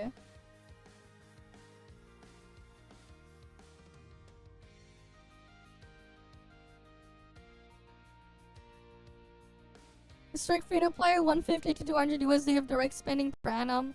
These players will purchase an entry-level bat. What? They already spent money.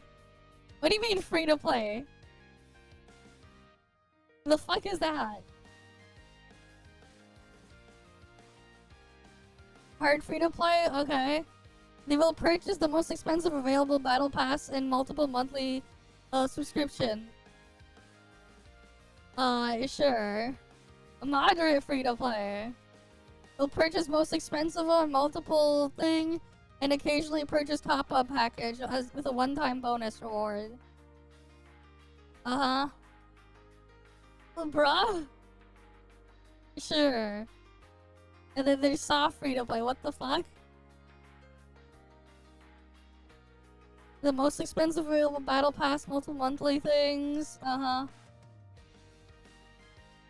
And then we finally get to non when they're up at this point.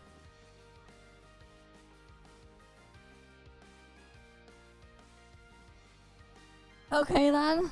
What the fuck is this chart, man? This chart makes no sense.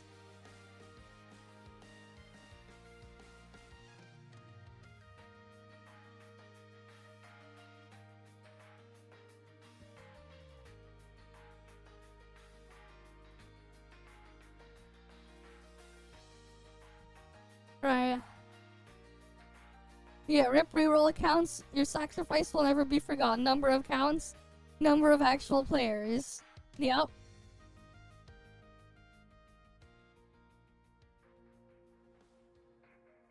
Okay.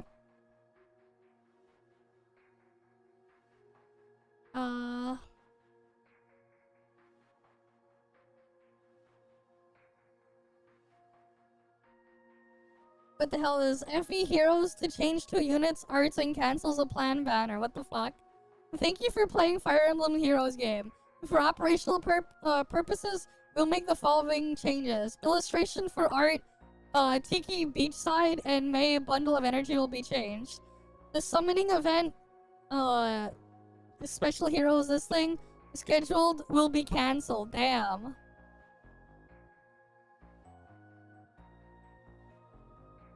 Yeah, I don't know, man.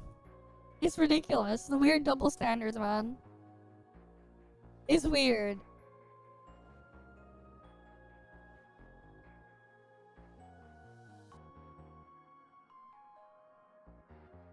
That was like NTE stuff there.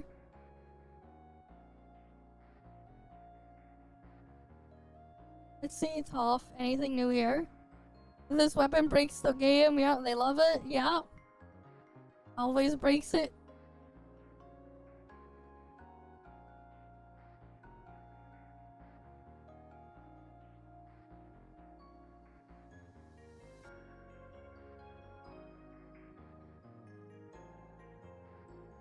Oh yes, those moves. Damn. It's the band just dance.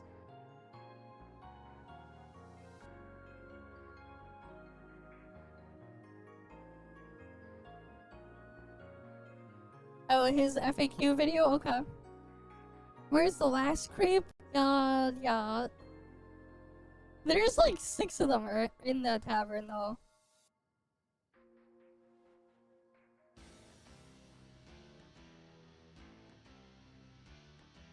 Oh, what was this guy talking about here?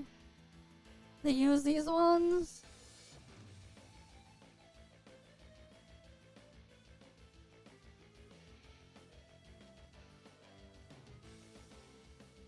And this person's talking about where he responded a minute ago. Depending on if he copied his stuff over.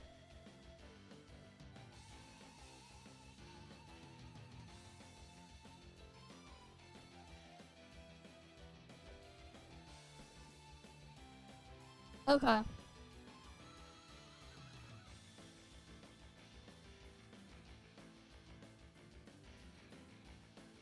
Yeah, we'll see. TGS though is in September.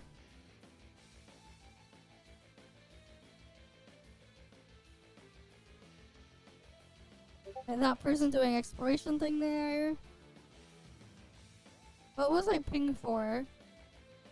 What the hell? Where was my ping? I hate how Discord makes it kind of a pain to find where the hell you're pinged. Like, come on.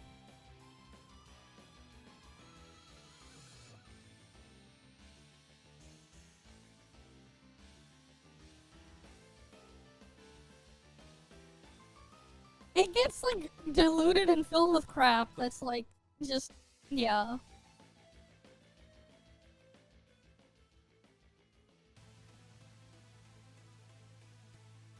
And like even when I mute things, sometimes it bypasses and things just get become a mess. Nah. It's fine.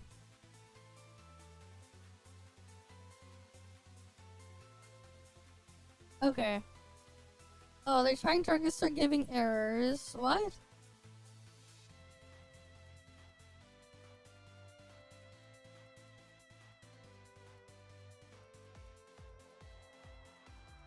That is weird. Did they not put in the code they were sent in his email? Because they just send you a code in the email. Yeah, that one you're just gonna go save the people.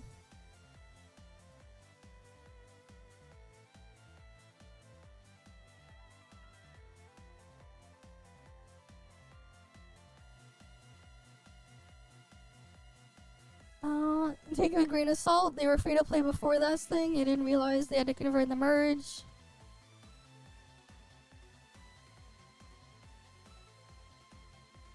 You haven't felt the need to pay at all. You've been progressing. That's fine. There's nothing to pay, to be honest. Yeah, you can pull anything there. Yeah, probably done as a catch-up for new players. Okay.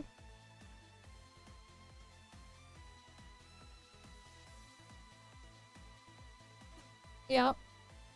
I mean, it depends on what their goal is at the end of the day. What you're trying to do and what your goal is.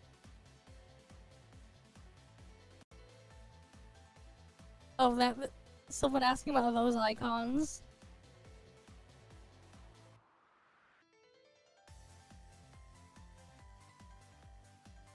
Okay, that's just some player there. Okay.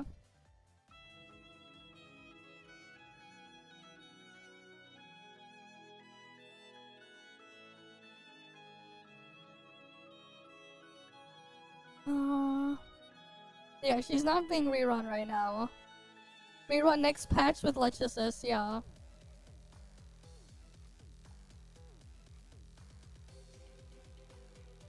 But they rerun Brevi this patch, which is kind of weird. But whatever.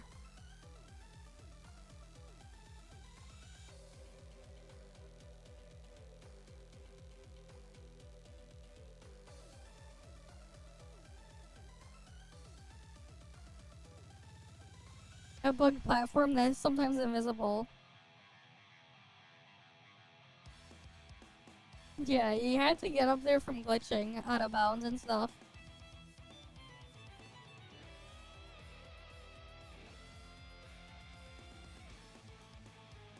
Oh, let's see. Next patch, they should be adding another one, right? I believe next patch, I think they're adding something oh, wow. What's after Yamyao? Right, because we already got Linghan after Yamyao. That was Plotty, right? Was it Plotty or was it Brevi? Not sure. I forgot, what was the release order again? Because we just got Yamyao, unless it was Nonyan. I forgot the exact release order of everything.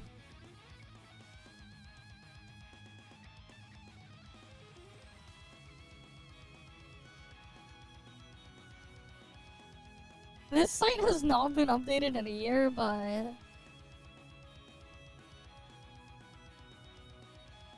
yeah, it was Brevi.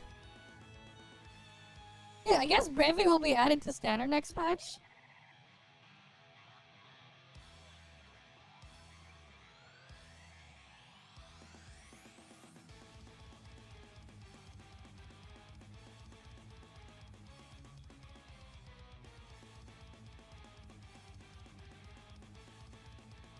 Right?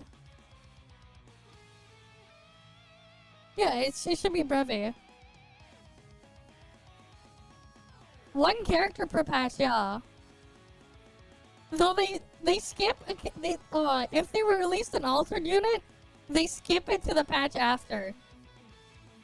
If there was an altered unit, in between.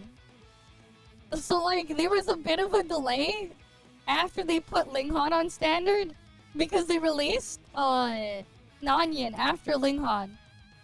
So they delayed it an extra patch before they put Yamyao. So it should be Brevi and then Plotty. No, was it Brevi then Plotty or was it Brevi then Yanowell?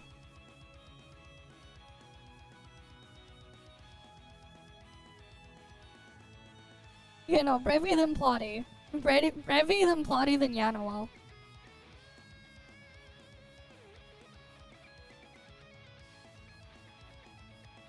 And then after that, I don't know what they're gonna do because there was Ray and Oscar release after that batch. So we probably won't get anything added for a bit after Yanuo.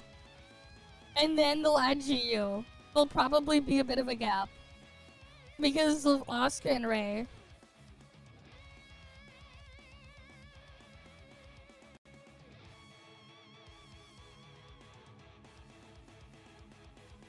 So Oscar and Ray were both released the same patch. So who knows how they'll handle that. That's before they were still like doing dual releases per patch.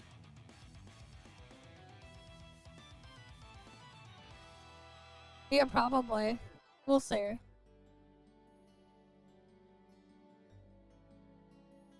But yeah, like this website has not been updated in forever, man.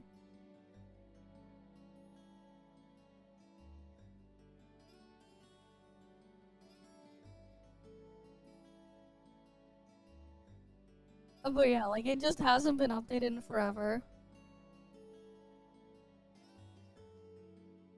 That one. But like people use a different website now anyways. It's just funny how it like hasn't been updated.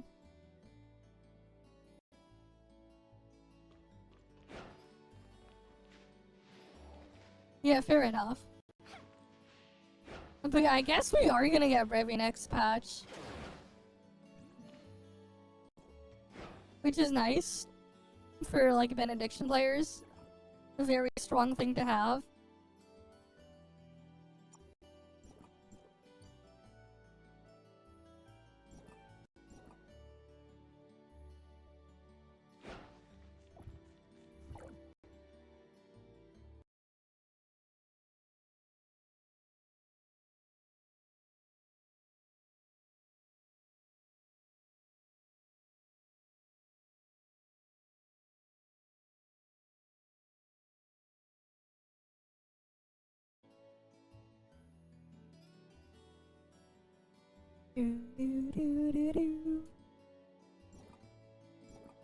Yeah, no, I fixed it.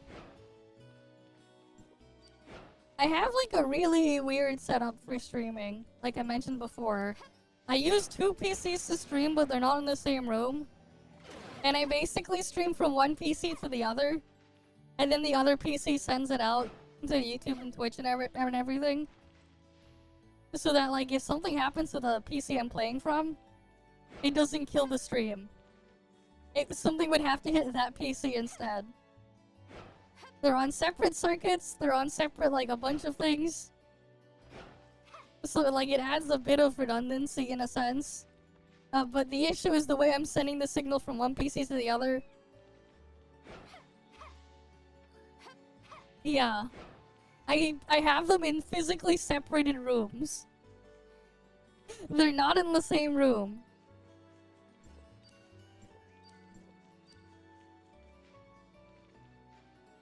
But I have it set up in a way where there's like not really any loss while doing it. But it's just kind of weird. That said though, I can easily control the computer that I'm streaming from. That's in a separate room because I have a KVM. Because I did mention like a while back on when I was also talking about how I bought the those weird glasses. The glasses were an impulse buy, but I was looking for a KVM. And I bought a KVM, an IP KVM. And yeah.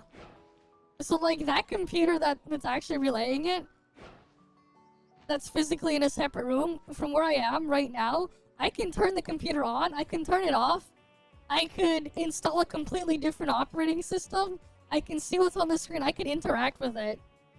And pretty much anything. Despite not being in the same room over the network. Because I have KVM access to it.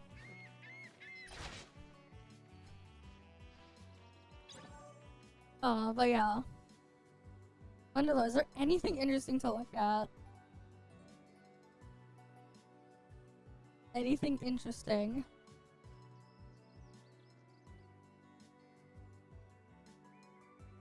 Oh, what is this one? This one seems like it'd be kind of interesting to look at. I saw it on Mr. Cake's server.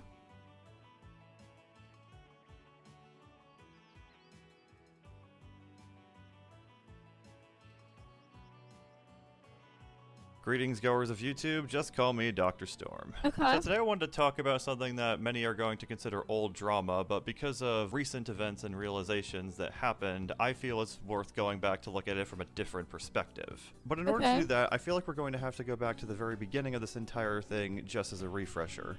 This all started when a YouTuber by the name of Flip, who makes Genshin content on Meta and other such things, made an appearance on the livestream of everybody's favorite, or favorite, content creator Tectone. Now, not much really happened throughout much of the livestream, but somewhere in the middle of it, Tectone decided to suddenly confront Flip about a video he made on him a year ago criticizing one of his meta takes. Needless to say, when it happened, Flip clearly felt uncomfortable by it.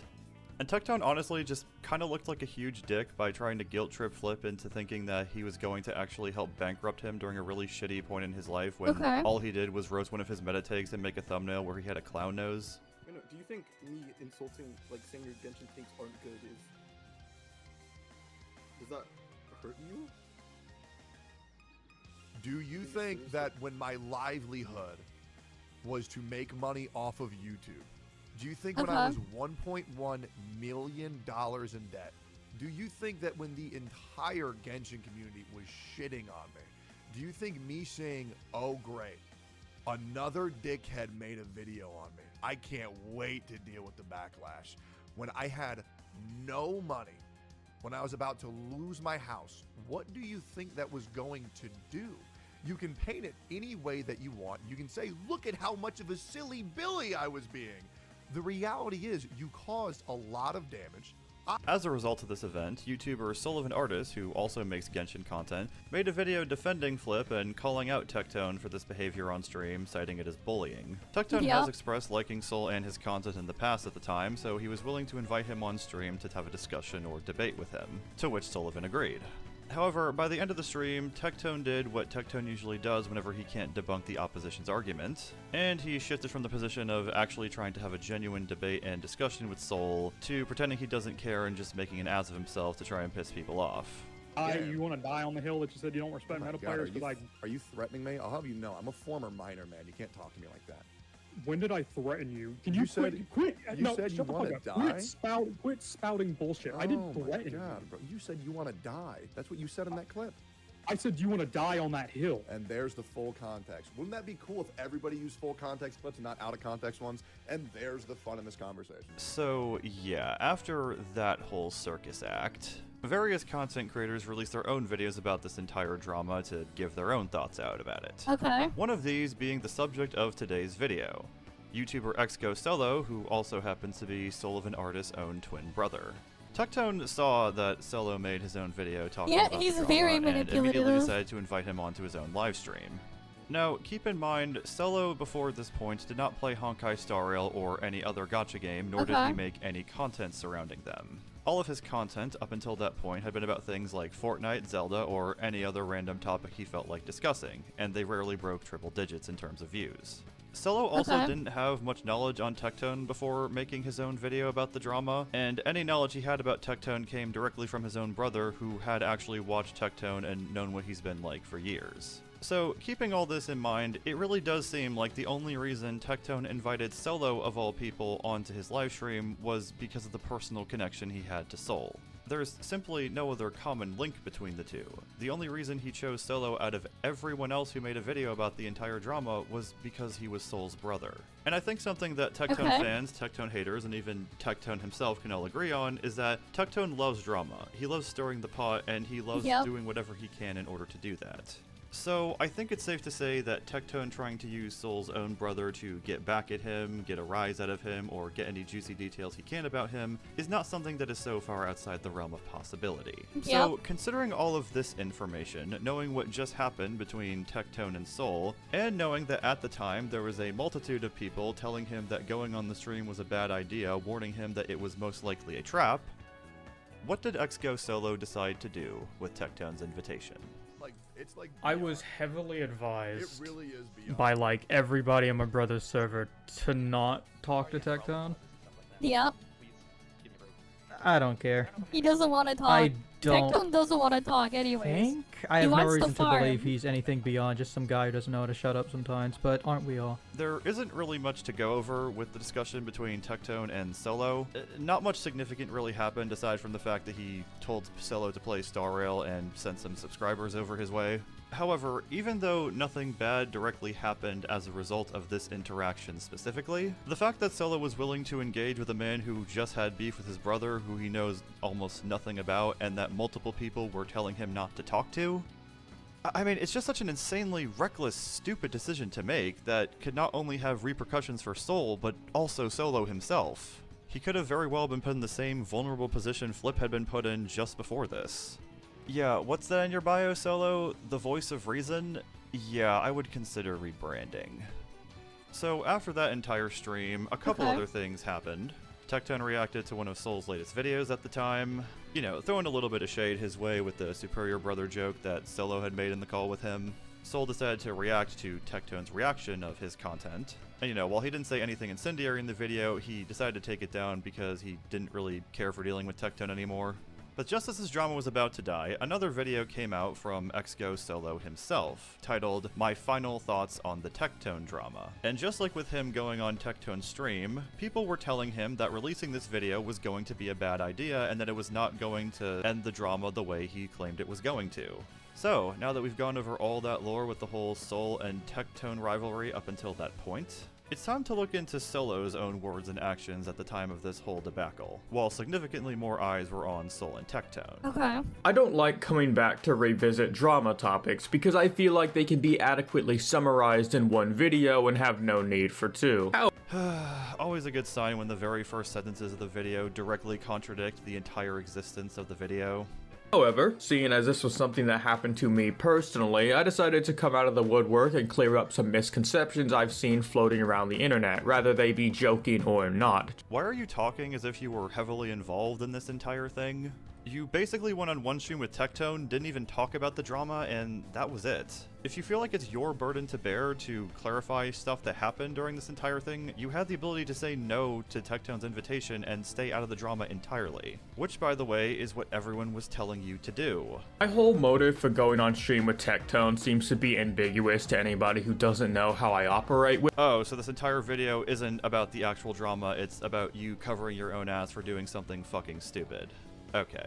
Wasn't to farm clout or anything dumb like that, because frankly, I didn't even think it would go very well for me, and his chat actually liking me was a surprise. So wait, knowing what we went over earlier, combined with this new information you're giving us that you didn't even think was gonna go well, why the fuck did you even go on? And most importantly, I wanted to show my brother that Tectone's not actually as bad as he makes himself out to be, but— Oh, so your main reason for doing this thing, despite the mountain of good reasons to not do this thing, was winning a petty argument against your brother, who you would have also potentially jeopardized by doing said stupid thing. Yep. No, I did not throw my brother under the bus. Well, you are correct. You technically didn't throw him under the bus in that live stream. But still, the fact that you were even willing to take the risk, knowing that your brother wasn't really comfortable with you going on stream with someone who just had beef with him, and who he also believes is genuinely a bully, as I've been emphasizing before, it was a very, very stupid decision. Also, considering the main reason you just gave for wanting to stream with Tectone, it's honestly just a really selfish one. So, Tectone's using me. Alright, cool. So here's a fun little concept you guys may have heard of. It's called social anxiety. Now, you may not know that because of the way I present myself, but I actually have generalized anxiety disorder and autism. That's right, you're currently listening to somebody who's medically defined as autistic and mentally handicapped. How exactly is this helping Tectone's case against this claim? Doesn't knowing this just make it seem like it was easier for him to use you, and also just make it seem like it was more likely that you were used by him without even knowing it? And now that I think about it, you basically reveal that you have an incentive to not say anything bad about Tectone in this video because you want to prove a point that he's a good person. So knowing this, and that you were incredibly grateful to him after this for bumping you up from 700 to 7k subs, honestly, why should I believe anything you have to say about Tectone as a person? Yeah, I don't know, man. It really just seems like you have too much on the line to risk being, well, honest about him. And because of that, I do have some pretty negative thoughts that surface from time to time. Thoughts that the comment section is definitely not helping with. Oh, so the purpose of bringing up your autism was not to have a nuanced discussion about whether or not Tectone used you. It was to guilt trip your audience into not proposing this idea that shows legitimate concern for your well-being, as well as to just deflect this idea when it's being used as constructive criticism. Yeah, as someone else who's on the autism spectrum, this is pretty fucking gross. Yep. Seen the narrative get pushed around that Tectone was kind of using me on stream to try and further the drama part, but I really don't think that was what was going on. Bruh. Bruh, that's like Tectone's entire thing, man. He loves to farm the drama shit. On there. Again, of course you aren't going to say this because then you would have to admit that you were wrong and that your brother is right, and it would also mean potentially losing a sizable portion of the viewers that you've amassed from Tectone. I will say this though, there was definitely a lot more I wanted to say about the drama situation, but I just couldn't because I was sworn to silence by my family. I thought you just wanted to have a conversation with him to see how he was as a person, so why did you want to bring up the drama so badly? You didn't need to talk about the drama to do that, and you ended up having a conversation without talking about the drama. Also, dude, why the fuck even share this about your family when no one was asking about it? It sounds like they were just concerned with you oversharing or saying anything too personal in front of thousands of people on someone's platform who had just recently been quarreling with your brother, which is honestly a reasonable concern for them to have, especially if they don't heavily use the internet as much as you do. Oh no, he doesn't actually like Star Rail. He's only playing it for clout. Oh, there is no shot some autistic guy is going to be playing a video game and making videos about that game and streaming that game for 7 hours a day if he genuinely wasn't enjoying it.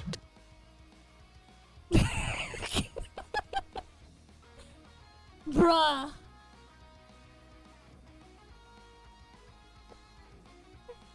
There are people who fucking hate watch shit for hours and research and stock stuff to hate watch. Especially in this space. And he's saying that? But like, yeah, there's a lot of people that do that. Especially if it makes them a decent amount of money. I don't know, man. People have done a lot crazier things for money beyond just playing a game they don't like for views. Just saying. Tectone's audience has nothing to do with it. My brother's audience has nothing to do with it. I already had interest in the game. The only reason I didn't play it was because I wanted to hear somebody who wasn't my brother recommend it. So, you did have interest in the game, yet in the 6 months between when Honkai Star Rail first came out and when you went on stream with Tectone, you didn't download the game to try it for yourself, you didn't watch any reviews or any other videos about the game to see if it would hold your interest, and you didn't ask anyone else in any other corner of the internet, whether it be in your own little community at the time, or even your own brother's community that absolutely had more people than just him playing the game when it first came out. Yet despite all of these opportunities to get an opinion on the game or even try it out for yourself up until this point, it wasn't until a bigger streamer invited you onto his channel, told you about the game, and sent his viewers your way that you decided to not only start playing Honkai Star Rail, but also start streaming it at the same time. Add on top of this the fact that you didn't really play any other gacha games before Honkai Star Rail, you've gone on record saying that you hate gacha games, such as when you failed to pull Huohuo on stream, and from what I've seen of your content on the game that you just don't seem very knowledgeable about it outside of maybe story and lore. There just seems to be a lot of evidence suggesting that you mostly started playing this game for the views more so than for any other reason. Because for those who don't know, my brother's opinions on the game are pretty much universally negative and aren't very good to go off of. I mean, sure, his thoughts on the game are negative, but what if his criticisms are valid? Have you considered that? Yep. So who do I think won the whole Tectone versus Soul argument? And I'm gonna be honest right now, maybe a bit of a cop-out. There was not a winner, because there was not an argument. There was a man acting high off his ass, and somebody trying to prove to him what the quadratic formula was. I see my brother walking around pushing the narrative that he won. He definitely didn't. I don't know where he gets this idea, but in his small little brain, I guess anything is a victory to him. And I mean, it wasn't just your brother saying that he won the arguments. Other YouTubers were saying that as well at the time, or at least that he came out better than Tectone did from it. I see Tectone going around on multiple podcast streams, Twitters, whatever, and retelling events of the drama, and some of the details he gets are definitely wrong, but for the most part it gives you a general idea of what happened. Now, this is a thing I've been noticing throughout the entirety of this video, but it's especially... You know, here's what I've actually been messing around with while that's going on. Here, I'll bring the mini factory back. I've been doing this shit. I'm still doing this shit. Here, I'll put it like over here. Here we go. Apparent here. It's interesting that whenever you're talking about your brother, you seem to be assuming the worst of him and making a lot of these jabs at his expense. But then whenever you're talking about Tectone, you're giving him as much benefit of the doubt as humanly possible and being very careful with how you word things. I know Soul's your family and all, and families banter all the time, but it really just seems like you're trying to appeal to a specific person in this whole thing. There was only one point in the entirety of this drama where I was genuinely angry, and that wasn't even related to Tectone, it was something purely between me and my brother. There is no reason to be angry about this sort of thing because it's just cringe garbage. So then why the fuck are you even talking about it then? That being said, the one time I genuinely got angry was when my brother tried to stop me from going on stream with Tectone, because in his mind, he never ever wanted to help me grow my channel, and when I was presented with an opportunity that could potentially do that, it was only in that moment that he wanted to help me. I think we went over enough on all the reasons it was a bad idea for Ursello to go on the stream with Tectone. Okay. But that whole mountain aside, I thought you said that you never did this for the views, Solo. This was never about growing your channel. So you claim, at least. So why would this tick you off so much to the point where you had to complain about it in the video? You're not really helping your case by bringing it up. Also, Solo, in response to your claim that your brother never ever wanted to help you grow your channel and that he never tried to help you at any other point, hey Solo. What are these? What are these announcements right here that your brother posted in his Discord server? Damn. Who is that standing next to you in these thumbnails that in his Discord server? They even had a ToF thumbnail in there, goddamn. Also, Solo, in response to your claim that your brother never ever wanted to help you grow your channel and that he never tried to help you at any other point. Hey Solo. What are these? Guide to building barrel what? What are these announcements right here that your brother posted in his Discord server? Who is that standing next to you in these thumbnails, Solo? Who is that? Because from here it looks like you're lying about your brother to make him look like a piece of shit, because this very clearly looks like he's trying to help your channel grow. Yeah, you didn't throw your brother under the bus on that stream with Tectone, but you're sure as fuck doing it here.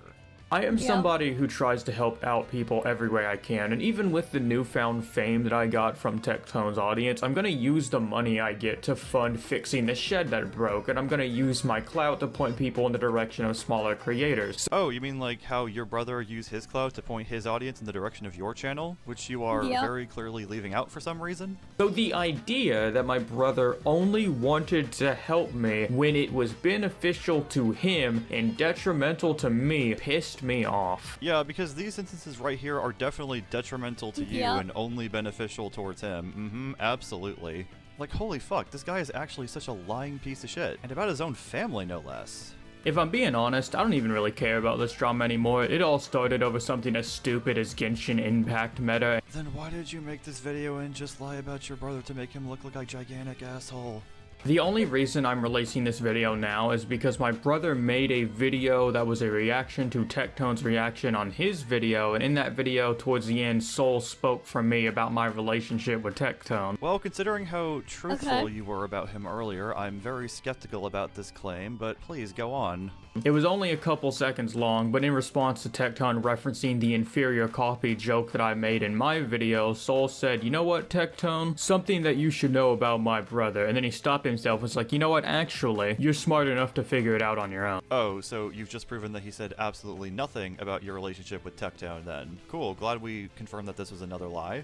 And maybe it's petty, but I take issue with this because it doesn't matter if the video is now privated, and it doesn't matter if he stopped himself because it was pre-recorded. He could have easily edited it out. I mean, you also could have consciously edited out all these lies that you've been telling about your brother, but you left them in the video for some godforsaken reason. In other words, because he doesn't like the person I now have a connection with, he's trying to burn down my bridge because he already burned down his own, simply because he does not like Tectone. Or, you know, he was just about to say something snarky about you like you've been saying about him throughout this entire video, but he just decided to stop himself. That had nothing to do with burning your bridge with Tectone. Also, he didn't even really want the bridge at that point, clearly. Why would he be jealous that you had it? Now, is this to say that he's doing this on purpose? No, absolutely not. Of course he's not doing it on purpose, but— Oh, then why didn't you just talk about it in private with him instead of bringing this up in a video in front of thousands of people? That just seems like a very much more professional manner to handle it in. But still, what is the general public gonna think if they see something like that? But you just acknowledged that the video got taken down. It's not up for people to see anymore. Also, by bringing this up, you're just bringing more attention that it happened than you would if you hadn't even brought it up, because again, the video is deleted. So I will admit that it is a bit petty to make this entire video based on that, but the main reason I'm doing it isn't to spark new fires or capitalize on this trend, because the trend is dead and gone. Yeah, considering the other lies you've told in this video and the fact that this is the most viewed video on your channel, I just don't fucking believe you when you say that. Alright, well that was basically the entire video, and as you can see, it was not very good. Contradicting himself constantly, not trying to hide the fact that he's trying to suck up the Tectone, and lying about his family to make himself look better, I give it a 1 out of 10. Well then, now to get back in the lore. Shortly after the video was uploaded, Soul went to confront his brother on his live stream. And you made it out like I didn't want your fucking YouTube channel to succeed, but you left out I didn't say that either. Bullshit, because there's so many fucking comments saying it. And so many people DM me about it. You made it out like I don't want your channel to succeed. For 2 fucking years, I tried to help you. By getting me to play a game I don't want to play. No. I tried to set up collaborations with you on both my horror and main channel, and you... What the f... You wanted none of it. All you wanted was free exposure. No, I didn't. Bullshit. I tried to do that spooky video. It did not work out because I was doing it for fucking ages. But that's not my fault, and you didn't even bring that up in the video. You just made it out like I didn't want your fucking channel to succeed, which is not true. I did not say that. Bullshit. There's like 40 fucking comments saying that. This resulted in both brothers yelling at each other, with Soul yelling noticeably louder, the door slamming, a painting falling down, and Solo crying and ending the stream. Since this was all being streamed live, Tectone took this opportunity to go to his own stream, condemn Soul, saying that he abused his brother, and essentially lead a campaign against him. You know, even though said brother that got abused, Solo, in this case, confirmed that he was fine. However, Tectone likes to Tectone and doesn't like to show anything that doesn't support his own arguments, so he basically ignored Solo saying this. EnVtuber also jumped in on reacting to this video, and I guess you could say he got a couple things wrong in the process. Okay. To your Twitch chat telling me I'm unprofessional for talking about this on the internet? All of you, eat my fucking ass. He made the video first, you dumb fucker.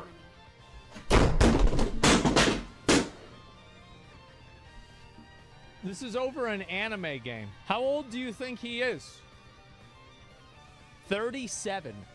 As a result of both Tectone and EnVtuber reacting to Soul yelling at his brother on stream, Soul decided to make his own 1-hour defense video clearing things up. While this video is technically from one of the people who was directly involved in this drama, Soul shows a lot of receipts in this video and goes into great detail about not only the events that happened during this entire drama, but also actions that Tectone has taken in the past against other content creators that led him to make his first video defending Flip. I highly recommend watching this if you want the full story. Unfortunately, when this video first released, Tectone threatened to take it down with a copyright strike, which is obviously illegal in this case because the video very clearly falls under fair use as it is transformative. Tectone's justification for this was that Soul said in his own defense video that he would copyright claim any video Tectone makes that reacts to his content. And while I don't really agree with Soul here, Tectone still drew first blood, and it doesn't really make what Tectone did any better. Abusing the copyright system to take down a defense video against slander that you are spreading is just a really fucking scummy thing to do. This is where Solo becomes relevant in the story again. Now, despite knowing that the shit Tectone was spewing was false about Soul abusing him, and that being a content creator himself, Solo should know that this is an illegitimate use of the copyright system on this YouTube. guy has Solo, for seen whatever all these reason, videos beforehand. decided not to stand up to Tectone about all this directly. In fact, he It is was what it willing is, to play the man. messenger for Tectone in relaying the copyright strike threat to his brother, as can be seen in these DMs between Solo and Tectone. I guess Solo really just hates admitting when he's wrong, because if someone ever tried to slander one of my family members and say that they abuse me when I know for a fact they don't, and then attempt to silence the family member trying to defend themselves against said slander, yeah, that's the point where I don't want anything to do with that person anymore. I don't know about you. Then again, Solo basically did slander his brother in that video by saying he never tried to help his channel grow, so birds of a feather, I guess. Not long after all this happened, Tectone released a video titled I Am Not a Good Person, basically acknowledging his own faults and shortcomings as well as the fact that he is not a saint.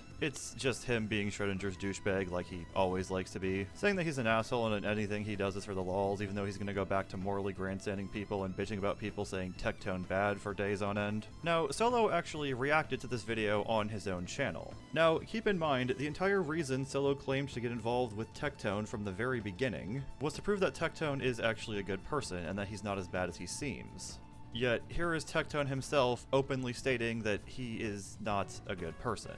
So, let's see how Solo takes this information, shall we? He only got to know Solo for like 2 weeks and gave him a platform. Yeah, no.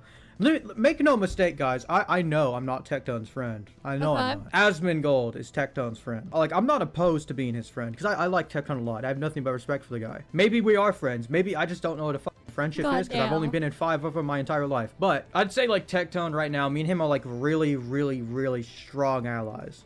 Still stubborn as ever, I see. Well, at least he's not slandering his brother anymore and saying awful shit about him. Tectone has unironically done more for me in a week than my brother has done for me in his whole fucking life. So I wouldn't say Tectone's only nice to his friends. I don't think that's true. Well, he seems to have uploaded a thank you video to his channel at some point. Okay. Maybe he does properly mention Soul in this. I thought it was appropriate, not only to come out and thank the community, but also the big old bald man in the room, because that motherfucker has done so much for me, and I don't even think he realizes it. In less than a month, it's all gone.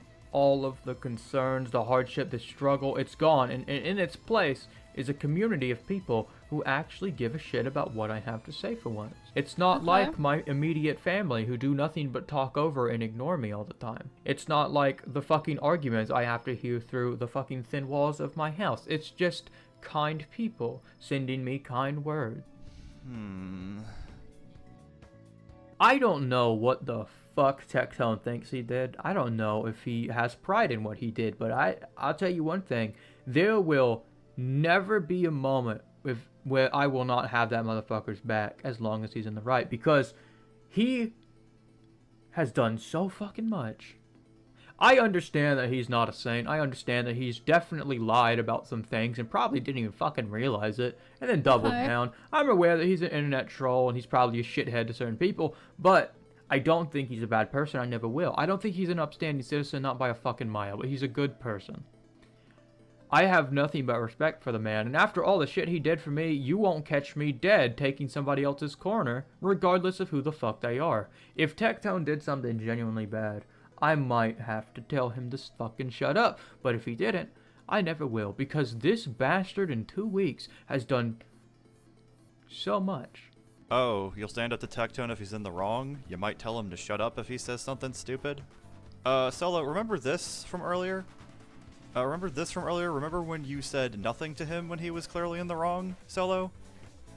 I guess this is just another lie to add to the tally for you then. Tectone has given me the ability to not only finally have a platform, something that I was unable to achieve at 3 years, but he has also given me the ability to monetize my channel and help my parents out for once in their fucking life. Now they finally, after 50 years, have somebody in their life who actually fucking cares enough to help them. Me. And thanks to Tectone, I can now help them out. Oh, so you'll complain about your family over and over and over again until you can prop yourself up and make yourself look like a saint by saying that you'll be able to help them. We're not gonna hear a thank you towards his family in this, are we? There are people who are in the same boat as me. Maybe didn't have the ability to rub shoulders with somebody through a stupid brother being stupid. I mean, I guess that's better than nothing.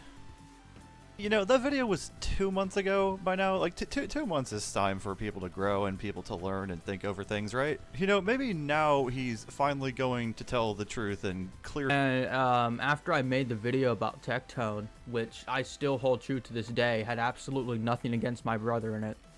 There was nothing inherently against my brother wrong in that video. You want to die on that hill, bitch? The narrative being spun around that I threw him under the bus for YouTube clout just isn't true. I might have made this joke before, but you can't throw somebody under a bus if they've already walked straight in front of it. And after I made the video about Tectone, which I still hold true to this day, had absolutely nothing against my brother in it. There was nothing inherently against my brother wrong in that video. That I already had interest in the game. The only reason I didn't play it was because I wanted to hear somebody who wasn't my brother recommend it. Because for those who don't know, my brother's opinions on the game are pretty much universally negative and aren't very good to go off of. And after I made the video about Tectone, which I still hold true to this day, had absolutely nothing against my brother in it. There was nothing inherently against my brother wrong in that video. I see my brother walking around pushing the narrative that he won. He definitely didn't. I don't know where he gets this idea, but in his small little brain, I guess anything is a victory to him. And after I made the video about Tectone, which I still hold true to this day, had absolutely nothing against my brother in it.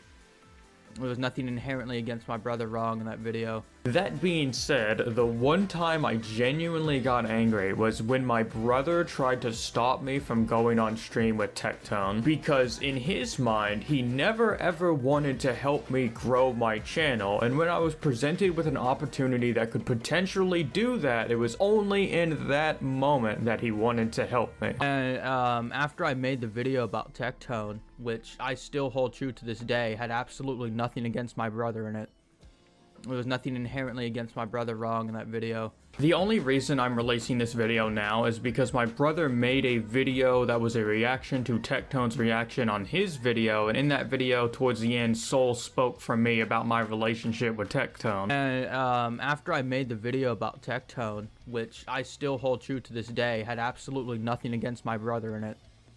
There was nothing inherently against my brother wrong in that video. In other words, because he doesn't like the person I now have a connection with, he's trying to burn down my bridge because he already burned down his own, simply because he does not like Tectone. And after I made the video about Tectone, which I still hold true to this day, had absolutely nothing against my brother in it.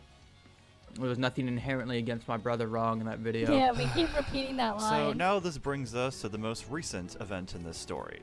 Exgo Solo's appearance on Tectone's GachaCast. Solo wasn't originally set to appear on GachaCast episode 6. However, after Solo responded to the Twitter announcement with "didn't invite me to the podcast bruh" skull emoji. Now, you might argue that this is just Solo making a joke, but at this point, I honestly believe he genuinely does just want the attention, and he genuinely did want to end up on that podcast. And surprisingly, Tectone actually let him on last minute. Solo at last had an opportunity to rub shoulders with other prominent creators in the gacha community besides Tectone, such as Gacha Smack, Mtash, and Pokey.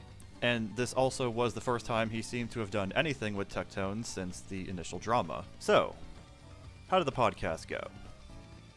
Fuck you, Paul. The other version here is just balance. It's all skill. You go in here, you're gonna get fucking destroyed. It's going to happen. But, you know, if you come over here, if you spend more money, these children won't stand a chance. It was that kind of situation. But then the problem becomes you have a divide in the players, so then you have to. Why is it an issue losing to people who spend more money if you can have fun in the game mode? I agree. I 100% agree. I'd say the issue isn't necessarily losing to people with more money. It's being fucking destroyed by people with more money. Because like it's one thing. It's like, oh, well, this guy spent thousands of dollars, but you know, me with my peasant cash in my fucking food stamps, at least I was able to take out one of them. So go ahead, I see somebody raising their hand. But then like the other guy, one second, like, the other guy is just like, okay, well I'm dead. So hold like up. there's no fun dying. So hold up. Yeah, Tess, what are you trying to say? The other, you know, Yeah, I just now thought you of get this what too, is people like they had says? that kind of Pokemon Okay. event. I missed out before the tutorial starts. Yep, he'll never Like, agree when he's wrong. Just nihility. It feels so weird. I feel like it'd just be better if they just like split it off. Like, okay, these are debuffers and these are dots. Because like dots is a whole playstyle in of itself, isn't it? Yeah, no, I can understand that. Okay, so like doesn't debuffer. I think that's cool. Japanese. Yeah, that's cool. I want to see something about Sampo and Sparkle, the followers of Aha, revealing more of their plots and shit. Like they have these little things that they can capitalize on, but like, You guys know that you could actually guarantee getting both runway blessings every single time. Like every single time. Oh, please share with the class, man. Yeah. Okay, so TLDR.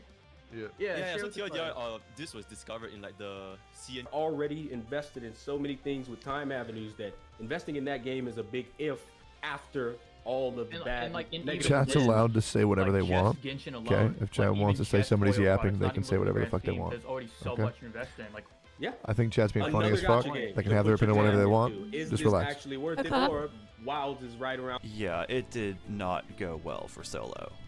Peace, boys. All right, gentlemen, go follow everybody who was there. That was great. What'd y'all think? I thought that was great. Yeah, he hasn't seen the guy since Genshin's first month. Yeah, I guess it is. Meanwhile, I've been too focused on my factory here. And That shit was so funny. Dude, chat was killing me the whole time, bro. That shit was so funny. That shit, dude, chat killed me the whole time. Let me know, what y'all think?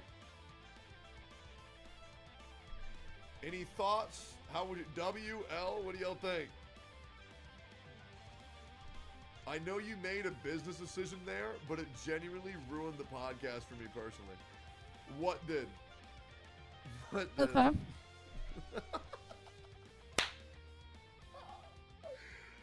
What did? What? What happened? Yes, Solo did in fact have the spotlight for much of that podcast, but not in the way he wanted.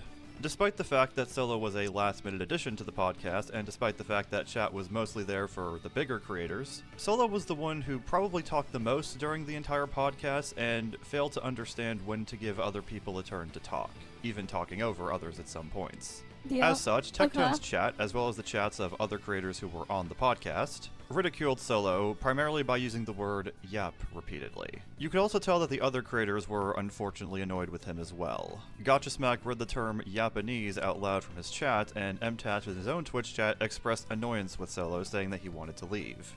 You could also just tell it by his face, honestly. Solo didn't take any of this all too well, as you could probably imagine. In fact, after the events of the podcast, he announced that he was taking a break from content creation. Though before he did, he uploaded one last video to his secondary channel. But in this scenario, what bothers me more was effectively that podcast was my worst fears realized. When I was younger, as we all very clearly can tell now, I am autistic as fuck, I have ADHD, and for pretty much my entire life, any room I've been in, I've been the weird kid. And one of my biggest fears is being the weirdest person in the room while being none the wiser, because nobody wants to point that out to me. It was a fear that I didn't have until the shoe was on the other foot and there was finally somebody who was weirder than me. And it was in that point I kind of realized that's what I am to most people. And yesterday, that happened, but it wasn't in an isolated classroom of 20 people. It was in front of roughly 5,000 and hyper-local televised for everybody to see. And if that was one of your biggest fears realized, and you do understand that in some scenarios you are the weird kid, then why did you agree to go on a podcast with many larger creators than you that you don't really know on a personal level? Something you'll notice about Solo by this point in the video is that he is quite terrible with decision making. I saw a lot of people saying this guy needs to learn how to read a room and autism isn't an excuse, and you know what, I agree with that. I hate the idea of people who brush off all of their problems because they're mentally disabled. An odd thing for you to say, considering that in your final thoughts in the Tectone drama video you use your autism as a way to deflect criticism that Tectone was using you, but okay. Additionally, you have to take in mind setting. I am wearing a fucking bird mask for God's sake and not looking at a 9x9 grid that's shown in the video. Then just don't wear the bird mask. I know Tectone asked you to wear the bird mask on stream, but you could have taken it off at any point in time. I mean, hell, the guy next to your robe was basically a PFP the entire time. You know what, because that doesn't matter. Understanding body language was just a symptom of another cause, meaning that me talking over people, and you know, whatever is what it is. I can admit fault when I'm wrong. Oh, you can admit fault that you're wrong, so you're gonna admit that you lied about your brother in that final thoughts in the Tectone drama video? Oh, wait. Let me ask something. Is the crime of talking over somebody worth having a swarm of harassment send your way? And people fucking mocking you for it in the comments. Yeah, people telling you that you're annoying and should shut the fuck up. People telling you to never associate with these people ever again. People saying that you ruined the episode. People saying that they don't want you around anymore. Is it really worth all of that? Is it really worth me figuring out what Twitch whispers were from people sending me fucking death threats and telling me I'm annoying and to shut the fuck up? Was it really worth all that? Was the crime of talking out of turn worth being swarmed with this bullshit? Yeah, that all sucks, but welcome to the internet, my guy. If you really want to have as many viewers as people like Tectone one day, then you're gonna have to deal with this shit on a regular basis. I don't know what else to tell you. This isn't me justifying death threats or saying that all criticism that one receives is valid, but you really have to have thick skin if you're gonna be an entertainer. Like, and not even just the people in the comments, making a fucking fool of myself in front of people who I respected, and coming to find that some of these people were shit-talking me, like, as it was happening, and didn't say it in person. That one especially sucked. I'm so fucking ashamed of that person. I used to look up to that person, and I figured that out. That fucking sucked. I can't even think of anything else aside from that sucked to describe it. I'm okay. But you know, that's enough about the yapping. It could have been a joke, right? Suspension of disbelief. Look. Yes, it was a joke. You were talking a lot. You chose to talk a lot during the podcast. You didn't shut the fuck up. You were annoying other people. It's not like those content creators were saying that you should die or saying that your house should get burned down. They were just flabbergasted as to why Tectone brought some random guy with a bird mask on stream and he kept talking the whole time. Just use this as an opportunity to grow and do better the next time you appear on the Gotcha Cast. The idea that I am Tectone's little business decision, some fucking investment he keeps around because guess what? He doesn't actually give a shit about me. Yeah, that bothers me because quite frankly, I kind of believe it. Because every goddamn day I get reminded that I was used for views to farm drama, whatever. And you know what? Yeah, who gives a fuck guys. if that actually is what happened? Because guess what? I actually got somewhere because of that. That motherfucker did more for me in a week than I was able to do for myself in 3 years of trying to learn this YouTube shit. All right. So yeah, who gives a fuck if he used me for it? Because guess what? I actually got something out of it. For once in my life, I didn't have to fucking worry if my next video would do well. I had the sensibility and security of understanding that didn't matter anymore. And even if that was the case, I still have so much fucking respect for that man because of that. I really just don't even know what to say. That just sounds really sad and pathetic. You don't care if someone you respect use you for views or not, so long as you got something for it in the end, and that's why you respect them? God, like, it just sounds incredibly easy to win you over. Fact that I was so close to the verge, I was about to give it up for good, not because I was canceled, but because I was defeated.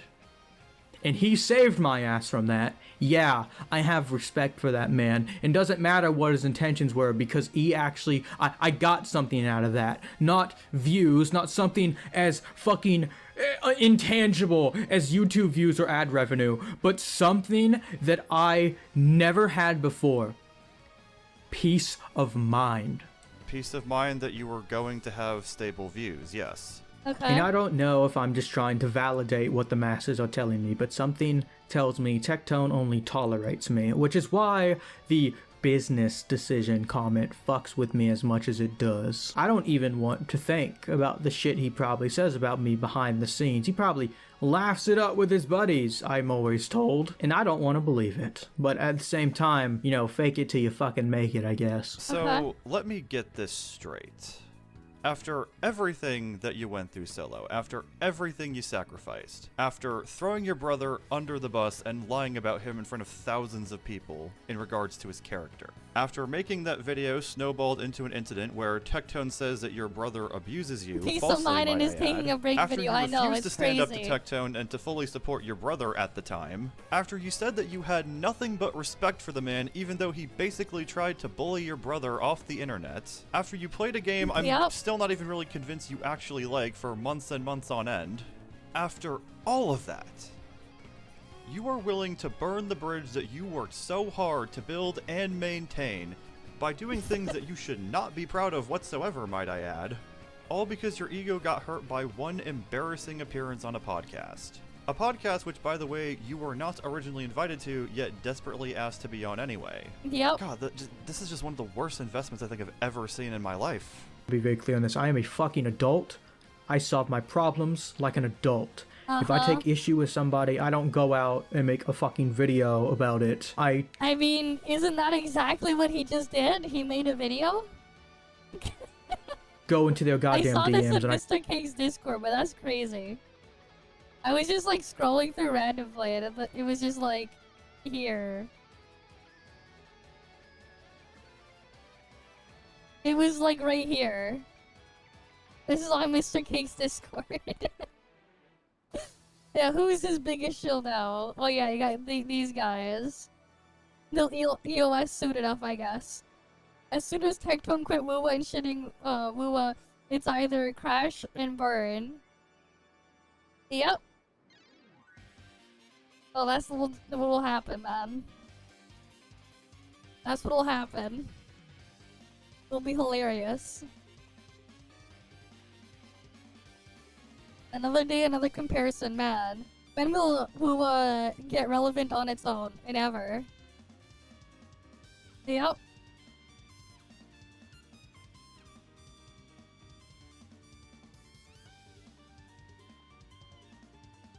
Are you excited for a cleaning lady robot with a vacuum cleaner? Okay. They don't play that one, they announced this thing? Okay. Sure. Apparently they leaked Genshin on Wuwa sub.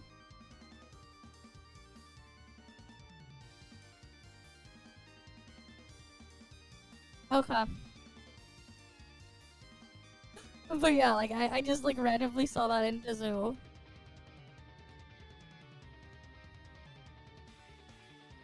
Shit was, funny in its own way. No, I just realized that's an old video. Crazy stuff. I guess you might as well see what that, thing was reply to. I randomly saw this.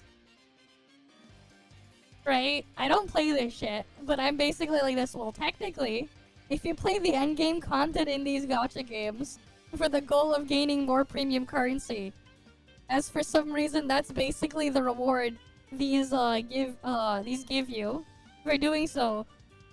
And you pull meta characters or weapons, it's pay to lose since you never break even, which is true.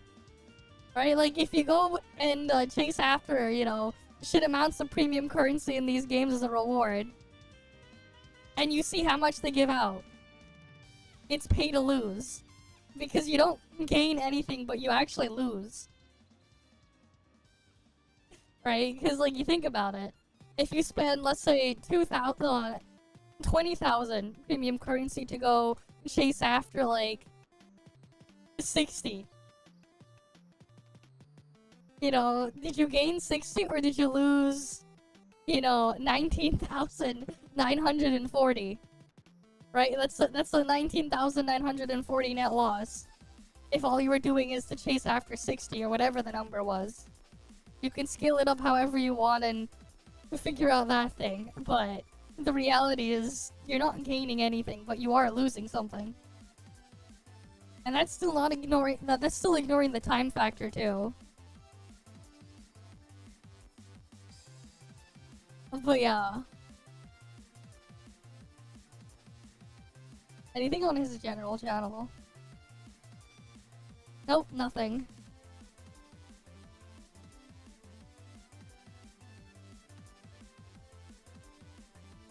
Oh well, it is what it is.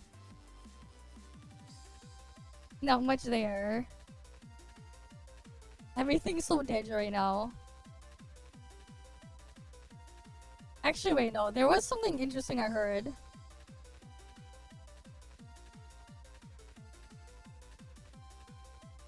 Apparently, Ioneo is also making a Strix Halo handheld. As well. Ioneo's having their own as well. Wait, does this one have trackpads? Alright. The 16-core Strix Halo. That's their board. Goddamn. Dual fans.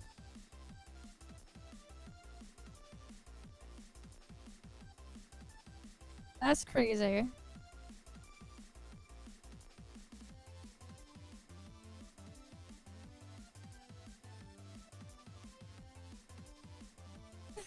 Oh, what a time we're in, man. What a time. Actually crazy that this is gonna be a thing.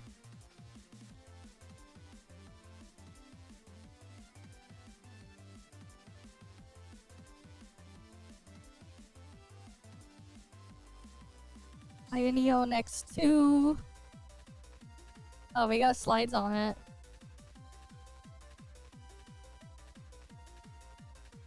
They did internal R&D on a mini PC to make this. Oh yeah, they got the trackpads. Okay.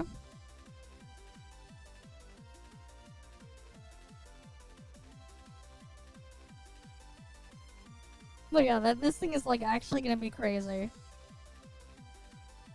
Not much in terms of specs, but like the specs is the fucking chip here. We just don't know the TDP it's gonna be operating at. We know what chip is inside.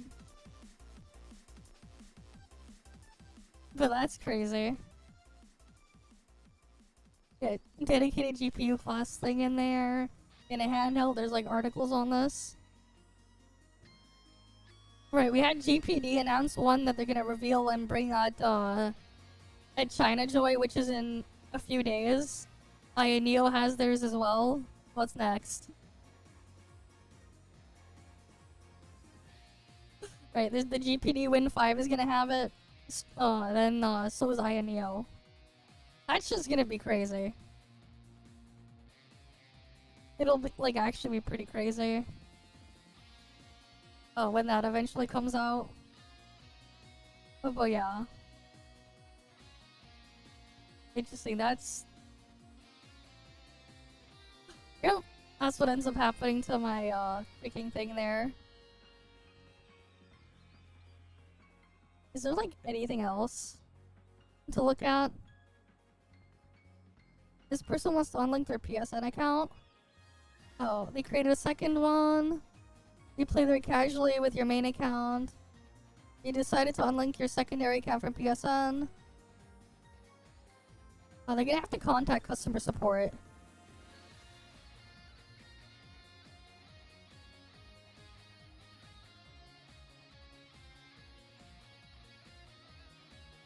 Okay.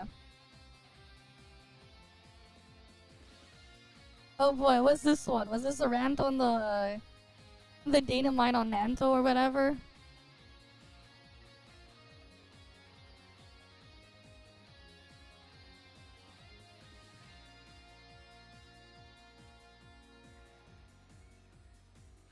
Alright, let's see. Based on the design, she is, especially on the forehead, she's Frost or Volt. That's Aster, right? Nope, physical. Alright, we got Hipper here. Looks plain physical. Volt. Alright, this guy. Altered, or at least Volt or Frost. Nantofizz, weapon name, Buse. Yes. Bro, Aster isn't just about design. She literally has snowflakes on her weapon and attack animation. Yeah. His appearance give off the Voltish and male as the never gotten Frostvolt since. And here it is, being pushed to Fizz. Tion, Lid, and Icarus, yep. Leakers use the term switch to physical, so we can assume Nanto is not initially planned for physical. It's not. There was no leaks beforehand. For all we know, before this is just another NPC like the Domain 9 guy. Leakers using switch there is a mistake. Or they too had a headcanon based on nothing tangible. I don't mind, they're not Power Rangers, they have no reason to be color-coded. Alright. Triple combo of low revenue. Yeah, male, covered, Fizz, triple combo, yep. They will farm a whole $1 with Nanto.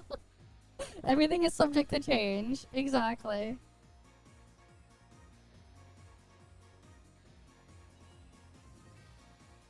It's male, covered, and Fizz. Uh-huh. Reminder, ToF is an MMO, oh boy. Here's your massively multiplayer online game, awesome. Can't wait to grind alone in peace. Yep. When people come to game thinking it's like those single player games with multiplayer features. Yep.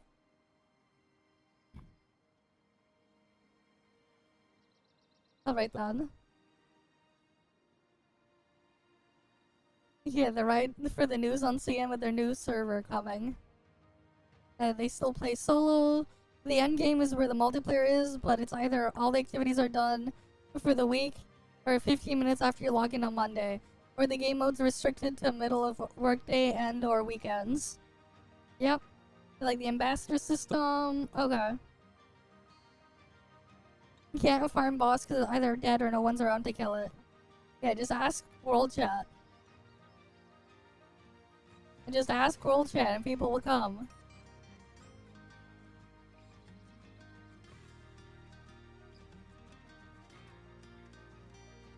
Oh, so that's what her A3 looks like. Okay. And for some reason they gave her a scythe.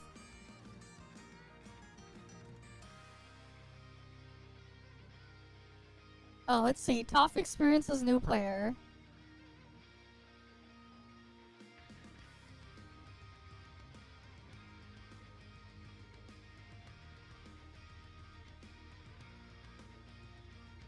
Okay.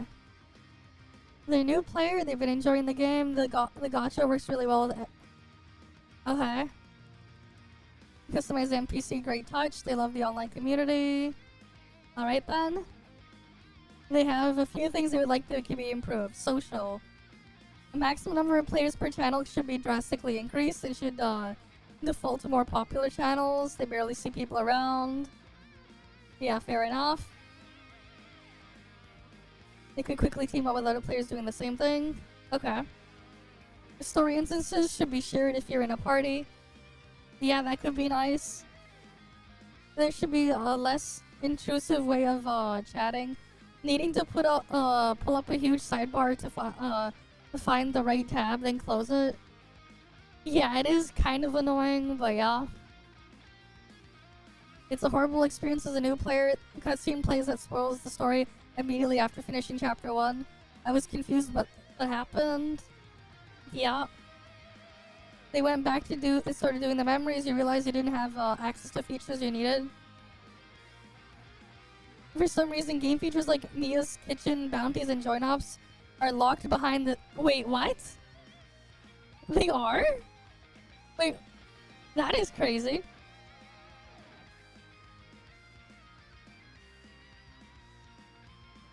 That's kind of weird.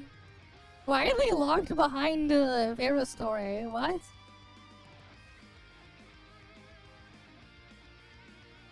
Yeah, the pacing at the start, not the greatest. The game is locked at 120. They're getting these micro stutters. Even lowering graphics settings to minimum doesn't help. Super janky. Yep. Okay then. The dialogue in the story can be incredible jank. Okay. Scaling. They got tons of free pulls from newcomer events. And playing the story as soon as they pulled Aster. Yeah, they want to have everything. It became truly easy is not fun. You want to actually play as intended. Increase dimension level above what is recommended. You still got everything in one hit. Oh boy. Yeah, one of the main exploration. They're incredibly simple and basic. They're still on Asperia, hoping this will get better. Okay, they're still doing the older stuff with Aster's weapon, but it was just a little more satisfying to find those things. I mean, auto exploration. Overall, they love the concept anime gacha MMO with a huge, beautiful world. Okay. And there we go. Then you have freaking Genshin Infinity with their long ass response over here.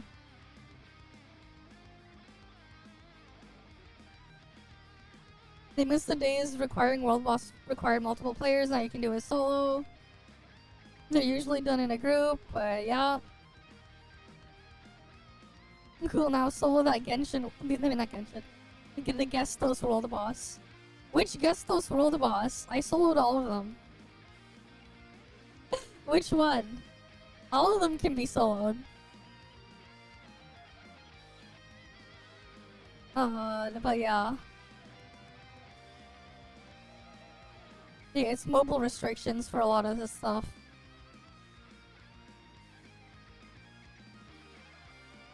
Yeah, it's too far from Kylo. You're still on the ground. We are in space, and good luck on your way there. Yeah. Yeah. The enemies in Network and Kylo won't be one tap. until you have 70k, 80k attack, and multiple enemies. Yeah, domain 9 requires statue upgrades and that stuff.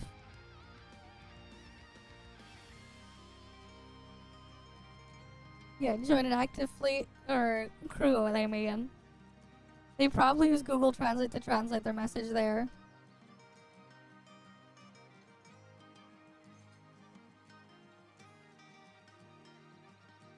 I mean, they could just go play Kylo stuff if they go back after. They also have that option. That one's too late for them to recover.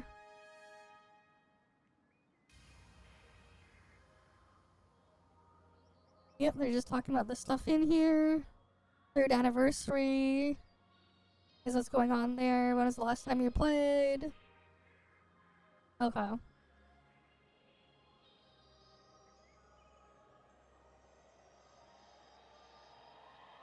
Don't they give, there's the frosted spear?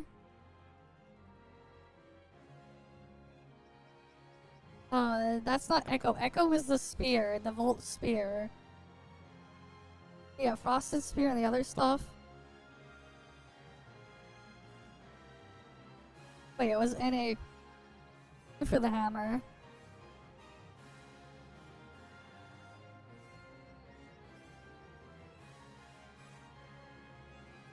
What the hell? Wait, what the hell did they just do? Wait.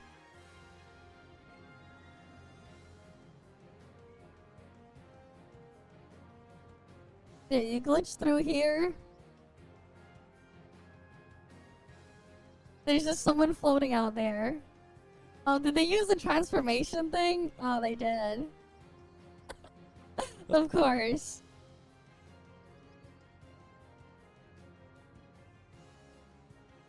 That thing got removed. Yep.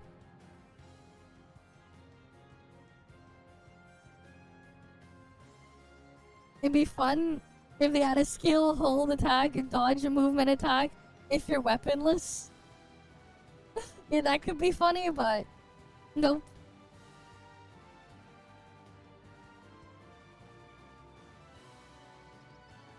What's this huge difference here? What is this?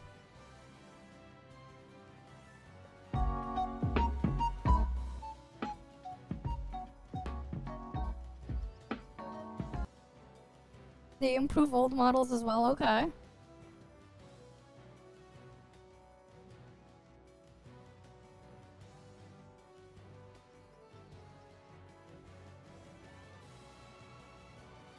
Oh wait, no they haven't. Yeah, I see the huge... Massacred Visa PayPal reaction banhammer. Oh boy. What's this? No context? What?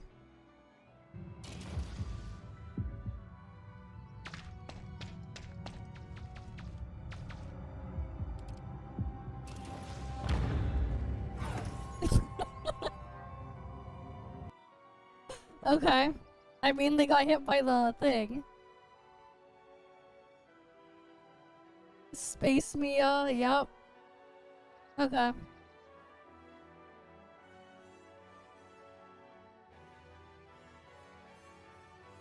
They haven't played in the last 8 months, they just downloaded the game. They didn't link their account then.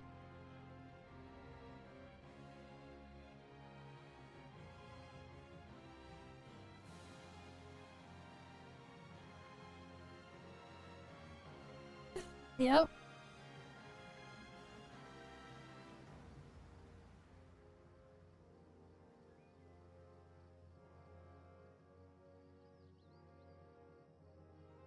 It was back in October, November last year until April. Yep. Hard to miss it.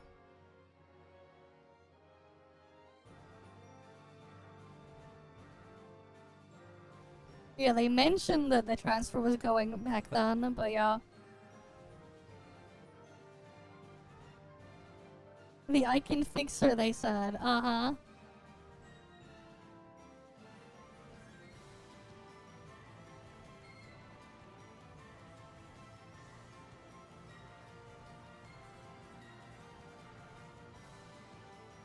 Let's see. Crow, but an actual crow. Okay.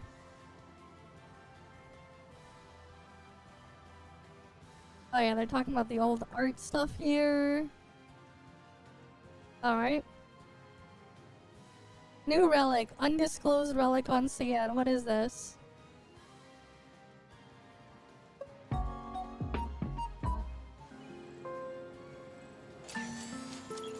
Oh, this thing. Next patch, new relic. I'm pretty sure it reduces healing or something. Gonna be like important for Origin of War. Origin of War relic for when there's like a boss that heals.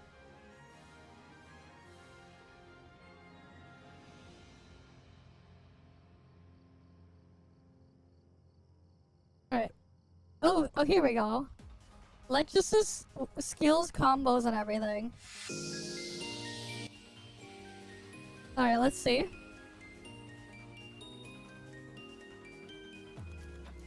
Oh wait, what the hell are these scuffed animation things in here?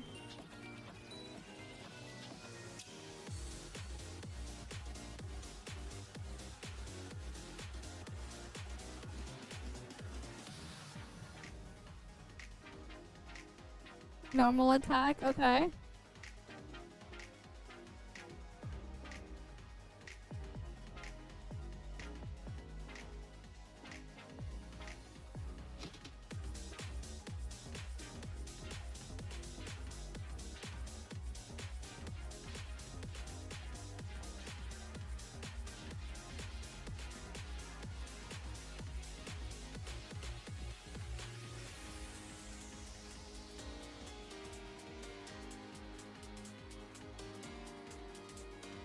But yeah, they got animation files, I guess.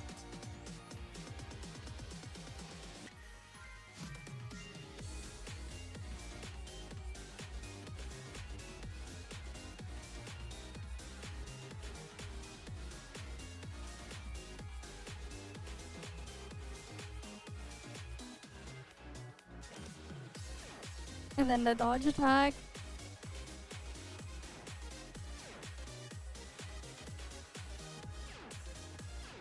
Plunge animation now.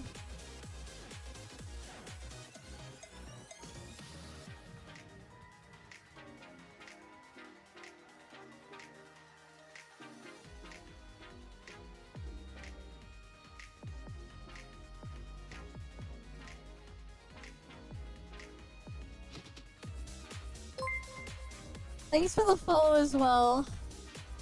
See, roll 76. And welcome.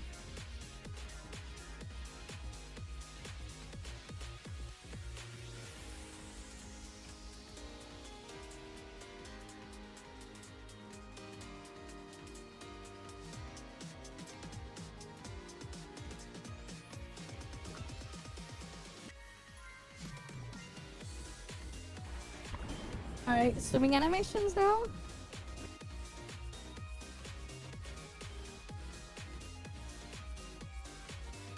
Alright, yeah, dodge underwater, okay. But that's next patch. For Lexus is there.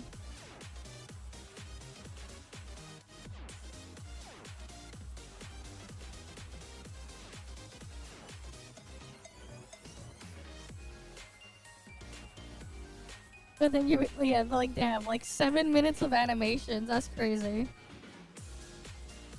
To like show everything.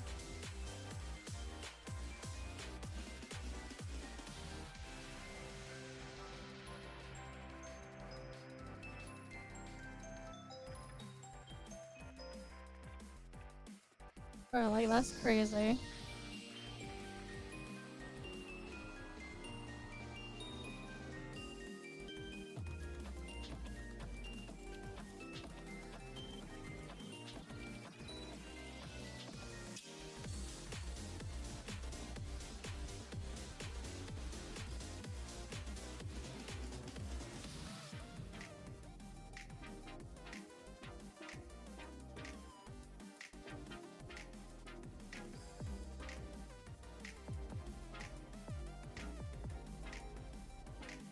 Okay. Oh wait. Someone made a video of what they did for like the Fiona synesthesia bug. How crazy they were able to make it do damage. Like, keep in mind though, the bug has been fixed. You can't do it anymore. Wait, they were using Nola? Interesting.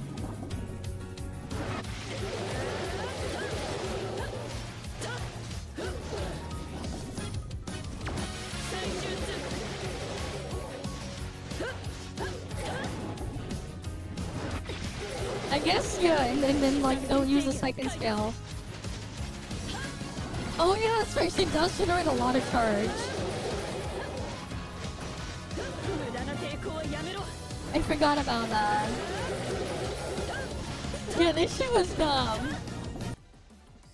92G, that's crazy.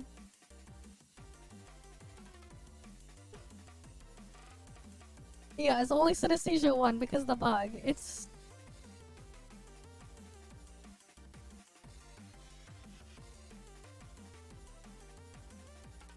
But yeah.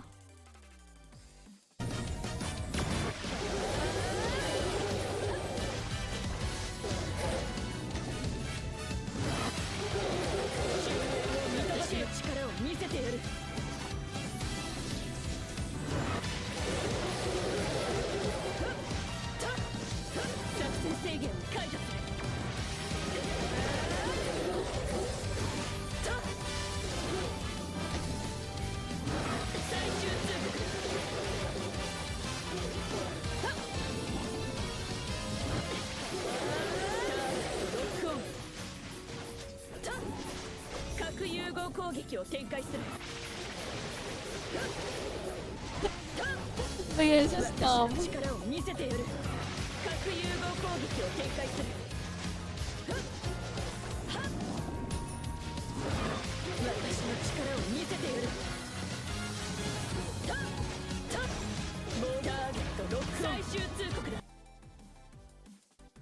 Alright, it is just dumb. The peon incident.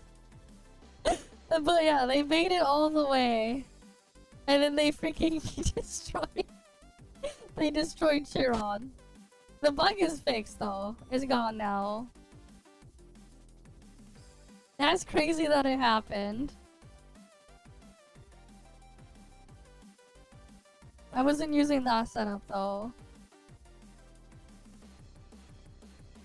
But yeah, here's the rest of Lechus' animations.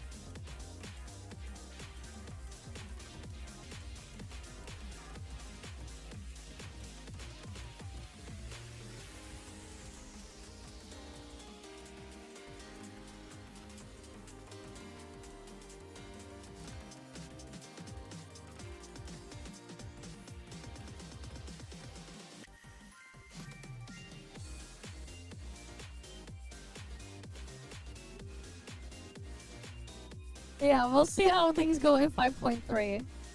Right, Lechus' new benediction thing. Yeah, they have both Lechus and Brevi. Yeah.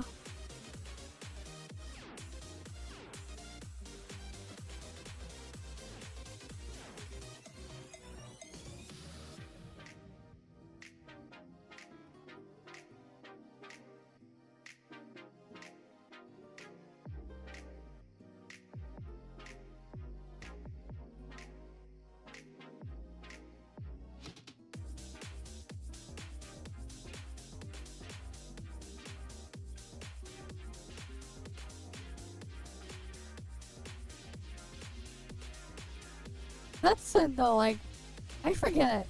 You know, if Lechus is gonna get the execute anyways that Fiona has, does like Fiona have anything else for benediction other than giving one player 20k attack? And her matrices, which, I mean, they're nice and all, but like, they're not super crazy. And then we're gonna get like another limited set that just has a bunch of buffs for the whole party for benediction anyways.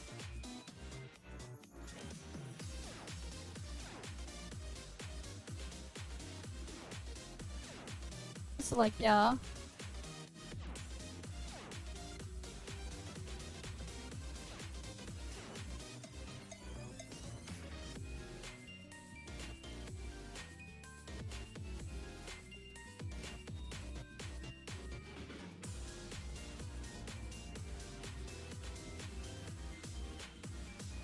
Yeah, actually, let me just double check what we have on Fiona again.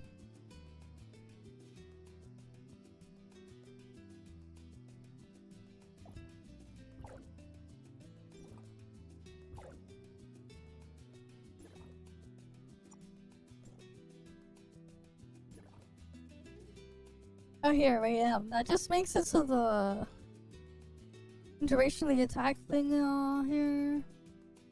That's the healing effect there.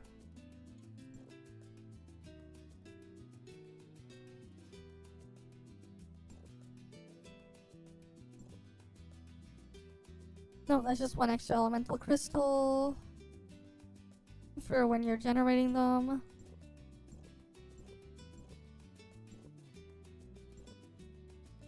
Yeah, honestly, there's like nothing really here on Fiona's thing here. There's like not really much there.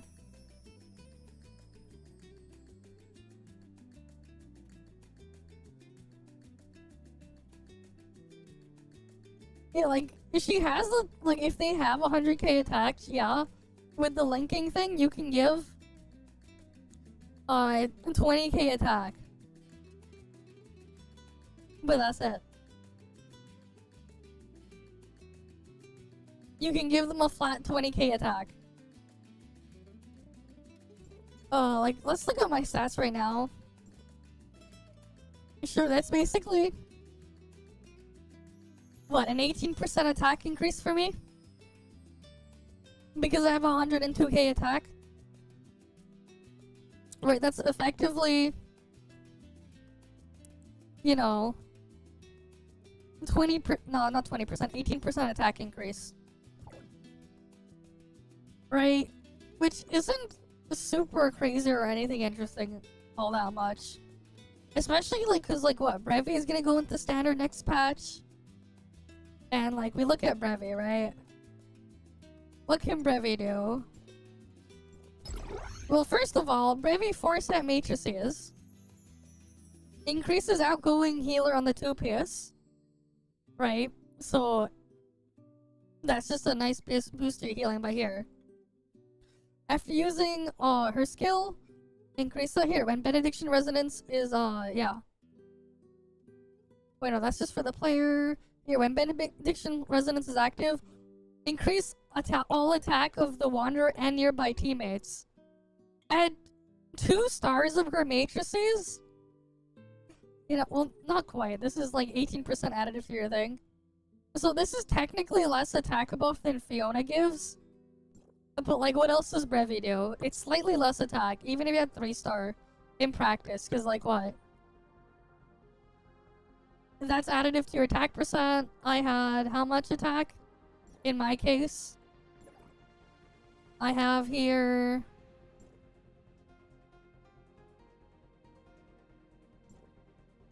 yeah, 48k. So let's just say I have 50k, just to be nice. Times 1. Not times 1.2, times 0.2. I'm only gonna get 10k attack. So she does give double the attack of, like, max Brevi matrices, but... like, what else does Brevi do? So we go back to Brevi.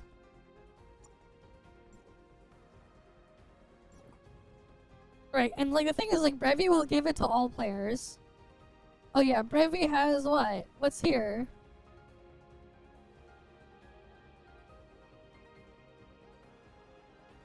Matt's Halo increases nearby teammates' final damage by 20% and shatter by 25%. Well, I guess Fiona also has her matrices. Where's Fiona?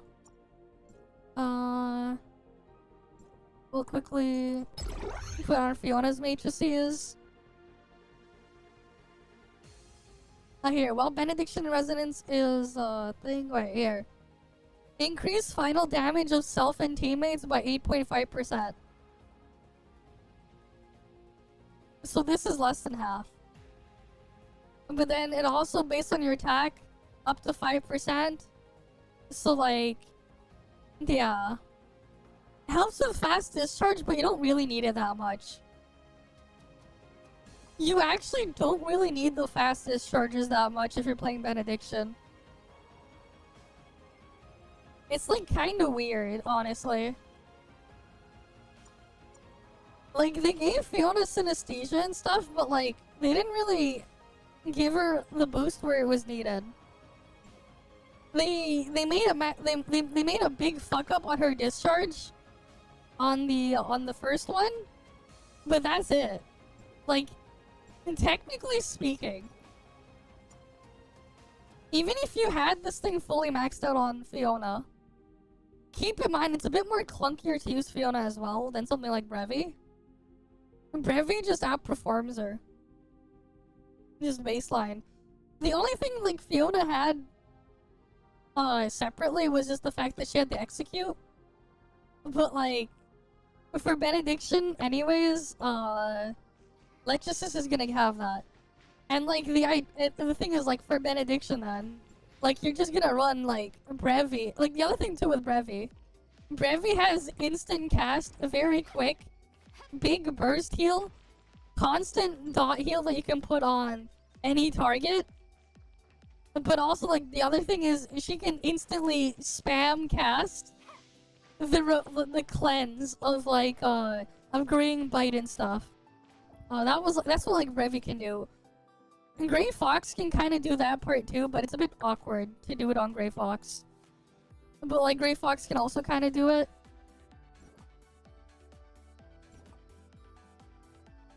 Well, here's the thing though. I wish we could sort by resonance, but like, yeah, for something like Coco, kinda. The thing is though, Coco's heal and buff is what?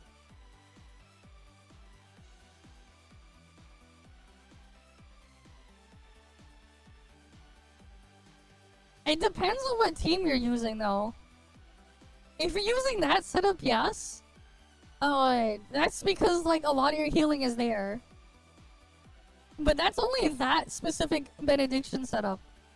And part of the problem is because Fiona healing is very inconvenient to trigger. Like, it's not the same when you have something like, let's say Brevi's constant heal. Here's the thing though. Here's the thing. How many Benediction units will we have now? So like, this is 1, Fiona is 1, Gray Fox is 2, Brevi is 3. We scroll down a bit more. Lyra is 4, right? Lyra makes it 4. That's 5, and then 0 would be 6. Right? And then 7 with Nemesis, but Nemesis is useless for that. So like, yeah, you can fit all of them, kinda. Yeah, you can technically, we have like enough spots to like fill all of them in. It just kind of depends on how you're gonna have things set up. Because like technically you can have all 6 of them present and they won't interfere with each other. The only exception being Fiona. Fiona's execute will be replaced by Lechesis. Oh wait. No, we're gonna hit 7. We're gonna have to hit 7 of these with Lechesis. So someone has to go. So then like we'd have to like figure out exactly what would be optimal for maximizing the buff output. And the thing with 0, the thing you have to keep in mind with 0 is his discharge iframes. It doesn't work in a lot of content now. Like Origin of War doesn't allow you to use the iframes from it. Challenge raids also disable it. So like for challenge raids and the other thing, this technically doesn't work. you cannot use his discharge spam in those modes in that way because they straight up ignore it.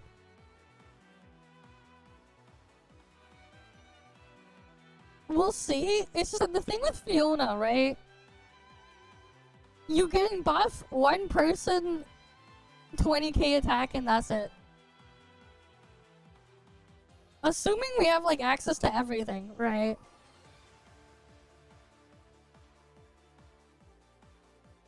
It really depends on the situation, I guess. Because even Zero is a bit situational because his iframe thing doesn't work everywhere, and while the shield stuff is great, you also get like thing. And then there's like Lynn's attack buff. It's not also just Lynn's attack buff. Right? Like it's not even just Lynn's attack buff that you can bring in, because depending on whatever element is going on. If you're playing with like a bunch of Volt DPS, guess what you can use? So like here's the thing, right? You play with Volt players, if you want to boost damage, you can use Crow for his A6. This thing is a debuff on the target. Big buff there. Crow can provide that. Right? You play with Frost. You got Hilda. Hilda's discharge provides a massive res reduction, 50%. That's for Frost. There's also NA. Where is NA? Very relevant still. It gives everyone a 10% damage boost, and then additionally, if they're Frost, they get 10% more damage on top. It's actually a 20% elemental damage boost for Frost, 10% for everyone else there. You get that from NA, and it's a debuff, so it's a different modifier. Unlike Fiona's buff, which is additive to other buffs, this one would only be additive to stuff like Force Impact and Armor Dissolve. So this one would technically have more of an increase despite smaller number because of that, right? You have like things like that. If you're playing with Fizz, again, Claudia, War Wounds, it also makes it so they take increased shatter. Right? There were niche situations where like people were using Claudia and Benediction for some event raids in the past. There were niche use cases for that. Right? Like you have things like that that can get brought up. Like obviously if you can shield, obviously you're going to have Lyra around on one of the teams. Because Lyra actually does buff more party-wide when you consider that. And the thing is with Lyra, the funny thing with Lyra's stuff is you actually don't even need to swap to Lyra as Benediction. You can just have her in one of your weapon slots and ignore her, and you can still provide every single thing here that she has. For some reason. Lyra is just weird like that. She can provide all the things without that.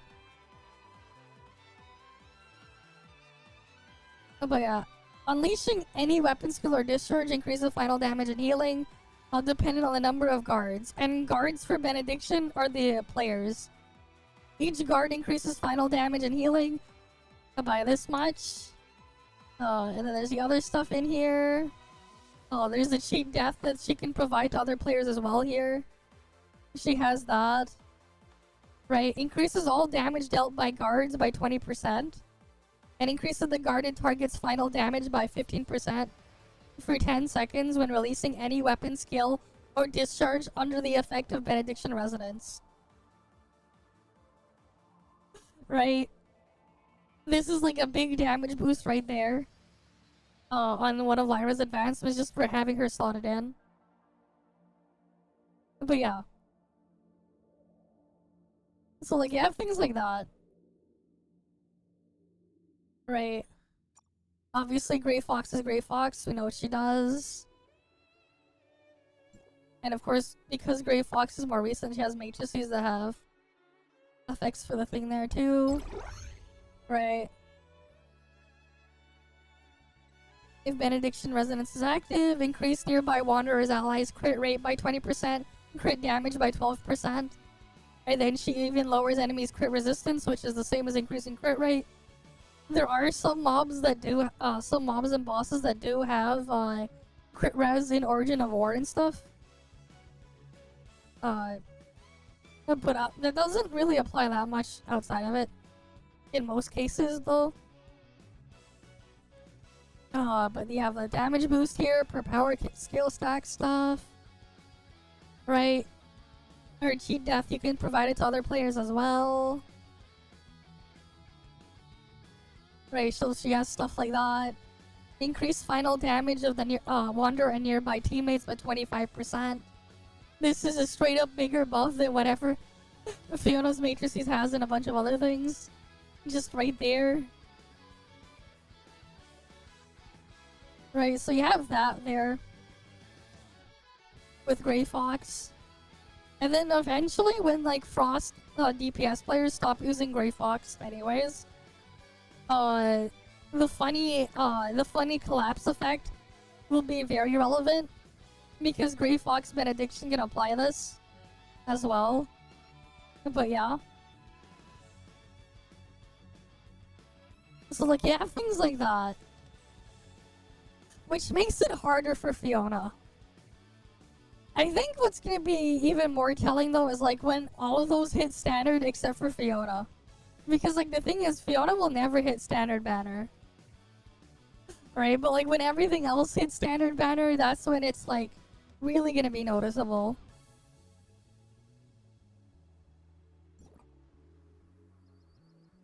But yeah.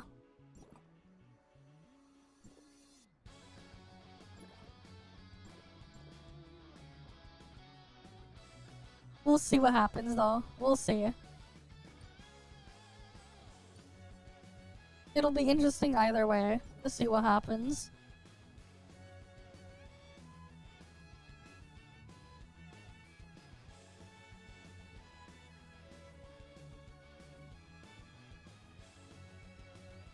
Alright, let's see.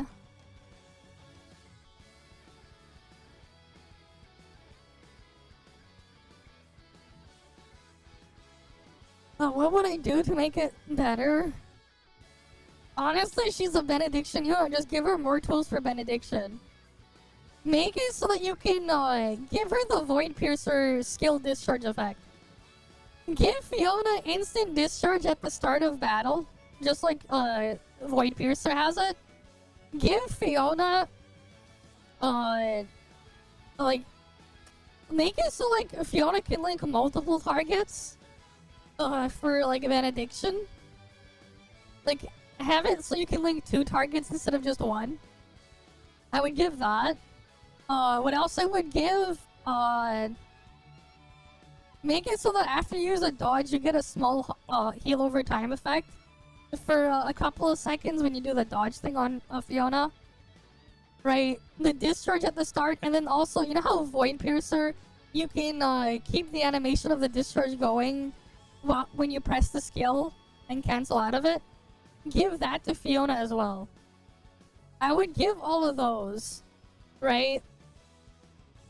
And then other things too, instead of having the weird scaling modifiers, just give her the max value up front and just remove the scaling on the thing. Also, just buff her matrices to have relevant numbers. Because, like, her matrices are very old now. And they were designed around when she was released in Vera. Because her matrices are for benediction, you know? Also increase the value of her matrices to be modern. That's what I would have done. You know, things like that. Or even, like, make it so, like, you can give her effect where the crystal thing that she stacks applies to the entire party. The damage boost from that. Like, having that apply to the entire party instead of just the player. Things like that instead, right? The role is supposed to be benediction. So go focus on that role. Rather than the other stuff.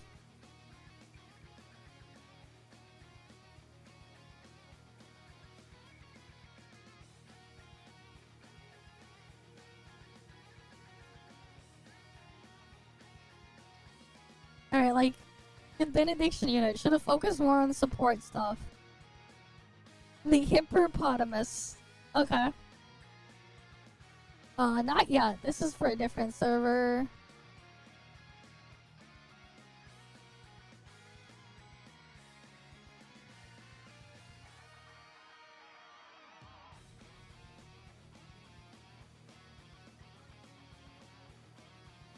Yeah, it negates damage once. They make it so you can keep that for 30 seconds. Honestly, like, no, so basically what happens, the crystals, they expire after 30 seconds or whatever. And, like, the negate damage thing, there is a cooldown when you trigger it. But it will consume a crystal to do so.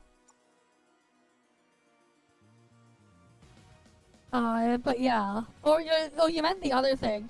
No, so basically if you're, it's just gonna block one instance of damage. If you get hit, it gets consumed. Oh wait, no, the other thing is it will block one instance of damage. One instance, one hit. It doesn't give you, it doesn't give like full immunity. But then it also gives like a damage reduction buff. But yeah, increasing the resistance, but it also, here's the other part though, yeah. It does increase resistance at the same time. Well, because she also increases resistance here by 4% for 30 seconds. But this is for fortitude.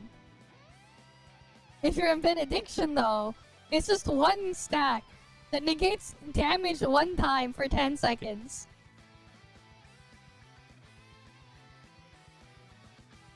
The fortitude has a better version of Fiona, man.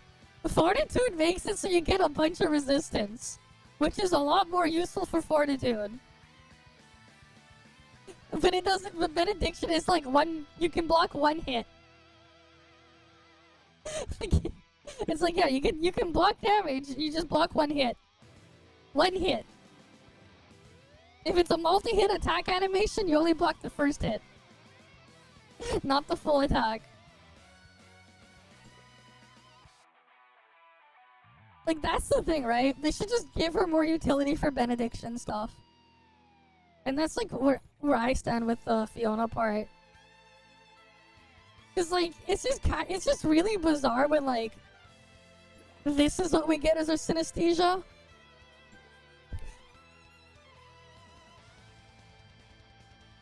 I'm just trying to riot, yeah. Because, like, the reality is, all this does is it turns Fiona into a stat stick that gives you permanent 6% elemental damage. That's it. Like, yeah.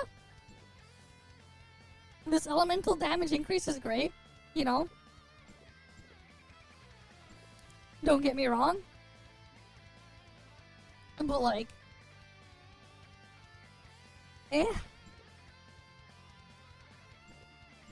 This is like permanent 6% elemental damage you basically get from S5 on Fiona, and that's it.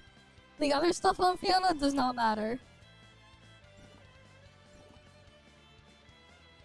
Like, yeah, sure, Fiona relevant to have just as a stat stick that's permanently on your account. And that's kinda it. Yeah, and Lyn gives more. And the thing is, Lyn also gives 25% attack and other stuff. Yeah, they really did her dirty. Like they just, that's just the reality. They did her dirty.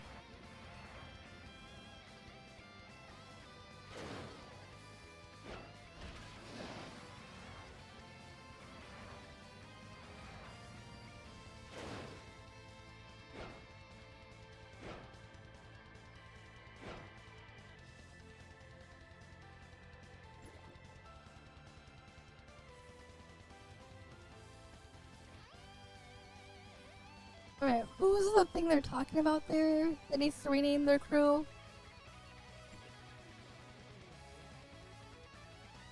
Cute and funny, okay. Sure.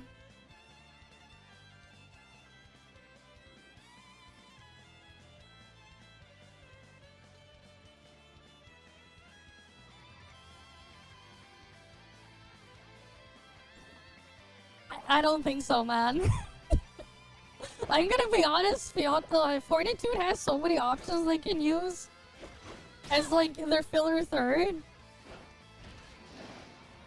They're probably not using Fiona. Let's be real.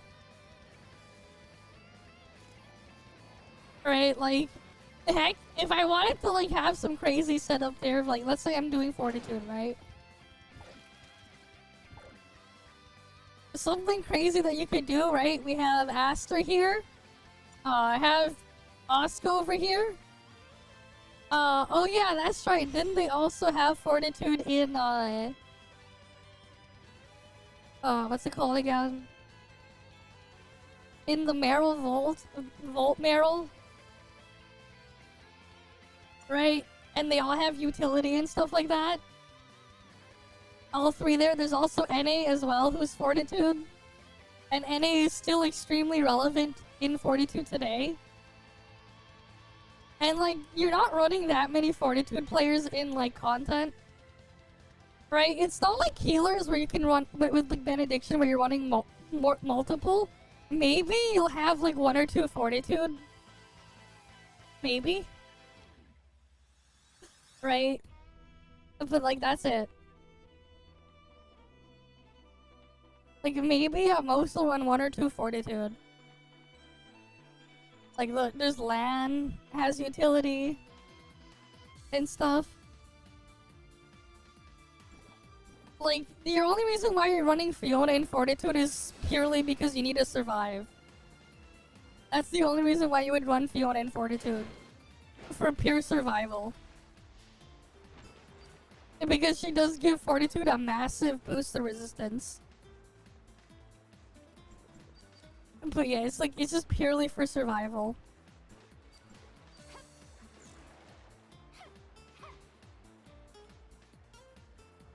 Not much else outside of that.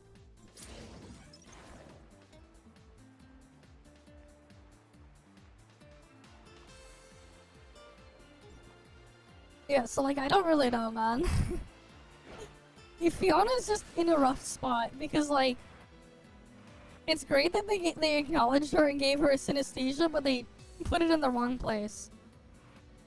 They put it in the wrong place. I would have personally just focused on her utility instead. Because otherwise right now she's not really that relevant. Right, like she's not really relevant. There are niches that you'll use her, but like, it's gonna be worse when Lechesis comes. And then like a year and a half after Lechesis is out, like she'll be on standard banner. And that will be like the final nail in the coffin for that. Because standard banner.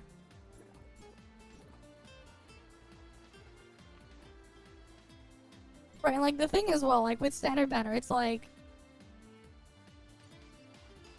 you can literally just buy the weapon as well for $5 when they're here. Oh wait, no, they didn't put Yam Meow in here yet. But like, you know, it's like you could just get it for $5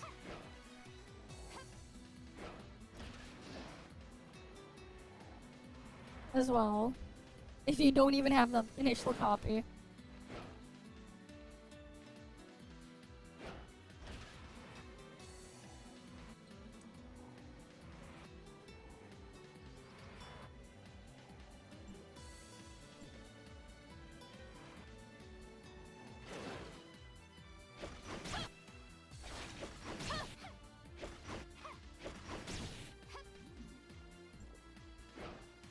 Though I do wonder, like, how Lechesis plays out.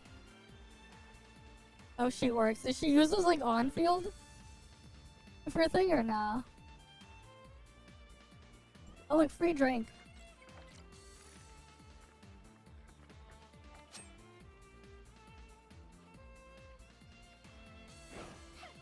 Because, like, yeah, those were a thing. Remember those?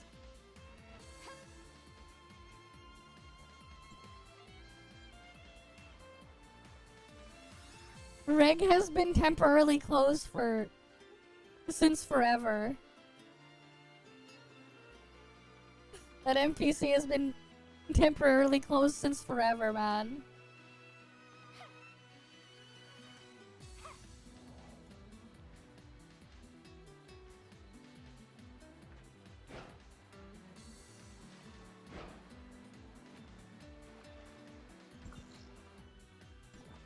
But yeah. Anything else, though?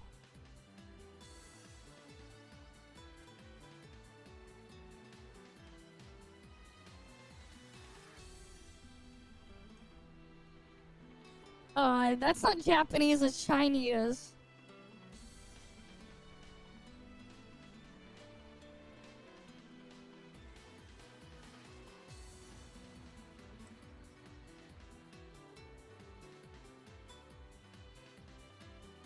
But whatever. Training their devs, we'll see.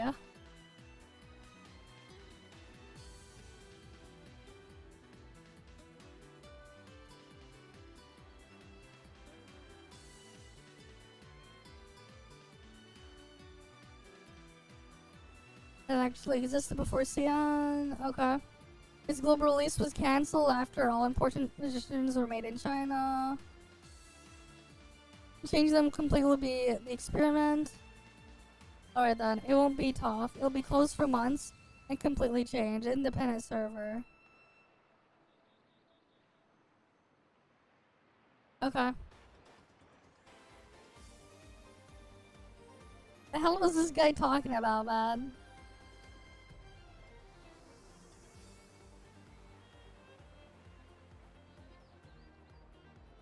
And people didn't want to lose all their progress. However, Xi'an getting the new MMO server, they could add one for global. Yep. We'll see what happens.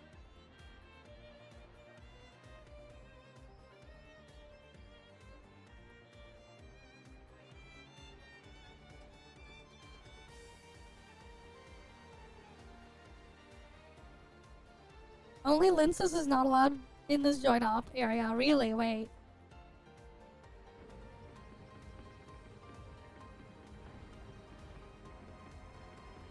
Wait, actually? Damn.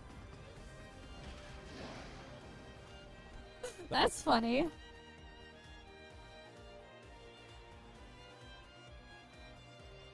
The Schrodinger's chest. Yep.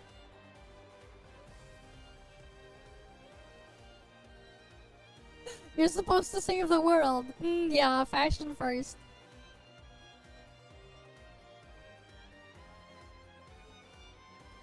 Alright. Nerf rival nemesis. It's the lawnmower. Banjo Bossa, okay.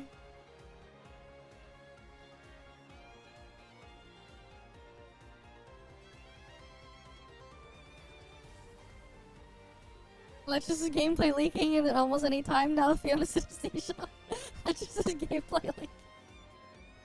Uh-huh. The hell is this freaking meme?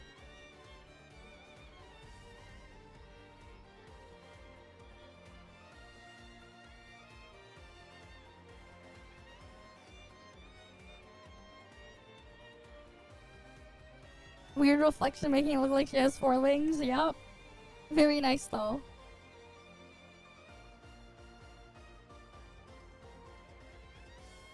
Okay.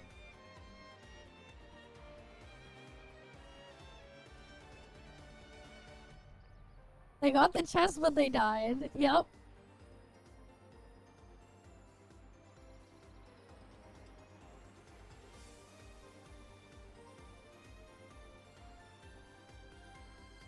Did you try to post a link?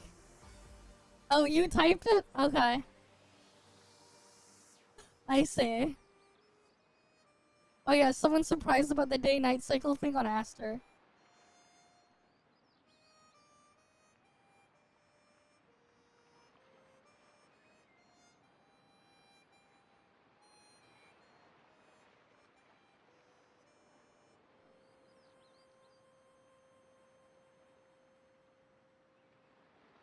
Okay, then they're talking about giving hugs to characters. They wish the 1.0 story was better. Send it on Discord, man. It's easier if you send it through Discord. How tall is it? Yes.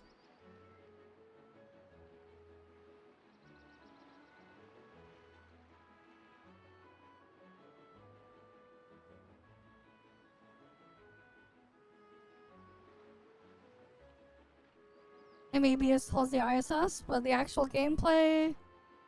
Well, the tower is very, very tall.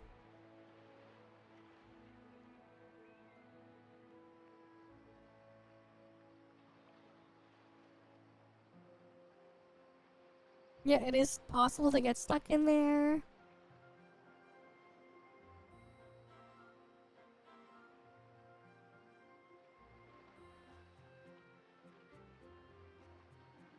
Okay.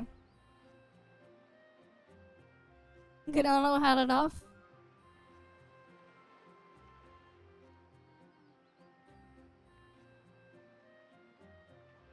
Okay.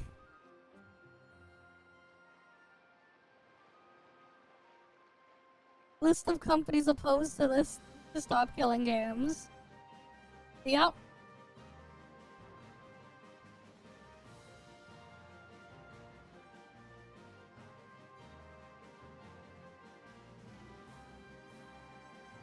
Wonder if we'll even see it? I don't know, man. But yeah, like, it's easier if you just post in the react to section or whatever if you want me to pull it up on Discord. There's like a whole channel for it.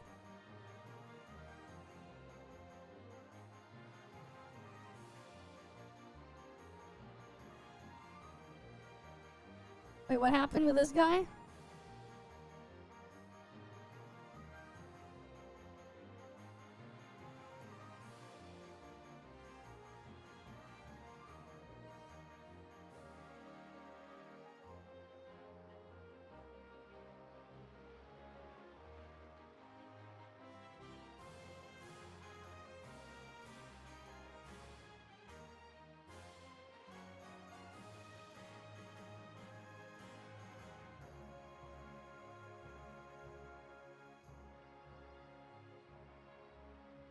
I wonder if this guy actually got in.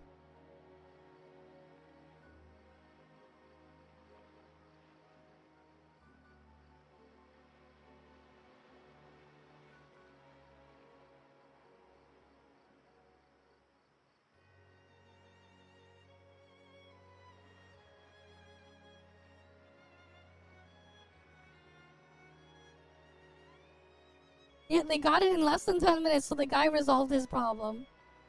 Cool. Right, like it says there, he resolved it.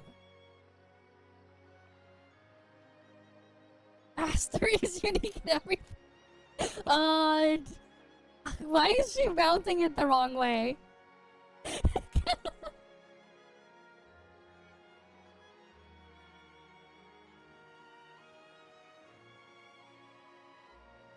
Okay.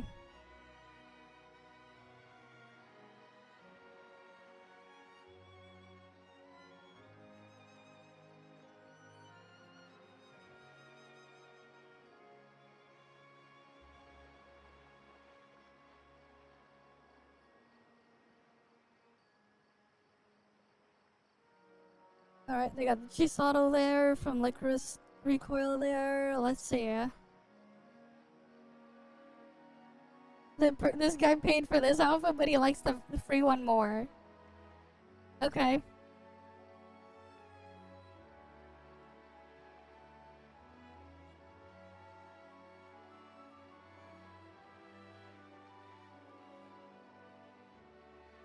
If I couldn't save my own ship, how could I save Vault? Damn.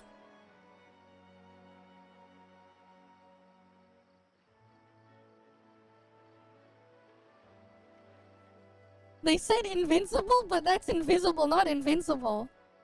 That isn't invincible, that's invisible. They like their new invisible bike. The Tower of Detroit peak gameplay.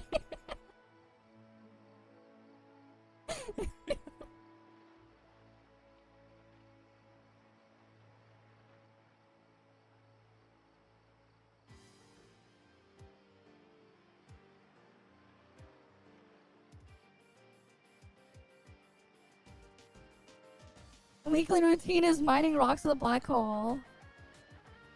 Oh, I guess you could do it that way.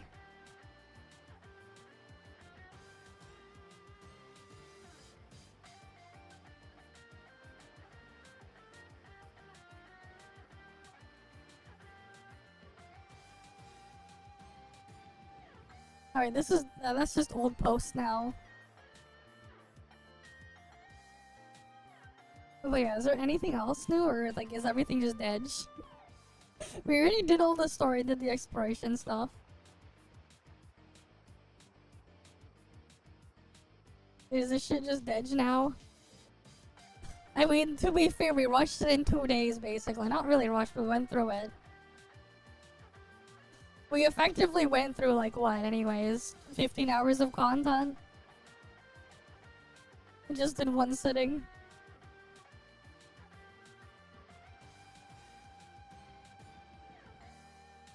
Yeah, there is a new patch, but like I just do it like I only like do the new content like once in a while.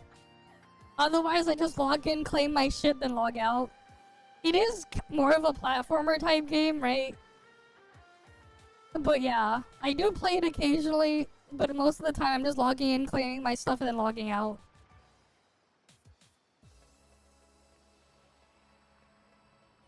Right, I know they dropped the patch, but I just wait for everything to be available. Because it's like kind of a pain in a waste. So like and kind of annoying to do things slowly. But like yeah.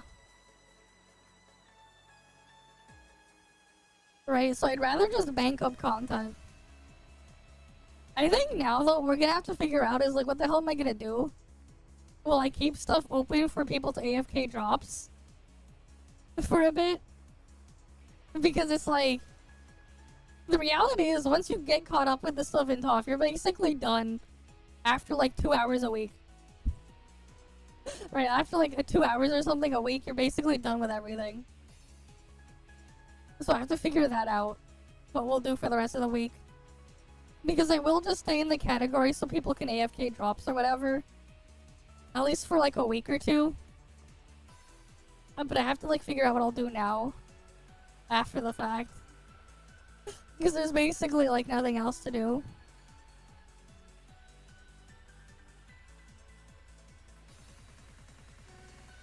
And like I don't have any more reacts to look through because like we already finished all of those. Right, like my react thing is like done, we finished them. What are people talking about in Cake's Discord?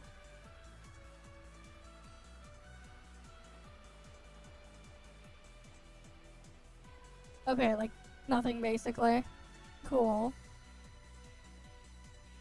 Right, if you want to add stuff to react to, we'll just put that there. Again, my Discord, there's a channel. Stuff to react to, you can send submissions here. And we'll look at them. Right? We just go through there, we do them, and then that's it. But yeah, basically we only had like, we were only on here for like 6 hours. But like again, there's like not really anything else to do now. Like I'll do my dailies later, whatever, when I come back thing later, but yeah. That's just kind of the reality of everything. Technically, I didn't kill all my world bosses for the week, the 10 world bosses. But for the other mat, we can do that later. But again, that'll only take like, what, half an hour or so? Half an hour or so.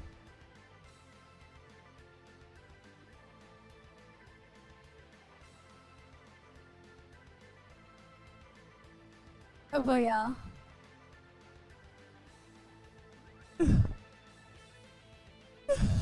I guess then this is just a good place to end it then for now.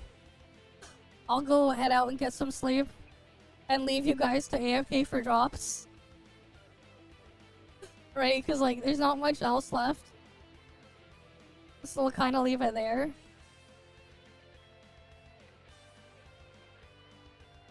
But yeah. Oh wait, let me get the title and everything set up for that. Yeah. Thank you as guys all as well for stopping by. Hopefully I can see you guys next time. But yeah, I'll see you guys later. Alright then. See you guys. See ya.